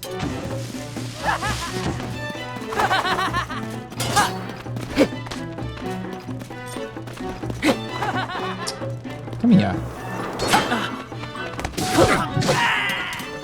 Okay, so that took one of my hearts away. Interesting.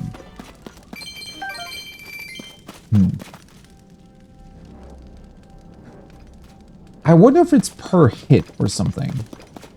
Like per hit that I'm doing to an opponent.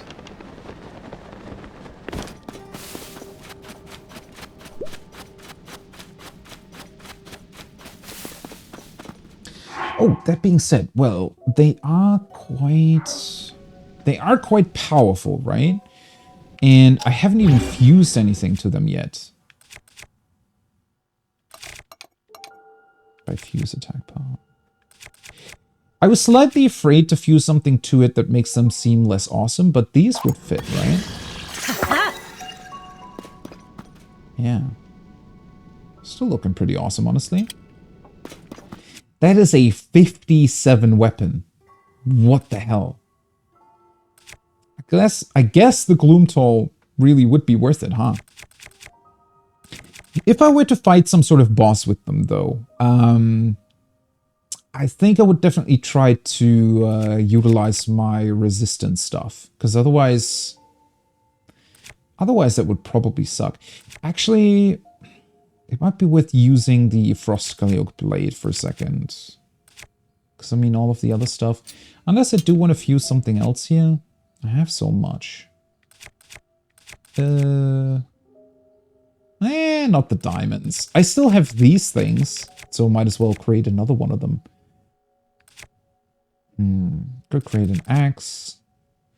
Let's use another one of these. Yeah. They're not exactly super strong, but the ice effect makes it worth it.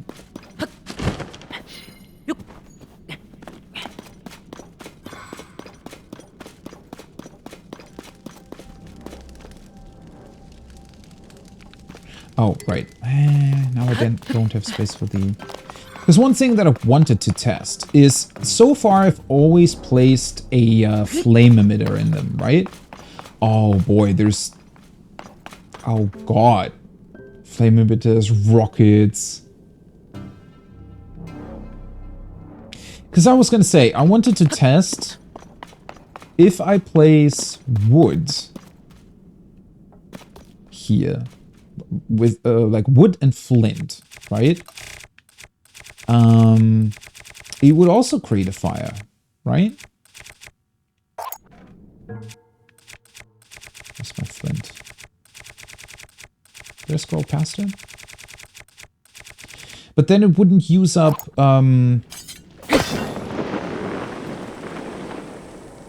it doesn't use up your battery. I mean, this didn't exactly work the way I wanted it to, but yeah, if you were to create a campfire on this thing, right, in the basket,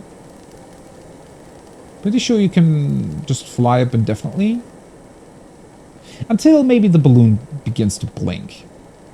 Because, I mean, that would still happen. Oh, this is actually quite high up. It's funny that this works, even though I didn't plan it to work. The rockets probably would have been more fun.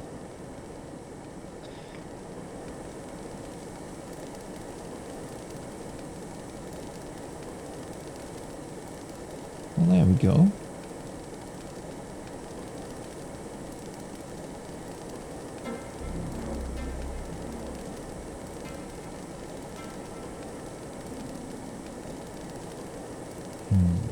There's a bunch of posts up there.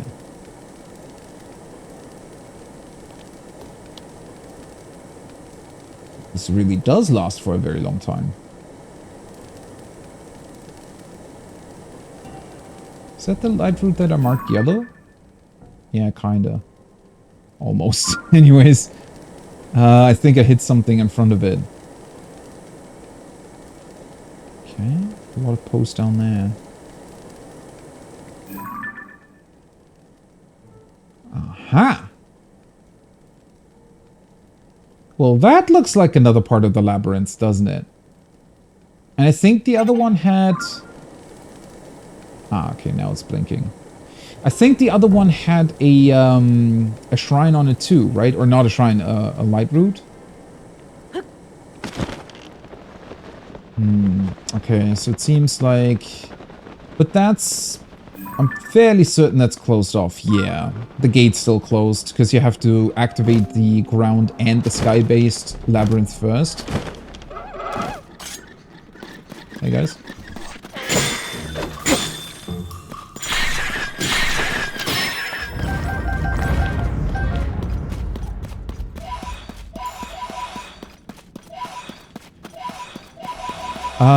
The blueprint for the balloon? Didn't I... Wait. Yeah. I got this one. Oh, right. Good call. If I... Because you don't always find these things, but now we can summon it, right?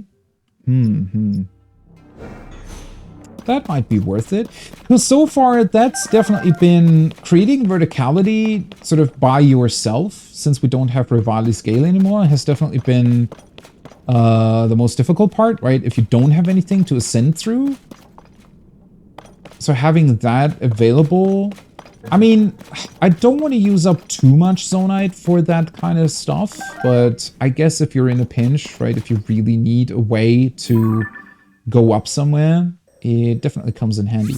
Okay, let me delete this, because I won't be able to get there before actually dealing with the overworld labyrinth and the sky one.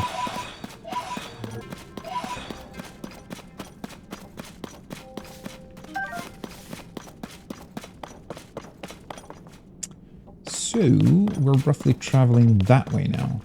Wait, are the statues still Oh. Where are you guys pointing? It seems like they're actually pointing up at the labyrinth, aren't they?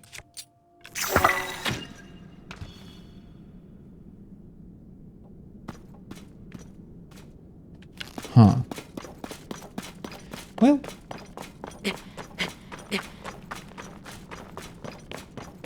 Thankfully, we can just run up here. Seems. I was expecting to have to climb. And for the couple last meters here. Alright.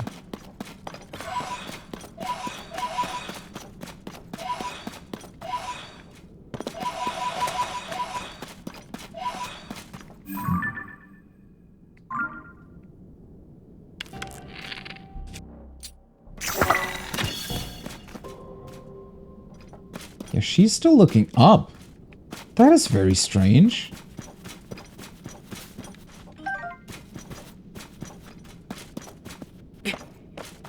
Because now we're really approaching this labyrinth type. Oh no, wait, those are just more Zonai devices.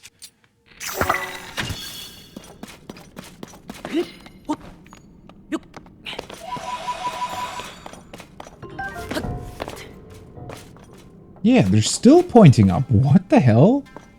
Well, never mind. We're gonna approach the labyrinth after all. Maybe they just want you to have a really high vantage point to be able to fly over or something. Because it's a bit weird that they show the other statue to you, but then these are kind of going off into a completely different direction. That is very interesting. Oh god, that's where we came from. It's also funny how the roots at some point just vertically extend to the ceiling of the place. Well, either way, I'm hungry. I'm gonna eat something. And when I'm back, we are going to extend our excavation into the depths some more. Feels like today I'm mostly going to be down here. So that's very interesting. I didn't expect that to happen at all, but I mean, at least that leaves me with a good plan for the next session then, and go to Kakariko then. So hopefully today we can at least still make it all the way to Master Koga. That would be awesome. But we're going to do that in a little bit after my lunch, so I'll be back in a bit. Alrighty, we're back. So, back in the depths, I actually realized halfway through my lunch that I didn't save. I mean, I know the game does autosave from time to time, but it's, would have been a bit of a precarious situation if something had happened in between, although usually, unless you're quite literally standing right next to some sort of monster camp, not that much can happen. That is so curious, though. That the statues are pointing you this way, right? Yeah. You're just passing by the labyrinth for some reason. Well, that at least gives me an opportunity to. Oh, thank you. It gives me an opportunity to take a look at what these things look like when you haven't activated them yet.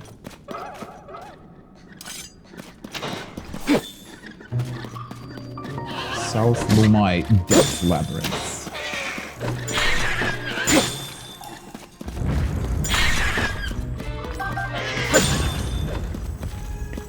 I still feel a bit bad to fight them all the time, but oh well.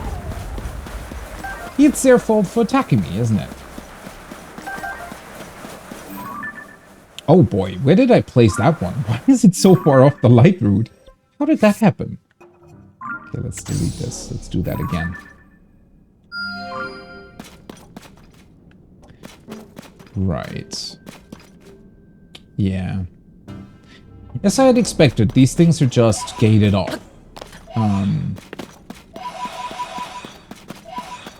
Which makes sense. Although it seems... Ah, that's cool. We're actually getting a start ramp here. Over to the other statue. Alright.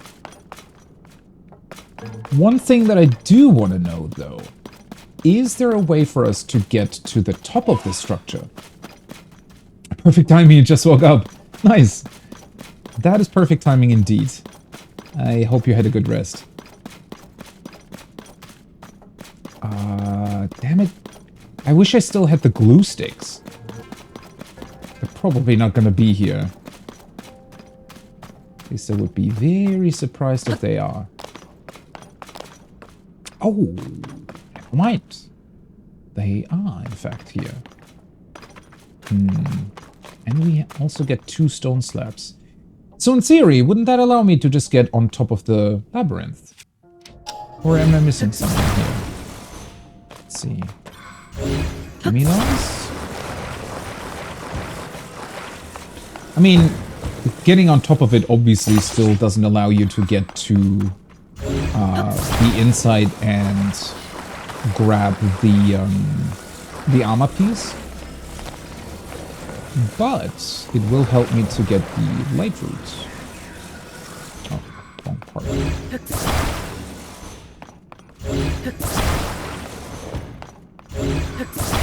Let's move that over for a bit. There we go. Now, let's put this on. The only thing I need to be careful about is not to place them too far on top or below each other.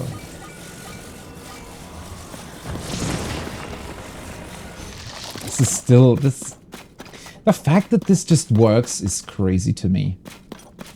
That being said, maybe I can find some funny little ascent position here.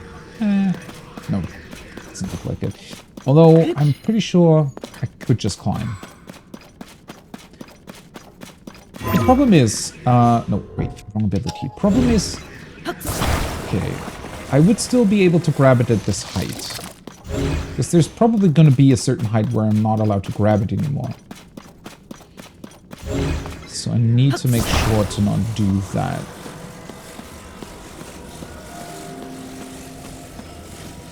Considering that this maze isn't exactly super high, this might be overkill, you know, in terms of trying to get up to it, but oh well. It is what it is. Wait, how high is it?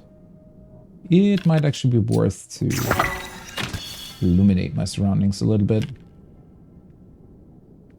It's alright. It's not that high. Oh, oops. Hadn't realized I placed them so close to each other. There we go.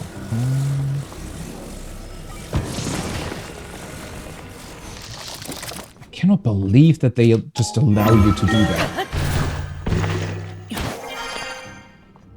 I thought for sure that everything you build is, you know, restricted to, well, different...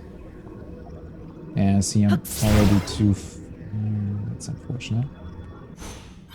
I really thought it would be restricted to the,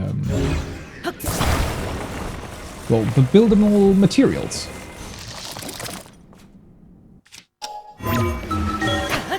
Yeah. Honestly, this might be taking longer than I had expected. Oh yeah, they really don't want you to grab stuff below you. That is indeed very unfortunate. Oh well. Let's just move this as high as I can, which is actually not that much higher, and just climb the rest of the way.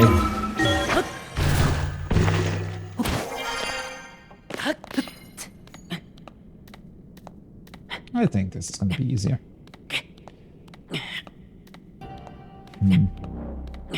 I mean, obviously I get that they're trying to keep you away from doing certain things by restricting your, especially your vertical movement with that ability quite a bit. At the end of the day, though, considering the ridiculous stuff that you are allowed to do already, they might as well just, you know, let that happen as well. I don't know. I mean, seems like that's not exactly that much of a restriction, all things considered.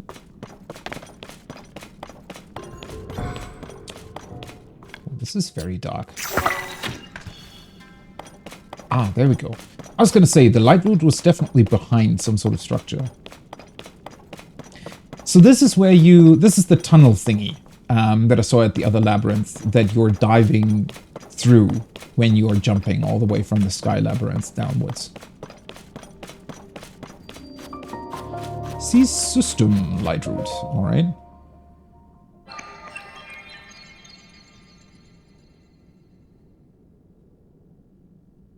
Yeah, I should have realized that you're allowed to just activate these. Because the other one was also just behind the labyrinth. That being said, I think at that point I thought that it was non-existent before you activate the labyrinth or something. But clearly it works still.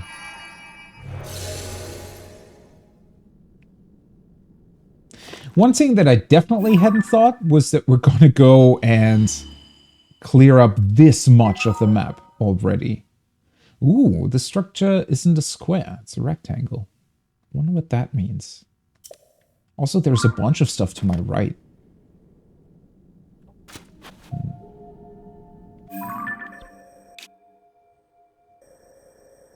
Could just be monster camps, but that's very deep, actually.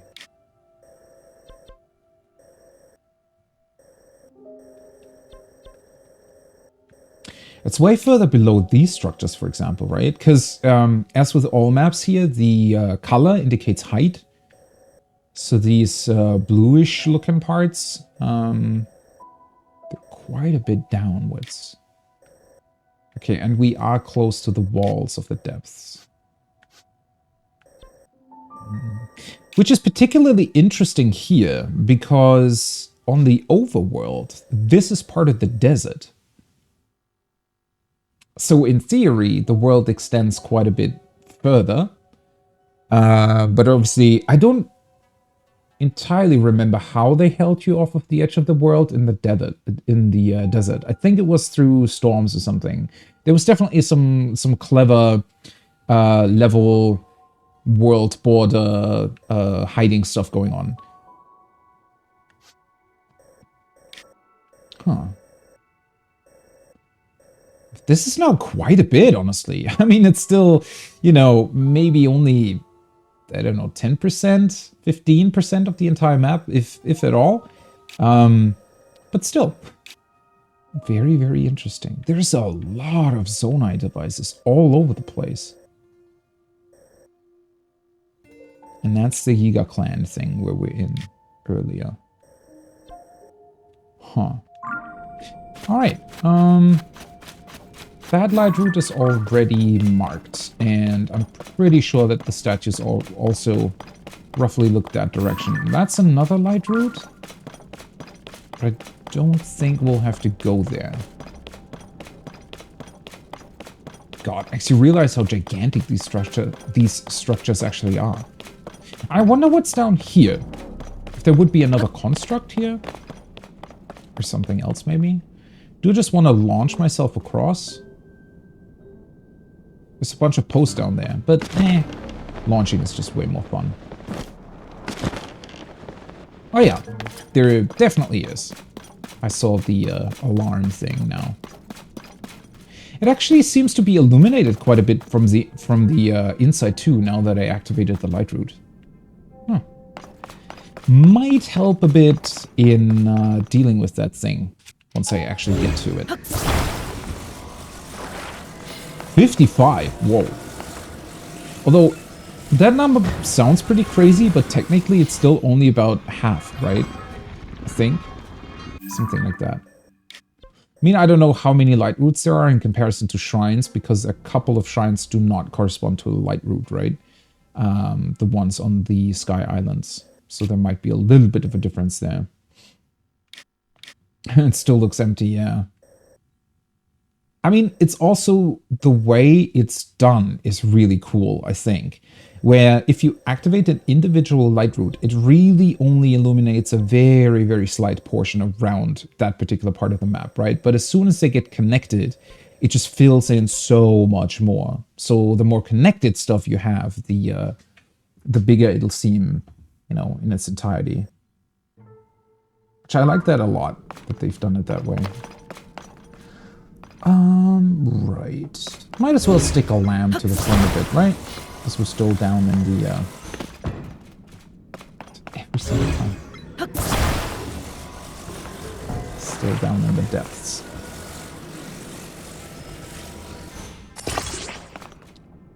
Lamp. The control device.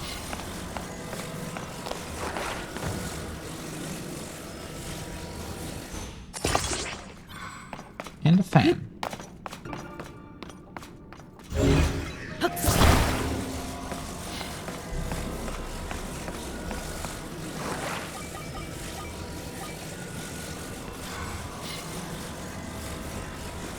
There we go. Also, since we are... Since I don't have that many favorites yet, I think it's probably worth it to just keep a bunch of favorites around for the time being, so that I could summon them in if I really needed them at any given point.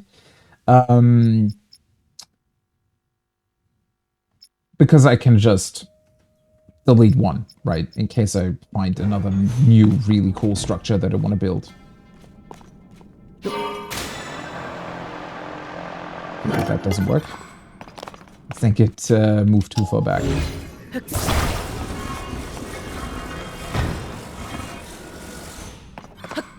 There we go. I do really wish they would give you Zonai dispensers with the control sticks quite a bit earlier, though. A lot of these statues all over the place here. It's just that they... I don't know. It just... I have to say it feels a lot more fun to control these things rather than, you know, just being a passive passenger.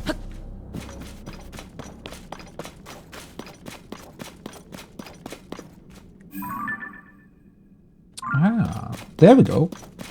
That definitely looks like another Yiga clan hideout.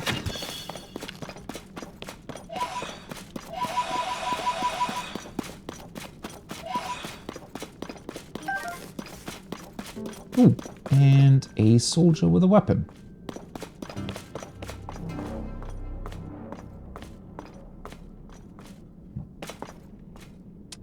That's where we need to go.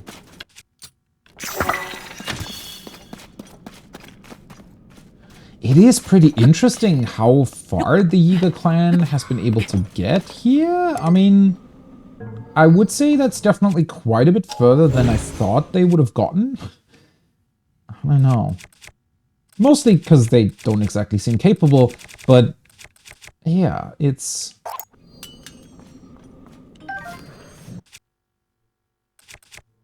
Aw, they're not exactly good, right? Okay.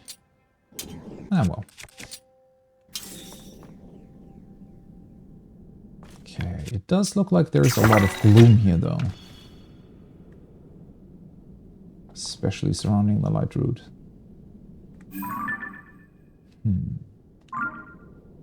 I wonder if they have another schematic there? And or potentially more notes on what's going on down here?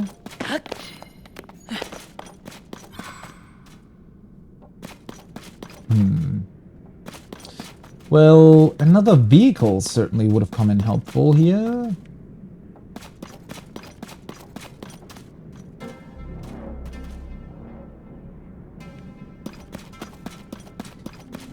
I do have to wonder, though, why the statues are pointing this way specifically. I guess it's because they... Yeah, they more or less place them according to the surroundings, right? Or the elevation of the place. So they obviously couldn't just make a straight line since... well, they'd also have to be able to walk towards them, right? Okay, so how are we getting past this then? Oh, oopsie. That flew a bit further than I thought. Oh, wait, never mind. Huh. It's actually not that much. Or, well, it's traversable, either way. Ooh. So what's that? A sled? Why is the... Oh, that's not actually attached, huh? I was gonna say, why are the spikes on the back? That doesn't make much sense. Ah, cool. So we'll be able to use this to get around.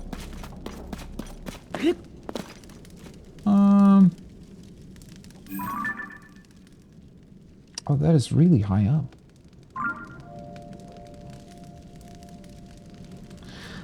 Guess I could go to the light route first. What's up?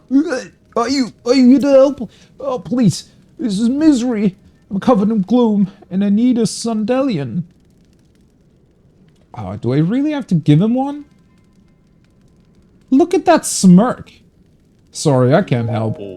You'd walk away from someone in need? Some hero you are. So heartless. Cold and cruel and heartless. I feel my rage giving me strength. Prepare to die, Link. Okay.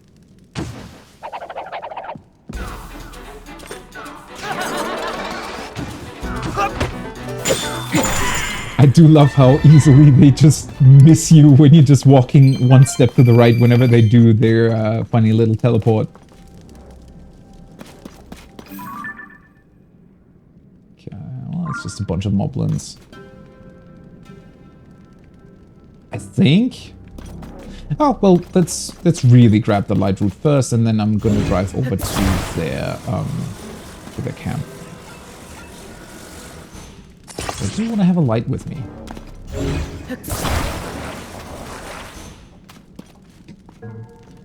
It's just every single time I'm activating some sort of Sonai device, I just... Oh wait, damn it! Where the hell is the light route? Oh, there it is. I was so engrossed in my driving that I completely overlooked it. Okay, so that's another Yiga clan thingy. I mean, I should probably just pin more stuff. Let's see. Yeah, because it's kind of on the way. Can, like, zigzag our way through. Also, might as well look at this, right? That's the treasure map I found. Did it specify anything? What could be there? No, it did not.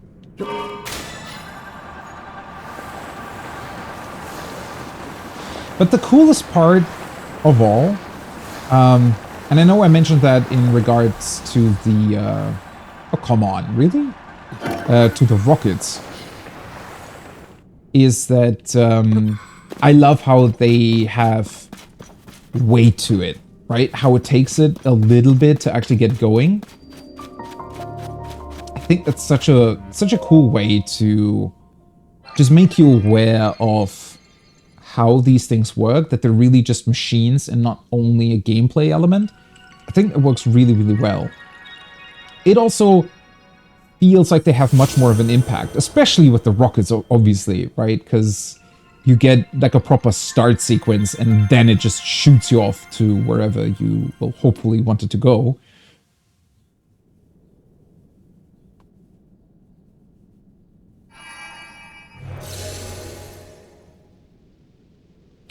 One thing that I'm actually beginning to wonder about, though, once we do find their hideout, like their actual one, wouldn't that mean that there is also still that connection between the depths and the overworld that Master Koga actually fell down in when we dealt with them in Breath of the Wild? Oh wait, where is the... Is this the camp already? Is it that close? I guess so. Oh yeah, it is. Oh boy, okay. I thought it was only one stone pillar with stuff on it. Well, it's actually 3 connected ones. This looks awesome. I mean, as idiotic as they sometimes are, gotta admit, they can build some stuff. That's a really, really cool... well, hideout, or whatever you want to call it.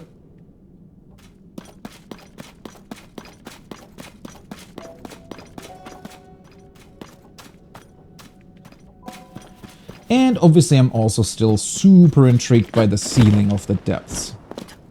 Because it doesn't really look entirely natural.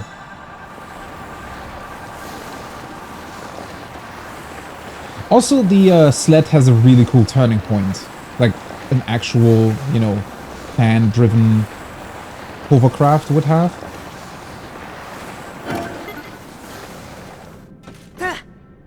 Oh.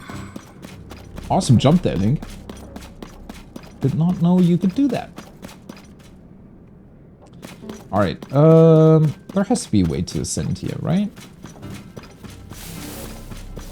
Well, here, of course, but the hell is...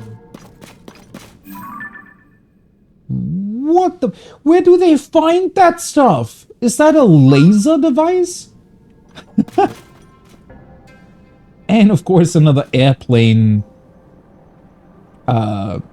alarm lookout guy. As you do, right?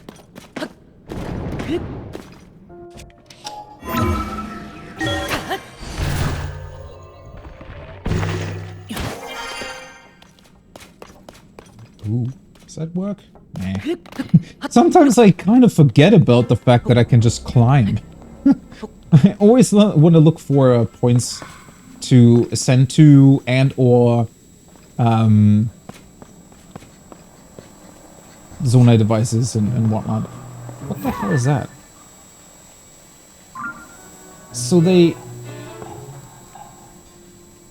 have actual alarm thingies that can shoot lasers if they feel the need to. Can I hit you with an ability? Oh, I can. Wait, they allow me to move that, but the other one I wasn't allowed to move?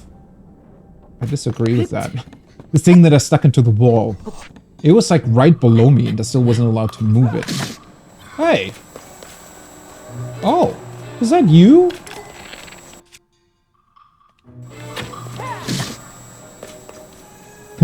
Question mark. Did you not realize that you're going to continue flying? This is... question mark. What the hell is going on?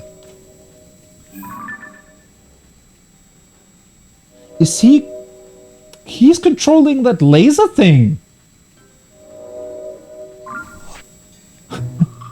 These guys are absolutely ridiculous. Okay, what kind of solution do I have for you then? Anything funny that we can do? Here, I'm just... Still don't really have things that can potentially create funny interactions here. Splash fluid. That's the water bombs, right?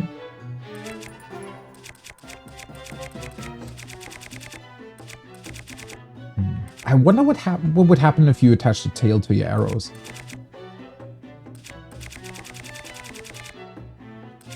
So many things. Shoot him with a rocket. Honestly, it's probably easier to just get rid of him, or try to anyways. 1 minute later. There we go. Oh, wait, what? I thought he was just standing in some sort of room. That entire thing just comes crashing down? What was that? What is that even?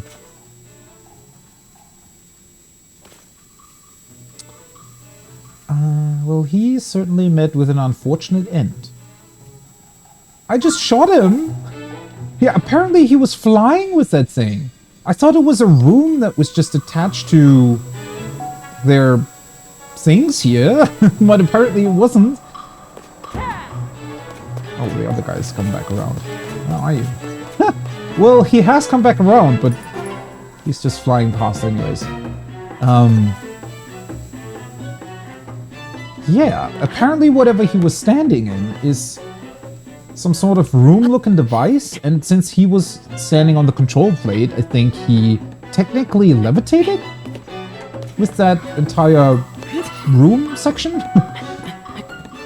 Well, and when he died, and the thing wasn't being controlled anymore, it just fell down completely. Somebody else still seeing me? Or is it only the guy on the airplane? Oh, hello. Whoa. Oh, they've really been collecting, huh?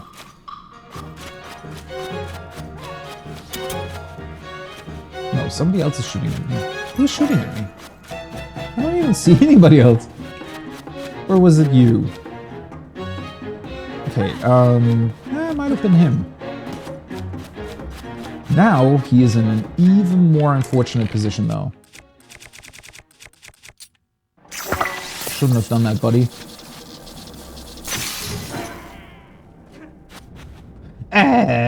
Boom. He's just dead.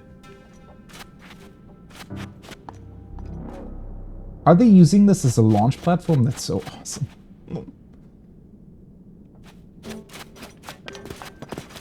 Ooh. What are you guys? Oh wait, I always forget that you can check with the fusible. A cannon? There are cannons? And what is that?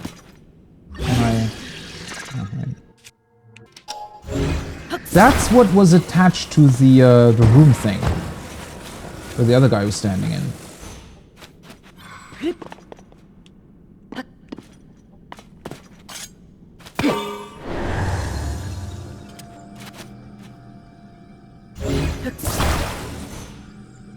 Aha! Well, that explains it. So that works like the other levitating platforms that you can sometimes find in the sky. Just that these require battery to be operated. So since he was standing on his control unit and these things were attached to the either side of his room that he was standing in, he could levitate, well, until he was dead, that is.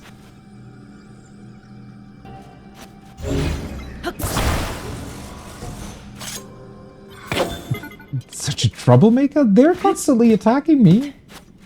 It's not my problem that they don't have a clue of where they actually want to navigate with all their cool vehicles that they built.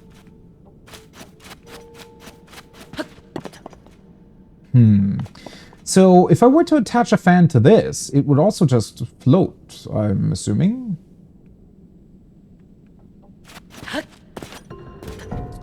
Also, probably a good idea to mark that one. So that's the... I'm pretty sure that's the next light route. Yeah. And that's another Yiga hideout. So we're going to go there first, then the light route. It's going to open up a bunch of the map. Which probably makes it... And then I can check the spot before moving on to the actual hideout that they have. But as much as I'm making fun of these guys, this is super awesome. Like, these hideouts that they have, not only do they look insanely cool, but, well, it's just... It's such a nice change to not only fight people that are actually using the Zonai devices for themselves, but also to get those already pre-built Zonai devices whenever you do deal with them.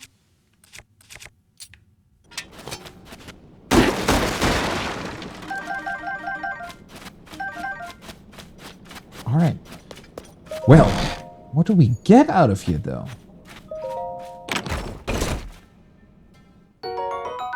Okay, more charges. That's going to be a massive battery upgrade once I get back to the surface. And another schematic. A beam turret. Alright. Oh, wow. Wait, so those things are awesome. Does it mean that I can, in theory, just place down a turret, more or less? Let's say I'm fighting some sort of fairly strong enemy. I could just place down a turret somewhere, and it could either act as a tank and or diversion from me, or alternatively just add some additional damage. That would be pretty awesome to use, honestly. Okay, is this going to be another fancy little manual? Some of the huge roots growing from the ceiling have glowing cores. No, it's not, actually. They've been using them as landmarks, but they may have an additional use. Recovering vitality lost to the gloom. How do they know that, though, if they weren't able to activate them? This light appears to have a mysterious healing effect that feels like being back on the surface. Unfortunately, the small amount of light is very weak. We are investigating whether the effect can be strengthened. Oh, ooh, wait, so light roots can even replenish your gloom even if they're not active yet? I guess, or only very slowly, maybe? If this research goes well, it may even be the end of carrying Sandalians. Glory to Master Koga. One thing that I am definitely asking myself, though, with the Yiga clan right now is, if Master Koga fell down here, how exactly did he go about recruiting new Yiga clan members? Or maybe he didn't, and they just looked for him and eventually found the depths? Well, okay, so to be fair, their connection to the depths, or the, well, the thingy he fell down into was in their headquarters, right? So it's maybe not that much of a leap that they would go looking for him down there. Yeah, I can see that happening.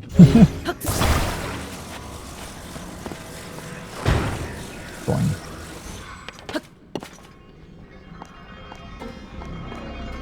Okay, where do I want to go? To the light road, right? Or do I want to go to... Well, we're already kind of pointing at the yellow thing. So might as well go there first. I should maybe, as long as the fans are still active, I should try to fly just a little bit higher so that I have more height as soon as this thing goes off. It is pretty cool that you're still allowed to steer, though, once it's been turned off. I like that a lot. Oh, hey, buddy! Did not know there was another one of you down here. Oh, it also auto-activates the fans again once your battery has been replenished. Huh. How nice. Uh-oh. Okay, well that wasn't exactly great.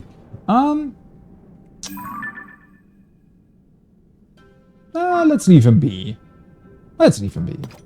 Poor little froggy has earned some rest and peace in his life. I am also pretty sure that it just saw something somewhat concerning in that particular Yiga camp. Namely, an actual tank. So that's going to be fun to fight. Oh. My bow broke.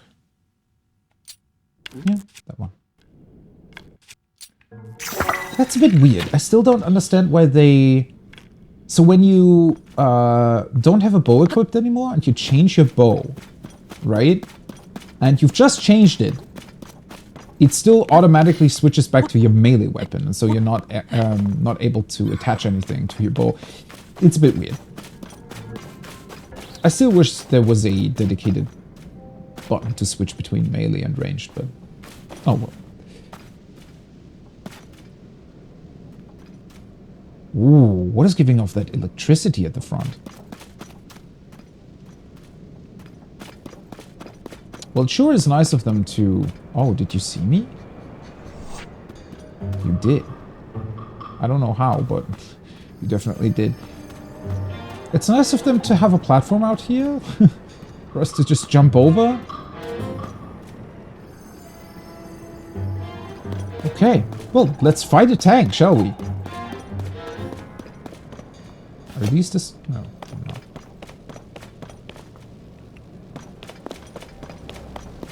So they have an electrified fence? How'd you guys do that? Oh, clever! That's so neat. That's so cool that that just works. Just place one of those electrical zonai things in front of it. Well, that does mean I can just move it, though. I'm pretty sure. Yeah. Hello. Hey, buddy. What the hell? Oh, well, I thought it was a tank. Or is it not? I thought I saw a turret.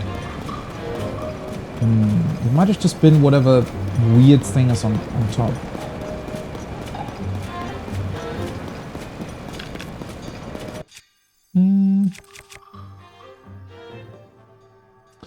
I mean, I'm pretty sure I can just... Nope, that didn't work.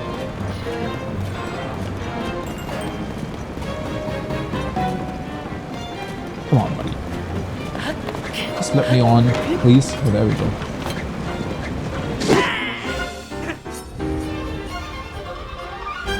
Ding, ding, ding.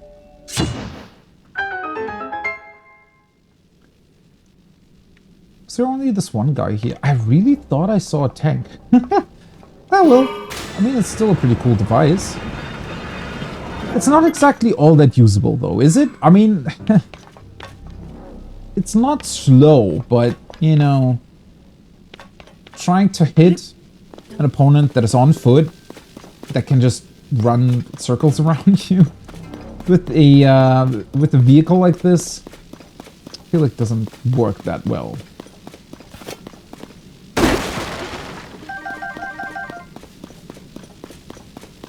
This is such a cool idea. I wish you could utilize that yourself a bit more, but, well, I mean... We're typically not defending a position, right? We're attacking, so... And I also haven't seen that many metal plates like this anywhere.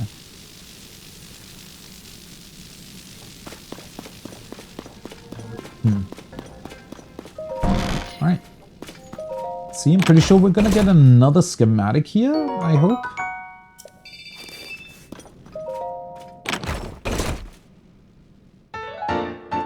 It's very cool.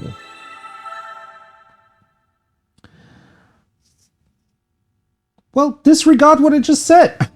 We can now just conjure one up out of thin air whenever we want to. A shock trap. Okay. Well, that actually sounds pretty brutal. Holy shit. Okay. I can look at that, right? Yeah. It doesn't immediately consume materials. Okay, but this is supposed to be walked under. I'm pretty sure. Right?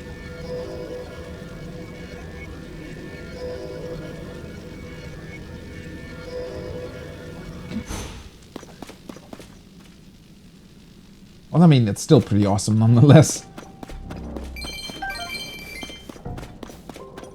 Ooh, and a bunch of resources. Always nice to see that. We have learned much about the gloom. Familiarize yourself with this information. 1. Nothing can disperse gloom, not even electricity, fire, or cold. 2. Touching gloom sucks away life force. Watch where you step and avoid contact. 3. If you do make contact, Sandalians provide effective treatment. Alternatively, return to the surface. In addition, promising new research shows the light of roots growing from the ceiling may help recovery. However, since the root's light is so weak, additional research is needed to see if these effects can be increased. Glory to Master Koga. Alright. It is super interesting to me that they were doing all of this research on their own, though. Am I going to be shock driving through that? Of course. Why did I do that? I thought I might be able to get through by just, you know, only making the wheels touch the shock device. Oh, wait a second. You know what? Do we still have... Nope, not that. Yeah. Why not? There we go. Ooh. Oh, that's particularly effective if you're next to metal structures. I like that. Haven't seen one used before? Oh. I mean, they have so much cool stuff in here. Oh, what the hell? And it's also really awesome how the game, once again, just facilitates so many different playstyles and also just in general people, right? Because you can, like, if you're not exactly the creative type, it just gives you a bunch of cool ideas or things that you can just conjure up if you want to. Okay, I'm stuck. Great. Oh yeah, I'm actually... wait a second. Can I... Where's the gloom? Or, obviously, you can just come up with your own stuff. Actually, why am I doing that? Oh, I turned it on. Yeah, I hadn't really thought about that before. Why not just attach a flower to the vehicle itself? That way I don't need to illuminate my entire path. I mean, it does have headlights, but, you know, this way it's also going to illuminate the surroundings even when I pause. Oh, does it have trouble driving through the gloom, or am I just on some particularly difficult to navigate terrain here? Let's just move it over there then.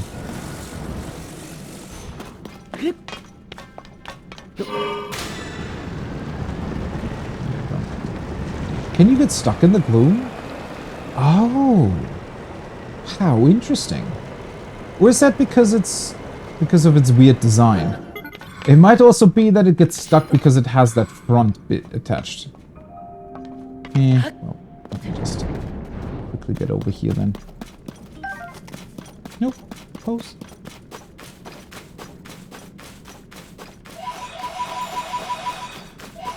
With how much light I've already activated down here, sometimes you really forget just how insanely dark this is if you haven't got any light around you. Imagine navigating this without having bright blooms or something. Could actually be pretty... Well, the cool thing is, or what I find so awesome about the design of the depths is really that... Okay, yeah. I think it's mostly the structure of this vehicle isn't exactly well suited for the terrain. But yeah, what I find so awesome is simply the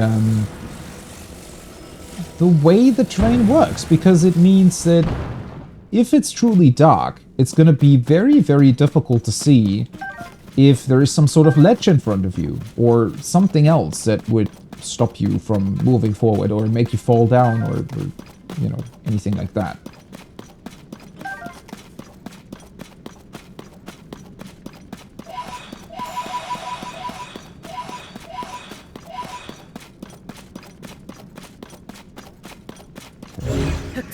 Let's try this one more time.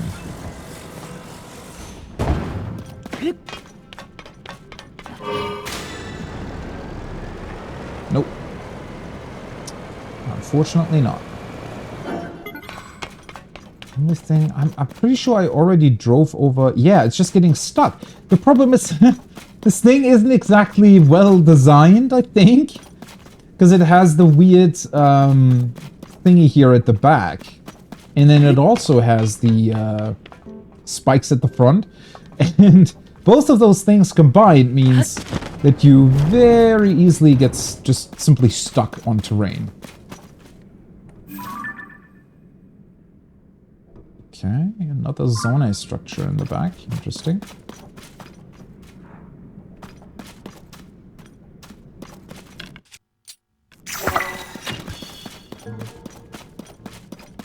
Ah, cool.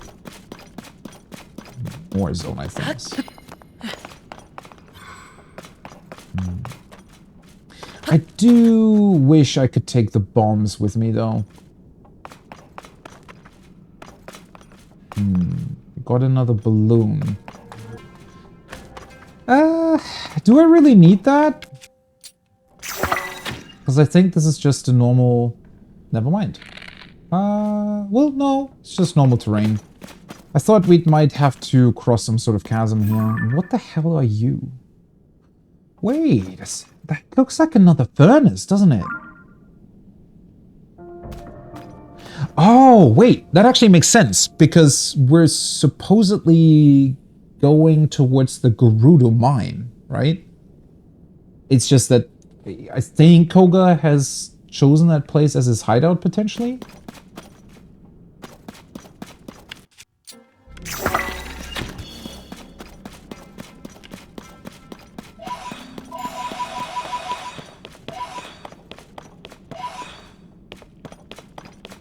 I actually haven't really looked for the statues again. I think I've kind of lost their track, haven't I? Ever since I went to that Yiga camp. Well, I'm pretty sure we're gonna find them again. They weren't exactly difficult to follow, especially once you turn the lights on. Ooh, there's actually a lot of light routes that you can directly see here.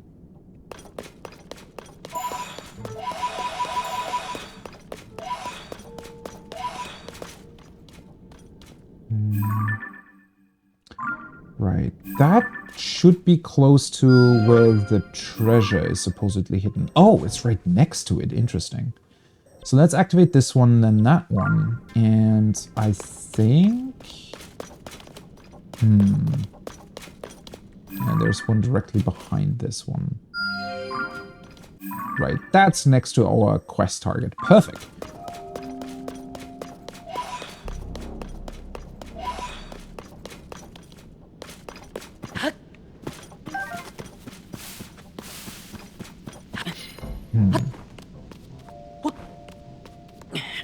I wonder why the bomb flowers are growing around these things, actually. Does it mean that these plants are somehow related to them? Because previously I only ever saw bombs growing around the places where like-likes are, so we're speculating that they might have something to do with it. But I'm not exactly sure.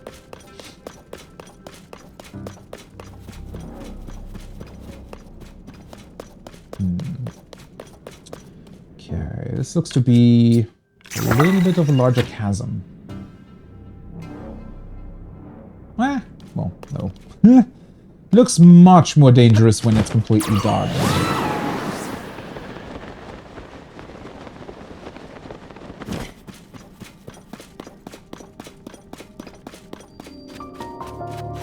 Gerudo Desert Depths. Alright, so we're definitely below the Gerudo Desert now. I have to admit, I really didn't think I was gonna activate this many light routes this quickly, right? Considering that I haven't even been to Gerudo Desert, I haven't really visited any of these regions.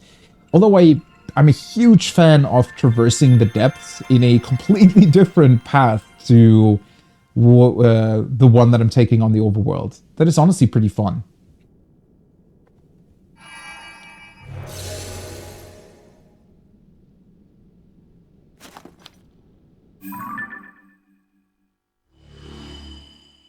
Okay, there we go.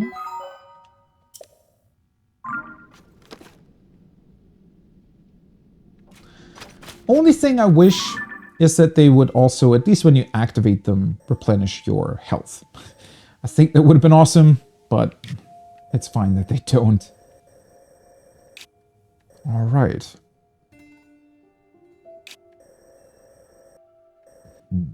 It's also a pretty interesting chasm. There's quite a bit of water down here.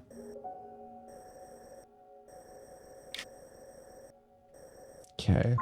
So yellow one first, and then I'm interested... Ah, there we go. Statue located. Alright. I'm still super interested in what the hell Koga's deal is going to be. Are we just going to fight him again?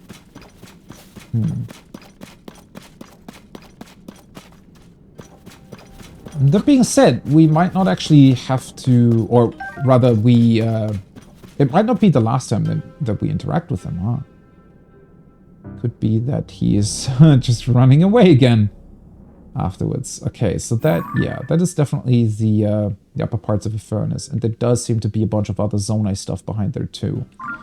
Although, it also looks like there is a monster camp up ahead. Let's see.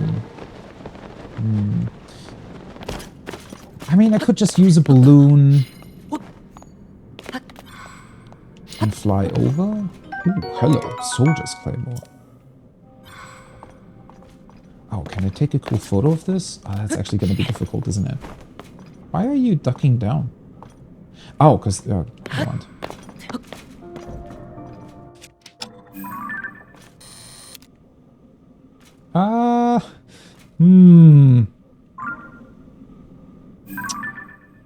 It's a bit difficult without falling down. I mean, we get the cool perspective shot, I guess.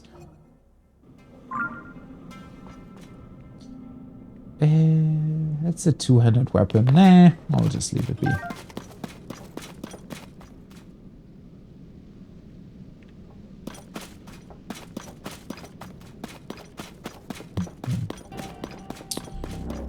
Alright, looks like a lot of gloom in the vicinity here, though.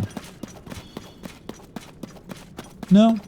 It always looks like way more when you can't really see it. Every single time. Because you see the reflection of the gloom in the dark, right? And I think your mind just naturally assumes that everything in between is going to be gloom too. But then if you light it up, you see that it's actually just, you know, smaller patches of gloom all around the place. Oh my god, that's just a bokoblin standing. I thought for a second it was some sort of weird, I don't know, enemy that was stuck together. Hey buddy, maybe I should actually heal before we engage them. And let's confuse them a little bit. Boof.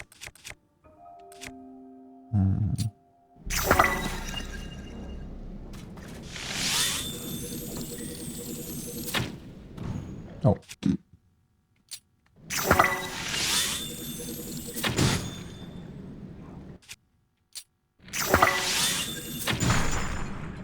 So he's gone.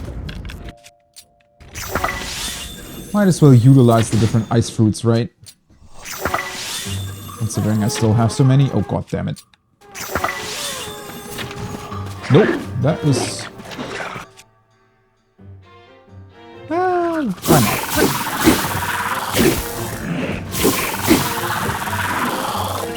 The funny part is it makes them lose their weapons. Oh god, I lost my charges though. I should look out for that.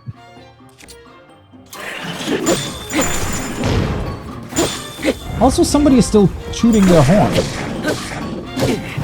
Oh boy.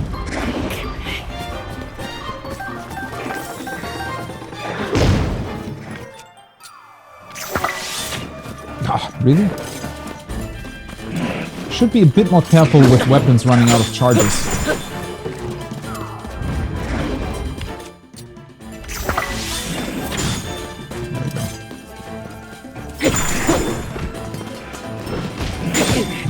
Oh. Okay, buddy.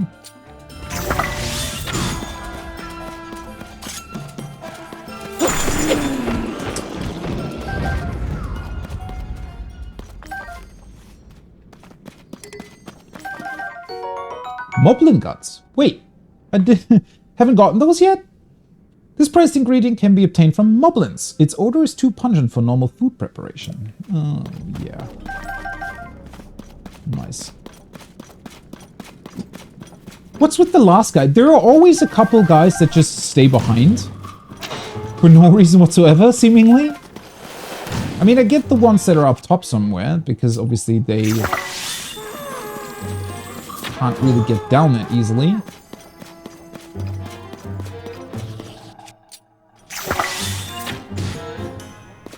Okay. And now I can just calmly deal with it. There we go. Let's let the press up a little bit. Should have done that right away. Definitely not as easy to do all of this when it's completely dark.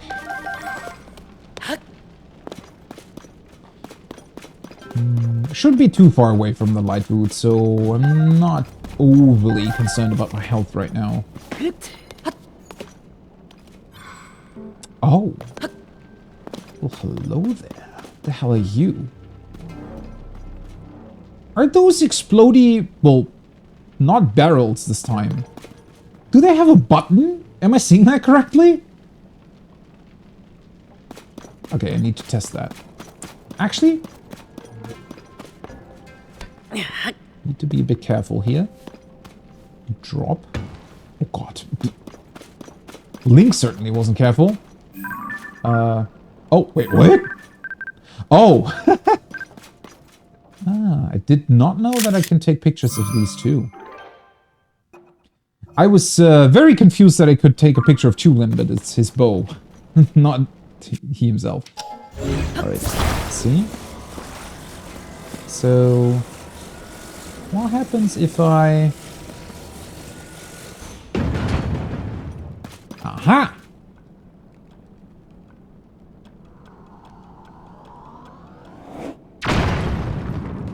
Awesome. I want to have that. I want to have those as a Zonai device. So if they're struck by something, you get a bit of time, and then they detonate. That is pretty cool.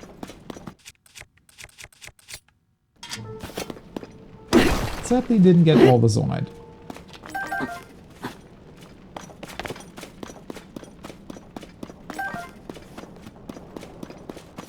See, now we are entering Link's professional mining career with this stuff. Bonk! I am slightly afraid of hitting it with a weapon. Okay. I am pretty sure that you can just normally activate them.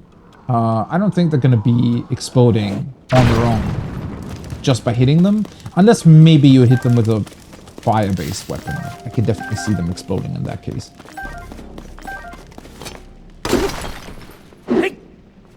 Yeah, those would be awesome to use. The thing is, in theory, you could, for example, put those... I mean, it works the same as the Zonai bombs, I suppose. Right? They're pretty much kind of the same thing. So you could, in theory, attach those to some sort of device or vehicle that you're putting together, and then just make the vehicle fly into an enemy camp. Pretty sure that would work quite well, and would probably be hilarious to look at.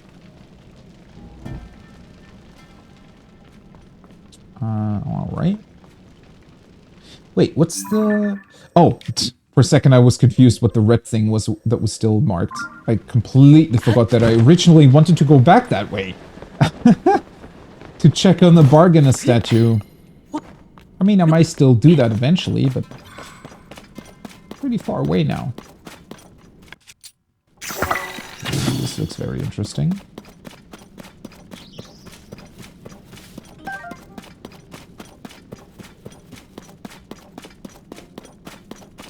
That's a very interesting structure. Well, let's light the place first. Also gives me back my hearts.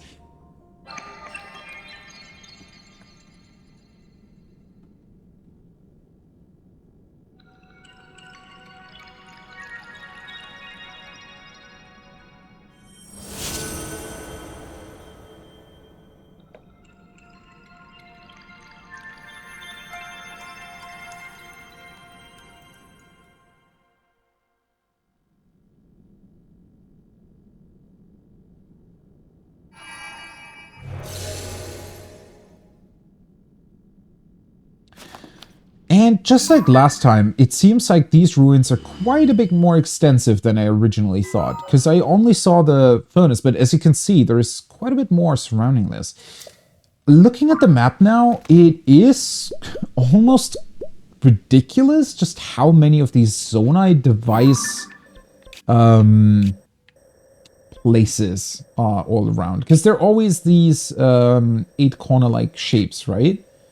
And as you can see, there's potentially hundreds of them down here. I mean, gameplay-wise, it's pretty cool. Or are those the statues? No, they're definitely the Zonai devices. Yeah, yeah. They're just kind of lining the same path. In terms of gameplay, that's obviously awesome, because it allows you to constantly build new stuff to get around the depths. So that's pretty cool. But at the same time, yeah, it's almost a bit... It's like the construction materials on the surface, right? As awesome as it is that they exist, it's almost a bit much when it comes to logic, I guess. Also, this is the place that was marked by the map, which is very interesting. And this is clearly another furnace. Abandoned Kara mine. Ooh. Interesting music. And of course, well, I don't know what I expected, but obviously the Higa are all over the place. Apparently even flying over here. Hey. Can you believe this? What is it? Look around you. None of this is naturally occurring, right? Oh, you're a smart one, huh? And do you see that? That's a construct. They're really real. Which means this is an abandoned mine. I know that doesn't sound exciting, but they're the crown jewels of the depths. Not only are they full of crystallized charges, but if you talk to a construct, I hear they'll give you treasure. So yeah, I obviously can't let you take all these riches from me, can I, Link? I'll have your life. You guys should really talk to each other, you know? About... Oh, oopsie. Probably should have healed beforehand. But they should really talk to each other about Link's strength, because I feel like that would benefit them quite a bit.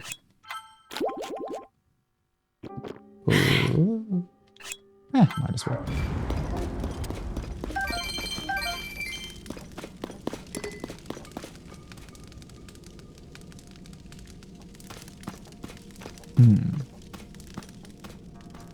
It does look much less like a mine than the other place, though.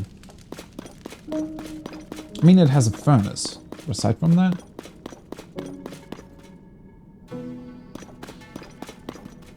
Somehow I'm not exactly trusting that treasure chest.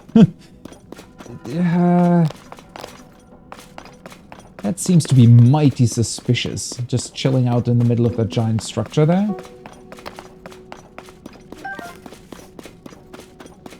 And it's obviously also where the X is on the map, so...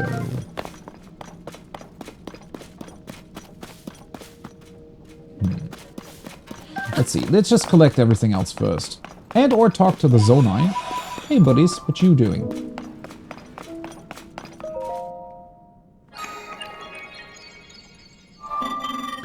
Authorizer verified. Biometric authentication accepted. Welcome. This was once a busy refinery where a great deal of zonite was processed. My task here is to manage designs for mining equipment. Please hold one moment. I've confirmed that there is a schema stone you do not yet have. Allow me to rectify that. Nice. Okay, so there are multiple of these as well. What are we getting? Instant scaffold. Huh. So an ascending structure, if you will. Alright. I haven't exactly found places with 4 of these stone slabs next to each other. So, I'd have to summon that using Zonite. The new design has been registered with AutoBuild. I will also prepare the parts required to test it via AutoBuild. How? I mean, this isn't the first time I've been down here in the depths. I haven't made as large of an excursion as I did now here, but it's crazy to me that I didn't even have AutoBuild before today, and now I'm constantly getting new schematics. That's pretty awesome. I am curious about one other thing. Do you know what AutoBuild will do if you have insufficient parts? Tell me. AutoBuild will not be able to manufacture an object if any of its component parts are missing. But Zonite can help with this. Ah, okay, so now they're actually giving us the tutorial about that. You can supplement missing parts by using Zonite to mimic their form and properties. Okay, so, for example, with those stone slabs, if I find 2 lying around, I could just substitute 2 of them, which would probably be a lot cheaper to create. That's awesome. Keep in mind that they are temporary parts created by the AutoBuild ability. You cannot use them for other purposes. They will vanish when you disassemble the creation they were intended for. I assure you that they are useful despite these limitations. I hope that you find your own purpose for them. That's pretty cool. Alright, let's open up the chest. Ooh. Huh. So this is some sort of furnace structure, right? This looks like maybe hot metal or something would be poured out of it to create stuff. More like a forge.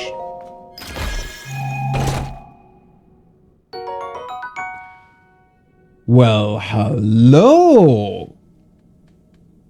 Oh, that looks awesome.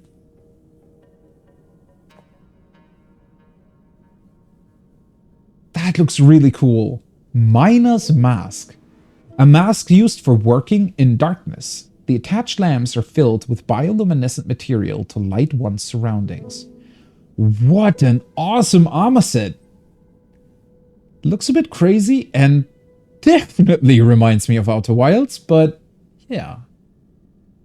It looks, yeah, or creepy, depending. It reminds me of the owls a bit.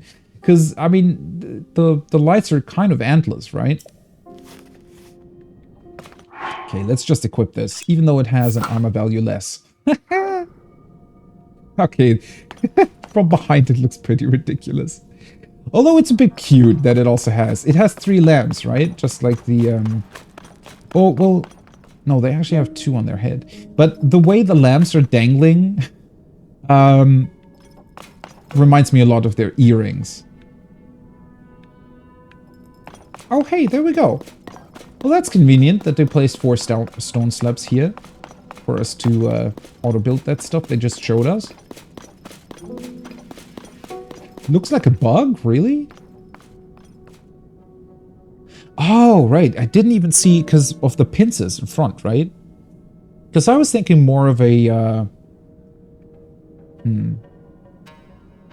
maybe an elk-type animal? A little bit? But could be a bug too, yeah. Definitely fits better with the front. And I mean, bugs have antlers too, right? So...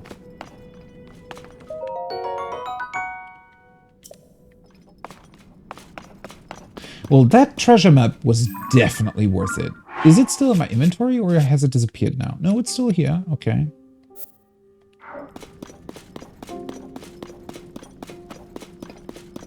What are these funny looking things? Are they sleeping in those? Yeah, it looks like some sort of shell for the zoonite constructs.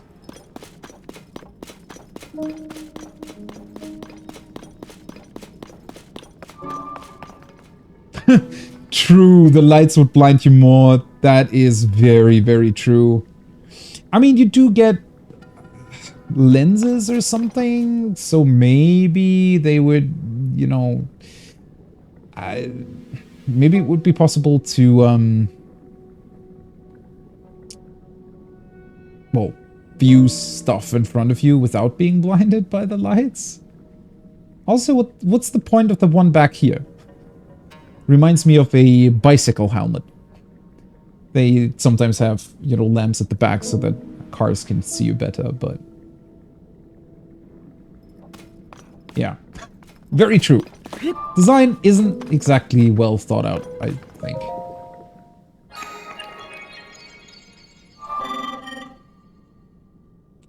Constructs kind of look like robotic praying mantis. Yeah.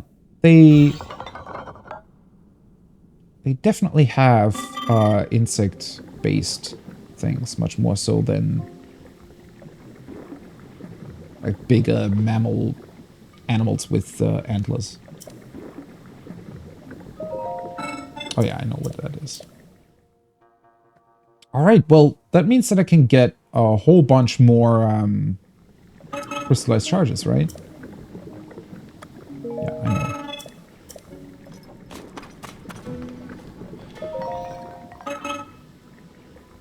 I'll still take them all. As much as I still need the zoonite, obviously, if I do want to create something with auto build.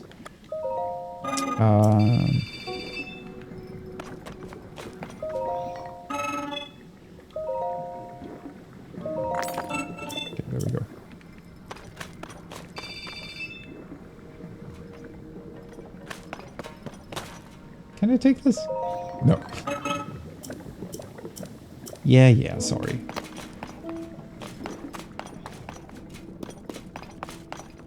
Well, now I want to get the rest of the set, obviously. I wonder what that's going to be. Well, somewhere down in the depths, I'd imagine. Another light route visible in the distance.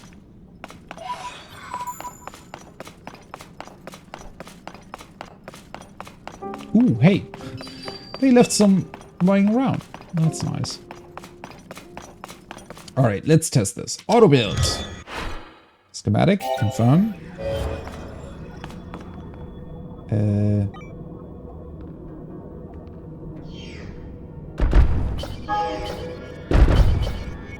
There we go. Build.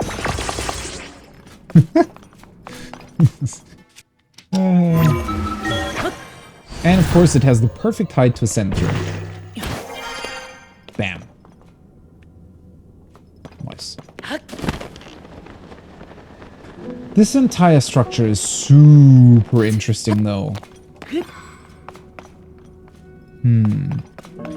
Yeah, so that would have rotated. Maybe this zonite was grinded down? So it looks like a gigantic grinder, doesn't it? Also, I'm just realizing this, what I believe to be a walkway over here is actually a conveyor belt. Wow. Oh, that also explains those structures. So that's where the, I guess the most of the stuff was first. Then it was brought up here over by the whole belt construct. And then fell into the grinder. I guess it came out at the bottom, ready to be forged.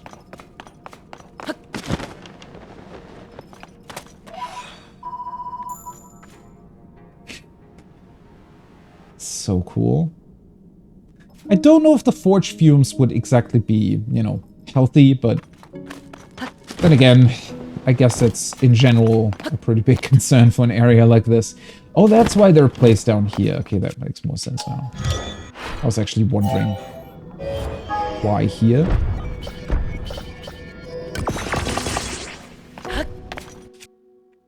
But it's so that we can easily reach the treasure chest.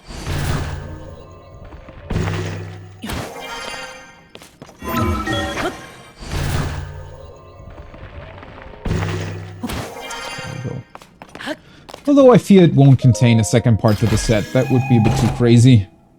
I think for one location, yeah, there we go.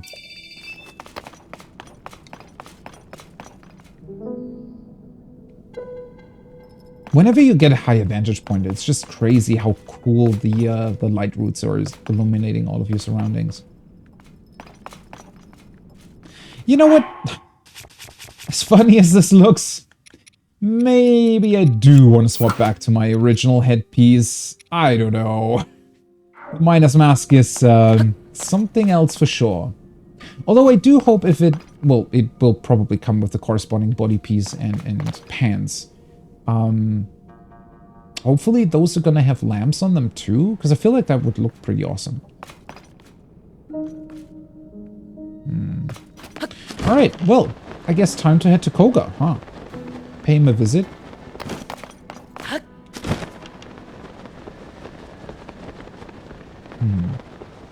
The light route looks fairly inconspicuous.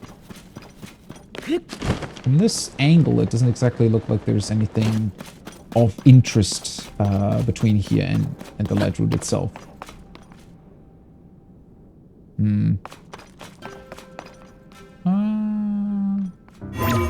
Oops. Wrong thingy. Let's try that one more time with the, yeah, with the, what's it called? The flint and wood. Instead of a flame emitter. Although... Let's see here. Oh, we don't get a fan, unfortunately. Ah, well, no. Never mind, there are 3 of them. Let's see. If I place... Can I... The one finicky part is to place both of them next to each other on this slab here in the middle without them, you know, glitching over each other. Ah, yeah, that looks great. Alright, so can I now... Because I obviously want to go that way. So it feels like we need a fan as well. That could work. Let's get in. Not the frost one.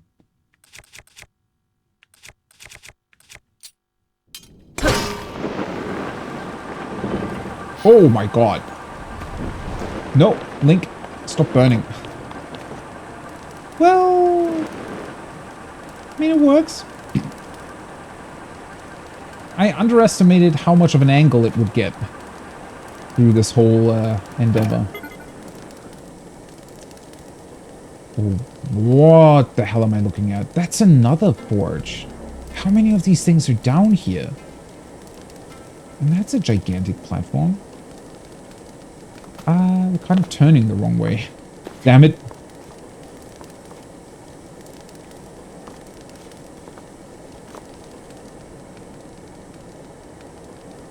That looks to be another grinder type thing. Yeah.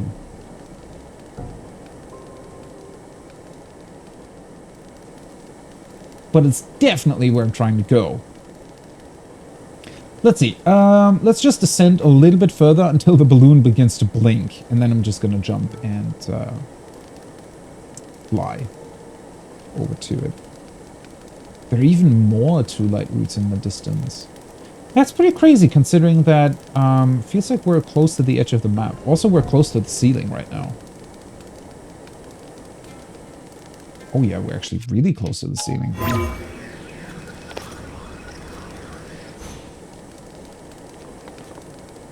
Huh.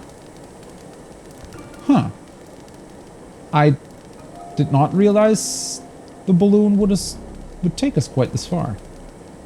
Okay, this is a bit unreal, all things considered. Just being stuck on the ceiling? That was weird.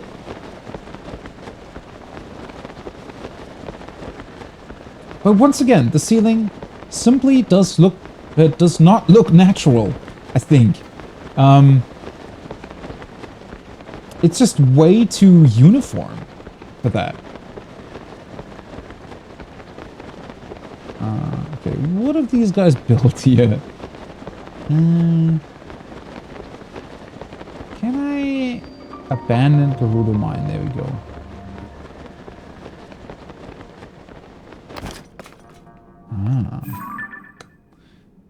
I see you. He's desperately trying to activate the construct. Yeah, sorry, buddy. But you don't have my awesome powers. Okay, where the hell is the light route? Oh, is it above their camp or something?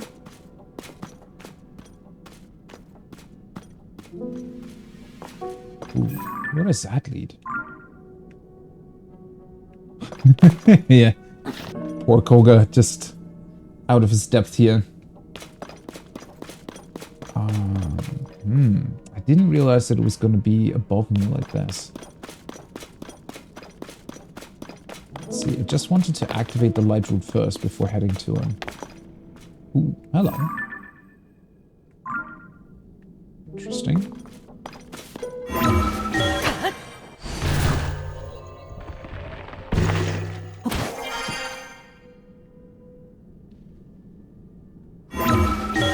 That should hopefully get me to it.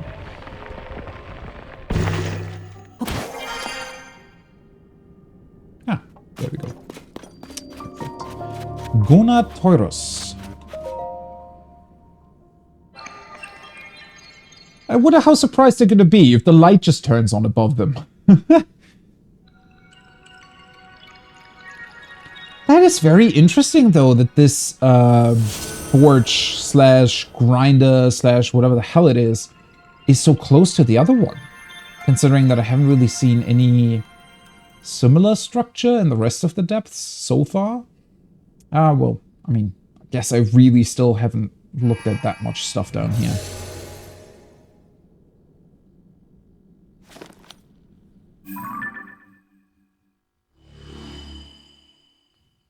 Okay.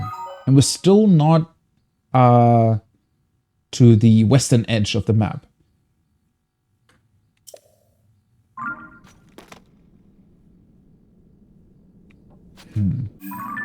Yeah, these are really close to each other, aren't they? How weird. I wonder if they mostly mine down here, or if there's going to be mines all over the place. Because, I mean, there could be. Maybe they're just not really in the middle portion of the depths. Okay, so this is just another forge, another grinder. I don't know what this giant middle part about... I mean, it looks like a boss arena, to be entirely honest, but... you know, what it was used for? These are more conveyor belts. Maybe this was some giant storage place or something.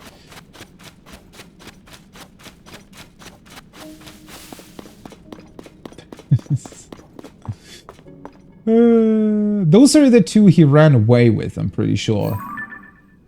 Oh, that's just a spring. Okay. Yeah, the conveyor belts here are really interesting, right? Because it's... I'm really not sure what was present there on that platform before the Yiga came. Also, that looks like some sort of giant root formation, doesn't it?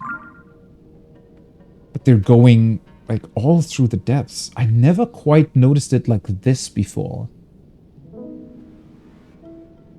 That looks crazy. Because they also look different than the light roots, don't they?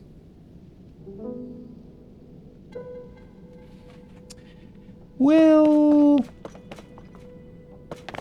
let's help... let's help poor Koga out here, shall we?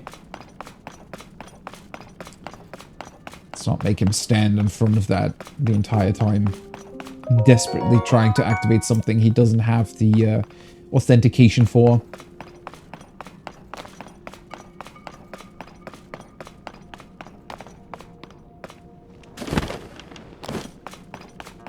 Ooh, hello. Some batteries. Ah. Oh, this is very cool. I didn't realize how big this cave thing would be. I wonder if this is what was originally mined by the Zonai. Why would they have left the outer shell? That's a bit strange, but aside from that, could very well be. I mean, it's an awesome arm, isn't it? Who wouldn't want to have an arm that you can literally just... Oh, this does not bode well. They see the Yiga over there. An arm that can just create things out of thin air and can glue together whatever you want to glue together. Oh, and then obviously also make you go through ceilings whenever you want to. I'd be down for that. Ugly, you think? Wait. Isn't that tattoo, like, totally cool? I think it's awesome, honestly. I mean, well, not exactly, you know, my choice of tattoo, I guess. Hey, stop that.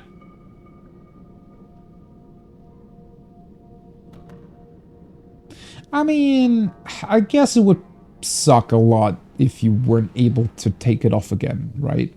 If you were just kind of stuck with it and its design. 10,000 years old and somewhat mummified? Yeah, well, I mean, it's really well glued together again, though. Come on, do something! What are you doing? Imagine the smell. Well, you can wash it, I'm pretty sure. Well, I hope anyways.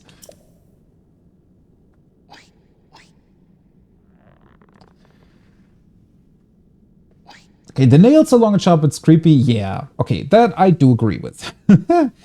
I don't know why. Well, they're probably the original nails of Raru. I don't know if you could cut them or if that would influence its power somehow. Maybe the nails are part of the the arm in this particular case. It's the right hand, right? So why isn't this working? You make that! Take over for a while. It doesn't even realize that it's Link. It's just, hey, come here.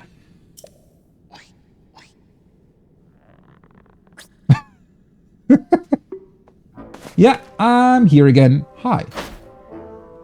Huh? It's you again. So Link just had to follow me here, didn't you? Well, I mean, I'm here to help. I can activate the thing for you if you want to. Doing what you did. Exactly. But it refuses to work. Are you really that dumb to think that just pressing your right hand against it is just somehow magically gonna activate it? You tricked me. I won't stand for this.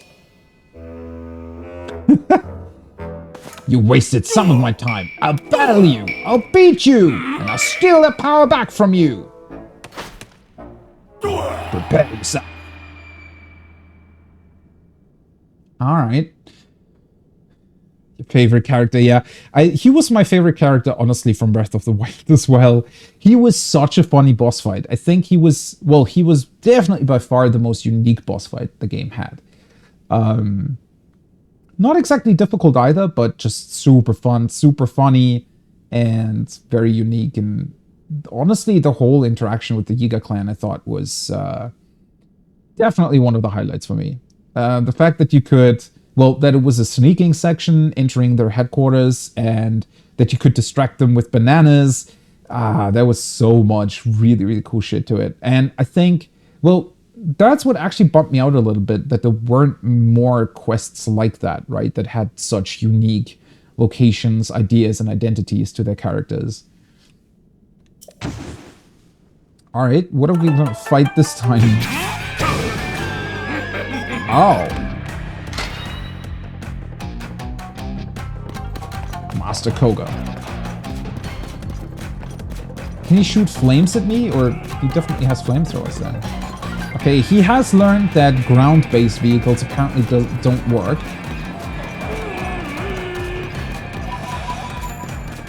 Hasn't quite mastered, steering yet, but we're getting there, I think. Oh, that's why the spring is here. Neat. And rockets and flying stones. Ooh, he's going in for an attack. Wait. Did he just point out the spring? Okay, so what happens if I... Oh, he's probably going to conjure up a new one, right? Come here, buddy. The music's really cool.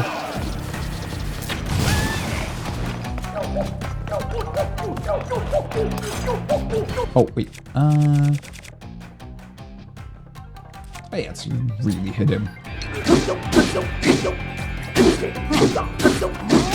Doesn't do as much damage as I thought it would have. Where are you? Oh. Oh, now he's got a cannon! Awesome. Okay, what can that thing do? I want to see that in action. Ooh, hello! Alright. That's definitely an upgrade. Why does it still have a wheel, though? Is that for landing? You should... Oh, God. Okay, that's actually not that strong. You typically want to, retract your landing gear whenever you start. Well, you know what? If you're going to be using bombs, I'm going to be doing that too. Come here. Oh, well. I think he finally found a device that he can operate because it operates on its own. Come here. Did I hit him too? Wait, did it not count? Honestly, the music reminds me of some, like anime opening or something. Actually, you know what? Let's use a speed buff. Aw, oh, damn it. That was very narrowly missed. I think it just... Does it despawn your bomb if you're hit before it hits its target? It might actually do that. Where are you? Oh, there you go. You know what?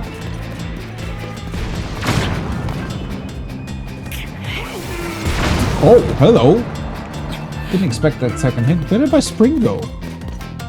He just shot my spring away.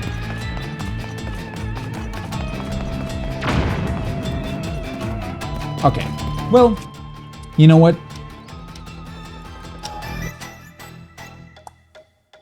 He wanted to fight me? He gets to fight me.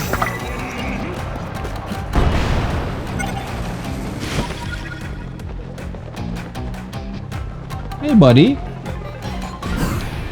Didn't expect me to be up here, did you?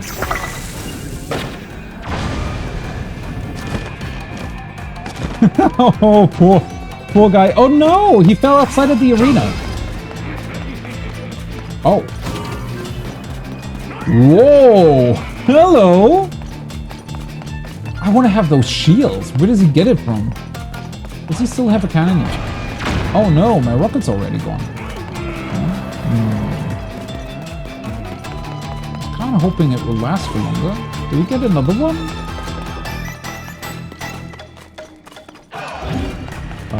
Nope.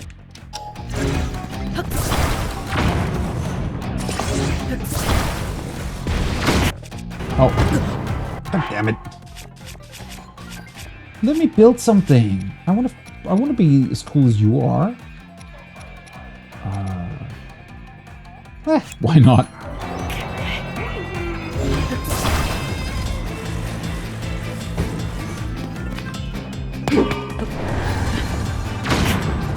Seriously? Wait, does this thing not actually fly? Is it gonna stay in place? Oh. Okay, well that doesn't work then.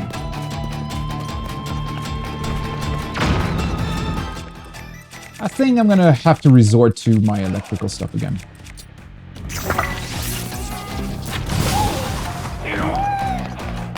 Yeah, sorry buddy, but that's just the most effective stuff. Although I would have liked to see if he had some sort of other design. I'm pretty sure he had.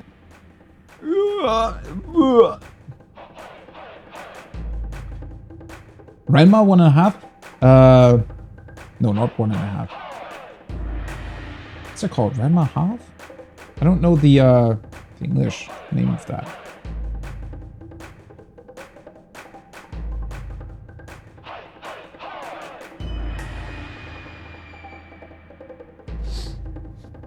He's getting so much more time this time around. Yeah, that was... I mean, his fights aren't really ever that difficult, so you kind of have to extend them yourself a little bit, right? Instead of just hitting him with everything you got, because otherwise you're not gonna see all of the shenanigans he pulls. This place is too much sand. Anakin, is that you? You're only winning because it keeps getting in my eyes. Yeah, it's coarse and rough and irritating, we know. So I'm going to let you off easy again. Are you gonna run again? That hunk of junk construct wasn't responding anyway. Change of plans. Operation Steal the Ancient Power is over. I quit. I thought the power might make things easier, but it's just icing. I'm off the cake. We've been collecting a mighty power source scattered all across this land. Crystallized charges. Yeah, so have I. But you're not able to use them, dummy. We're going to use them to restore an unstoppable weapon for the man himself, the magnificent one. Once we do, we'll grant his wish for the end of the world. We don't need the power you stole. Our collection of crystallized charges is well underway. The restoration of the final weapon is close at hand. Pretty sure it is, buddy. We've already stripped all the resources here. If you want this empty shell, you can have it. Going to be swimming in crystals at the eastern abandoned mine. Alright, so of course he's gonna run again. Now away I fly!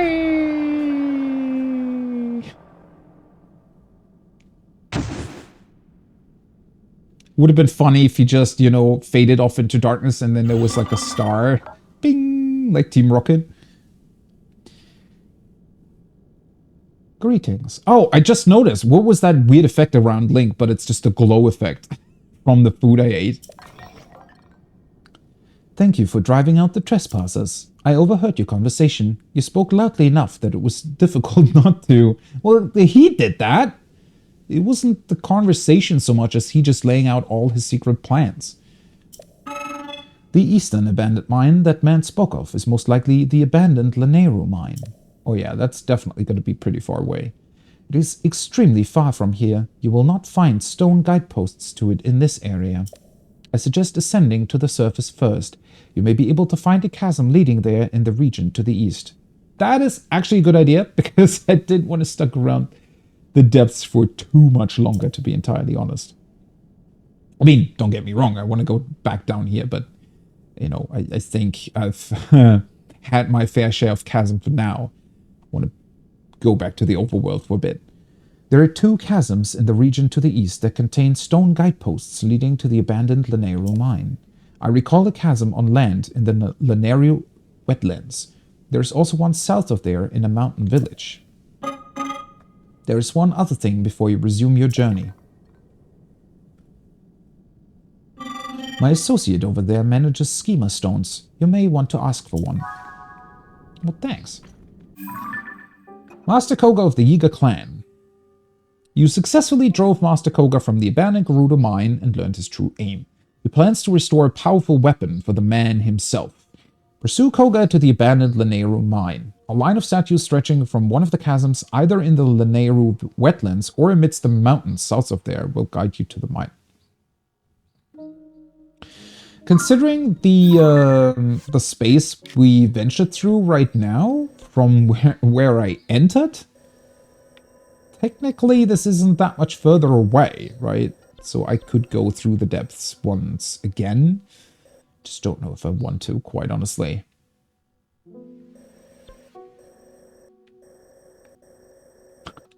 Still so much left to discover here.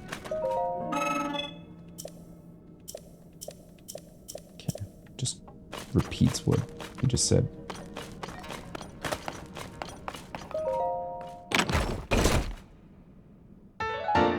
Nice. It is pretty cool though, and I like that a lot, that they make you chase Koga this time, right? Because, yeah, as we already mentioned, he didn't exactly get that much screen time in Breath of the Wild, so it's pretty cool that you get multiple of these funny boss fights. I wonder what he's going to come up with next, because, I mean, what else is there besides, you know, weird vehicles and flying contraptions? I do have to say, it actually would have been quite a bit more of a difficult fight if I didn't have the shock jellies, though. I feel like getting him down wouldn't have been that easy, all things considered.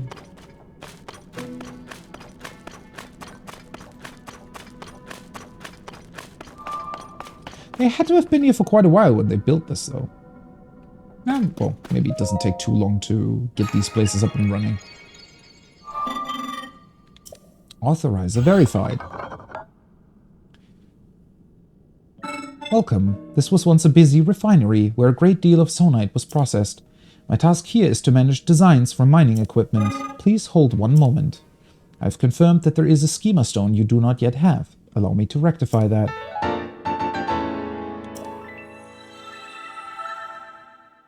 Ah, funny little sled. I actually built one of these myself.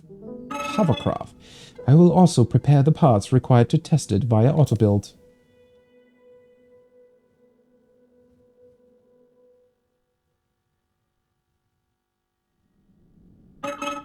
I hope that the schema stone I have provided is useful to you. Interesting that they place it here. As if you're meant to go that way? Interesting. Okay. They even give you batteries.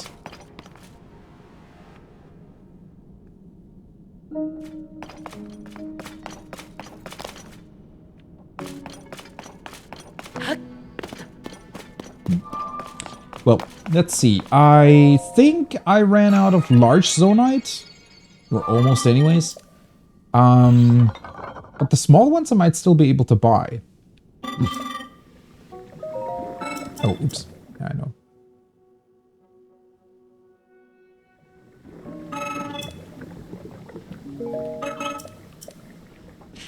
I wonder how much I'll be able to upgrade once I get back to Lookout Landing.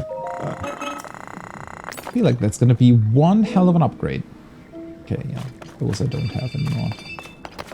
582. Before I went down here today, I had like, what, 50? I think?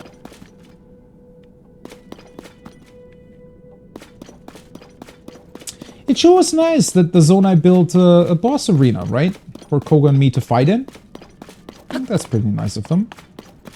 Seriously, what was this? Just a giant storage area, I guess. For all the stuff they brought.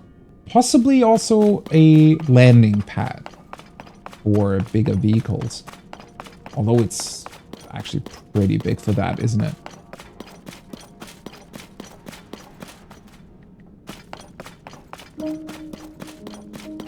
Okay. Let's take one sneak peek up at the forge. Although typically there's nothing on them, I don't think.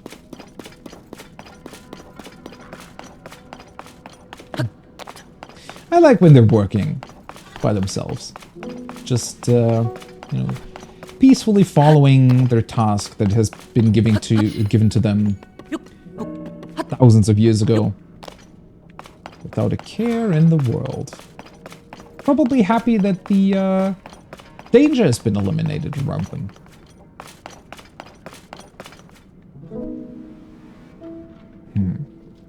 Okay, I don't really get why they point you that way.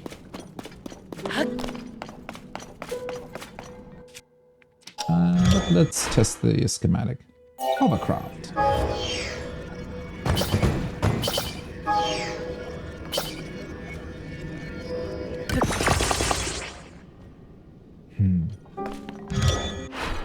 Nope.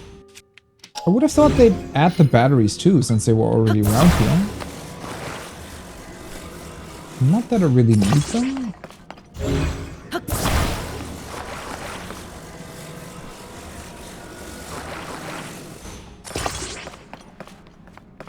Alright. Well, I mean, might as well.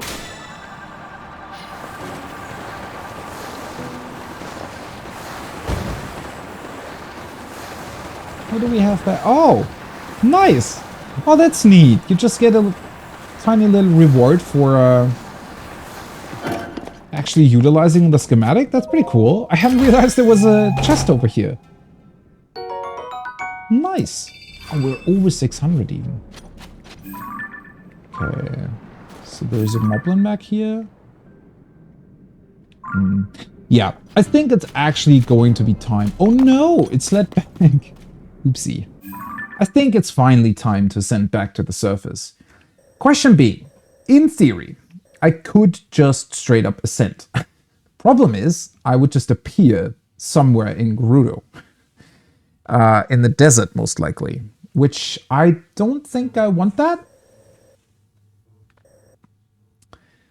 Then again, I mean...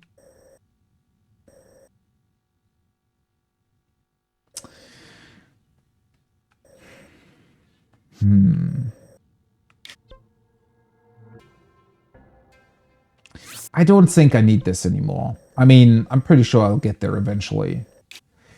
Makes me wonder if I should... In theory, I could just head straight back. And the problem is I would still have to ascend somehow, right? If I'm not going to teleport. Obviously, with the teleport, I could just go back to Lookout Landing right away.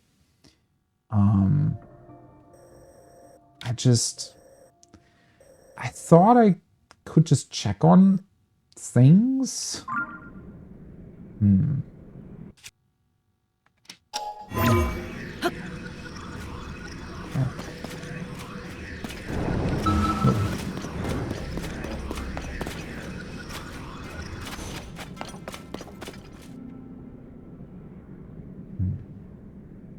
The problem is...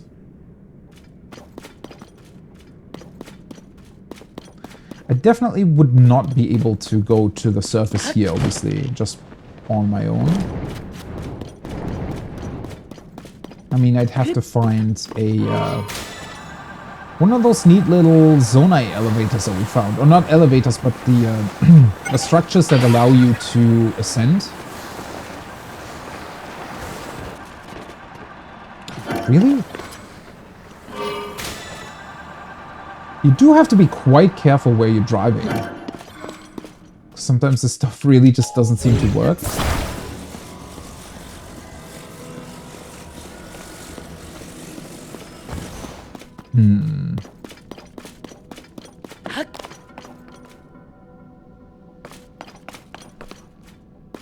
I could try to build a balloon again.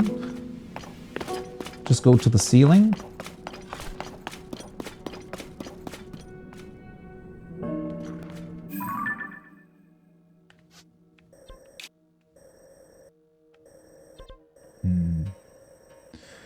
Do I want to head straight back and just activate light routes on the way? But what's the point of going back here? Because I still wouldn't be able to ascend without teleporting.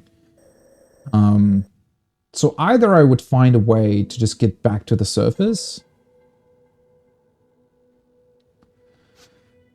Man, it would be so cool though to suddenly emerge out of a random chasm and continue our journey from there, right? I could just look at a bunch of stuff that's on the way. I mean, maybe I could do that, just moving forward and trying to look for Zonai devices or other things that would allow me to potentially just get back to the surface. And if I don't...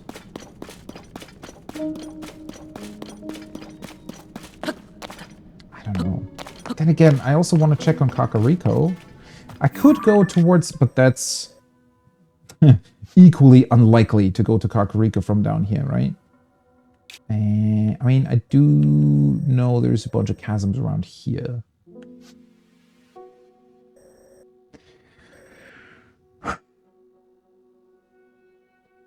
Oh boy. What a difficult decision to make.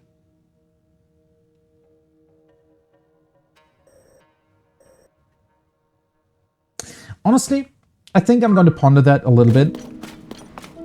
And I'm going to keep it here for now. Because it's already a bit late and I have a raid this evening as well. So I don't want to, you know, go too long before that so that I have some time in between to rest for a bit.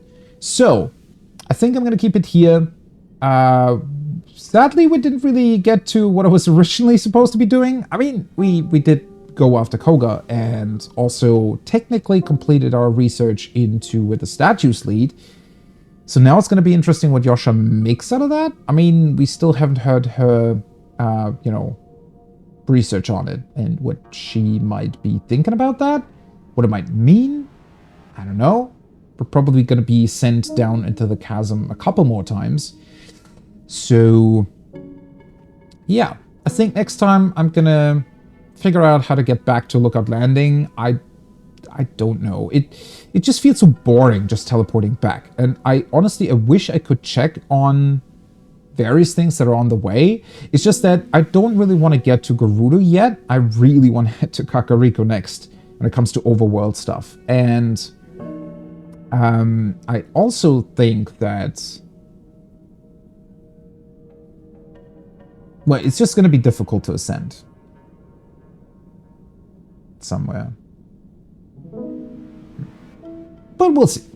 I'm going to be thinking about that, but either way, next goal is get back to Lookout Landing, either via teleport or by finding some way to ascend back from here to there, maybe take a balloon or something, I don't know. And then aside from that, afterwards, after we talk to Yasha about our research that we did down here, and potentially check out whether or not there have other changes, like other changes occurred potentially in Lookout Landing, I'm then going to finally make my way over to Kakariko and see what's going on down there. So, yeah, I think this has been an a very, very fruitful excavation and expedition down into the chasm. So, all things considered, really, really happy with my progress, even though it didn't exactly go where I wanted it to go. But that's Tears of the Kingdom for you, right? So, I wish you a very, very great morning, day, or evening, wherever you are as well. As always, thanks for being here and for chatting, for hanging out. It's been a blast, as always. I'm going to return to Tears of the Kingdom on Tuesday, though. I've got to work through some stuff tomorrow. So, more Tears of the Kingdom on Tuesday. In the meantime, 14 raid this evening and tomorrow evening as well, as we're making our way through the current Savage tier, hopefully onto the second fight tonight. So, till then, have a good one. Bye-bye.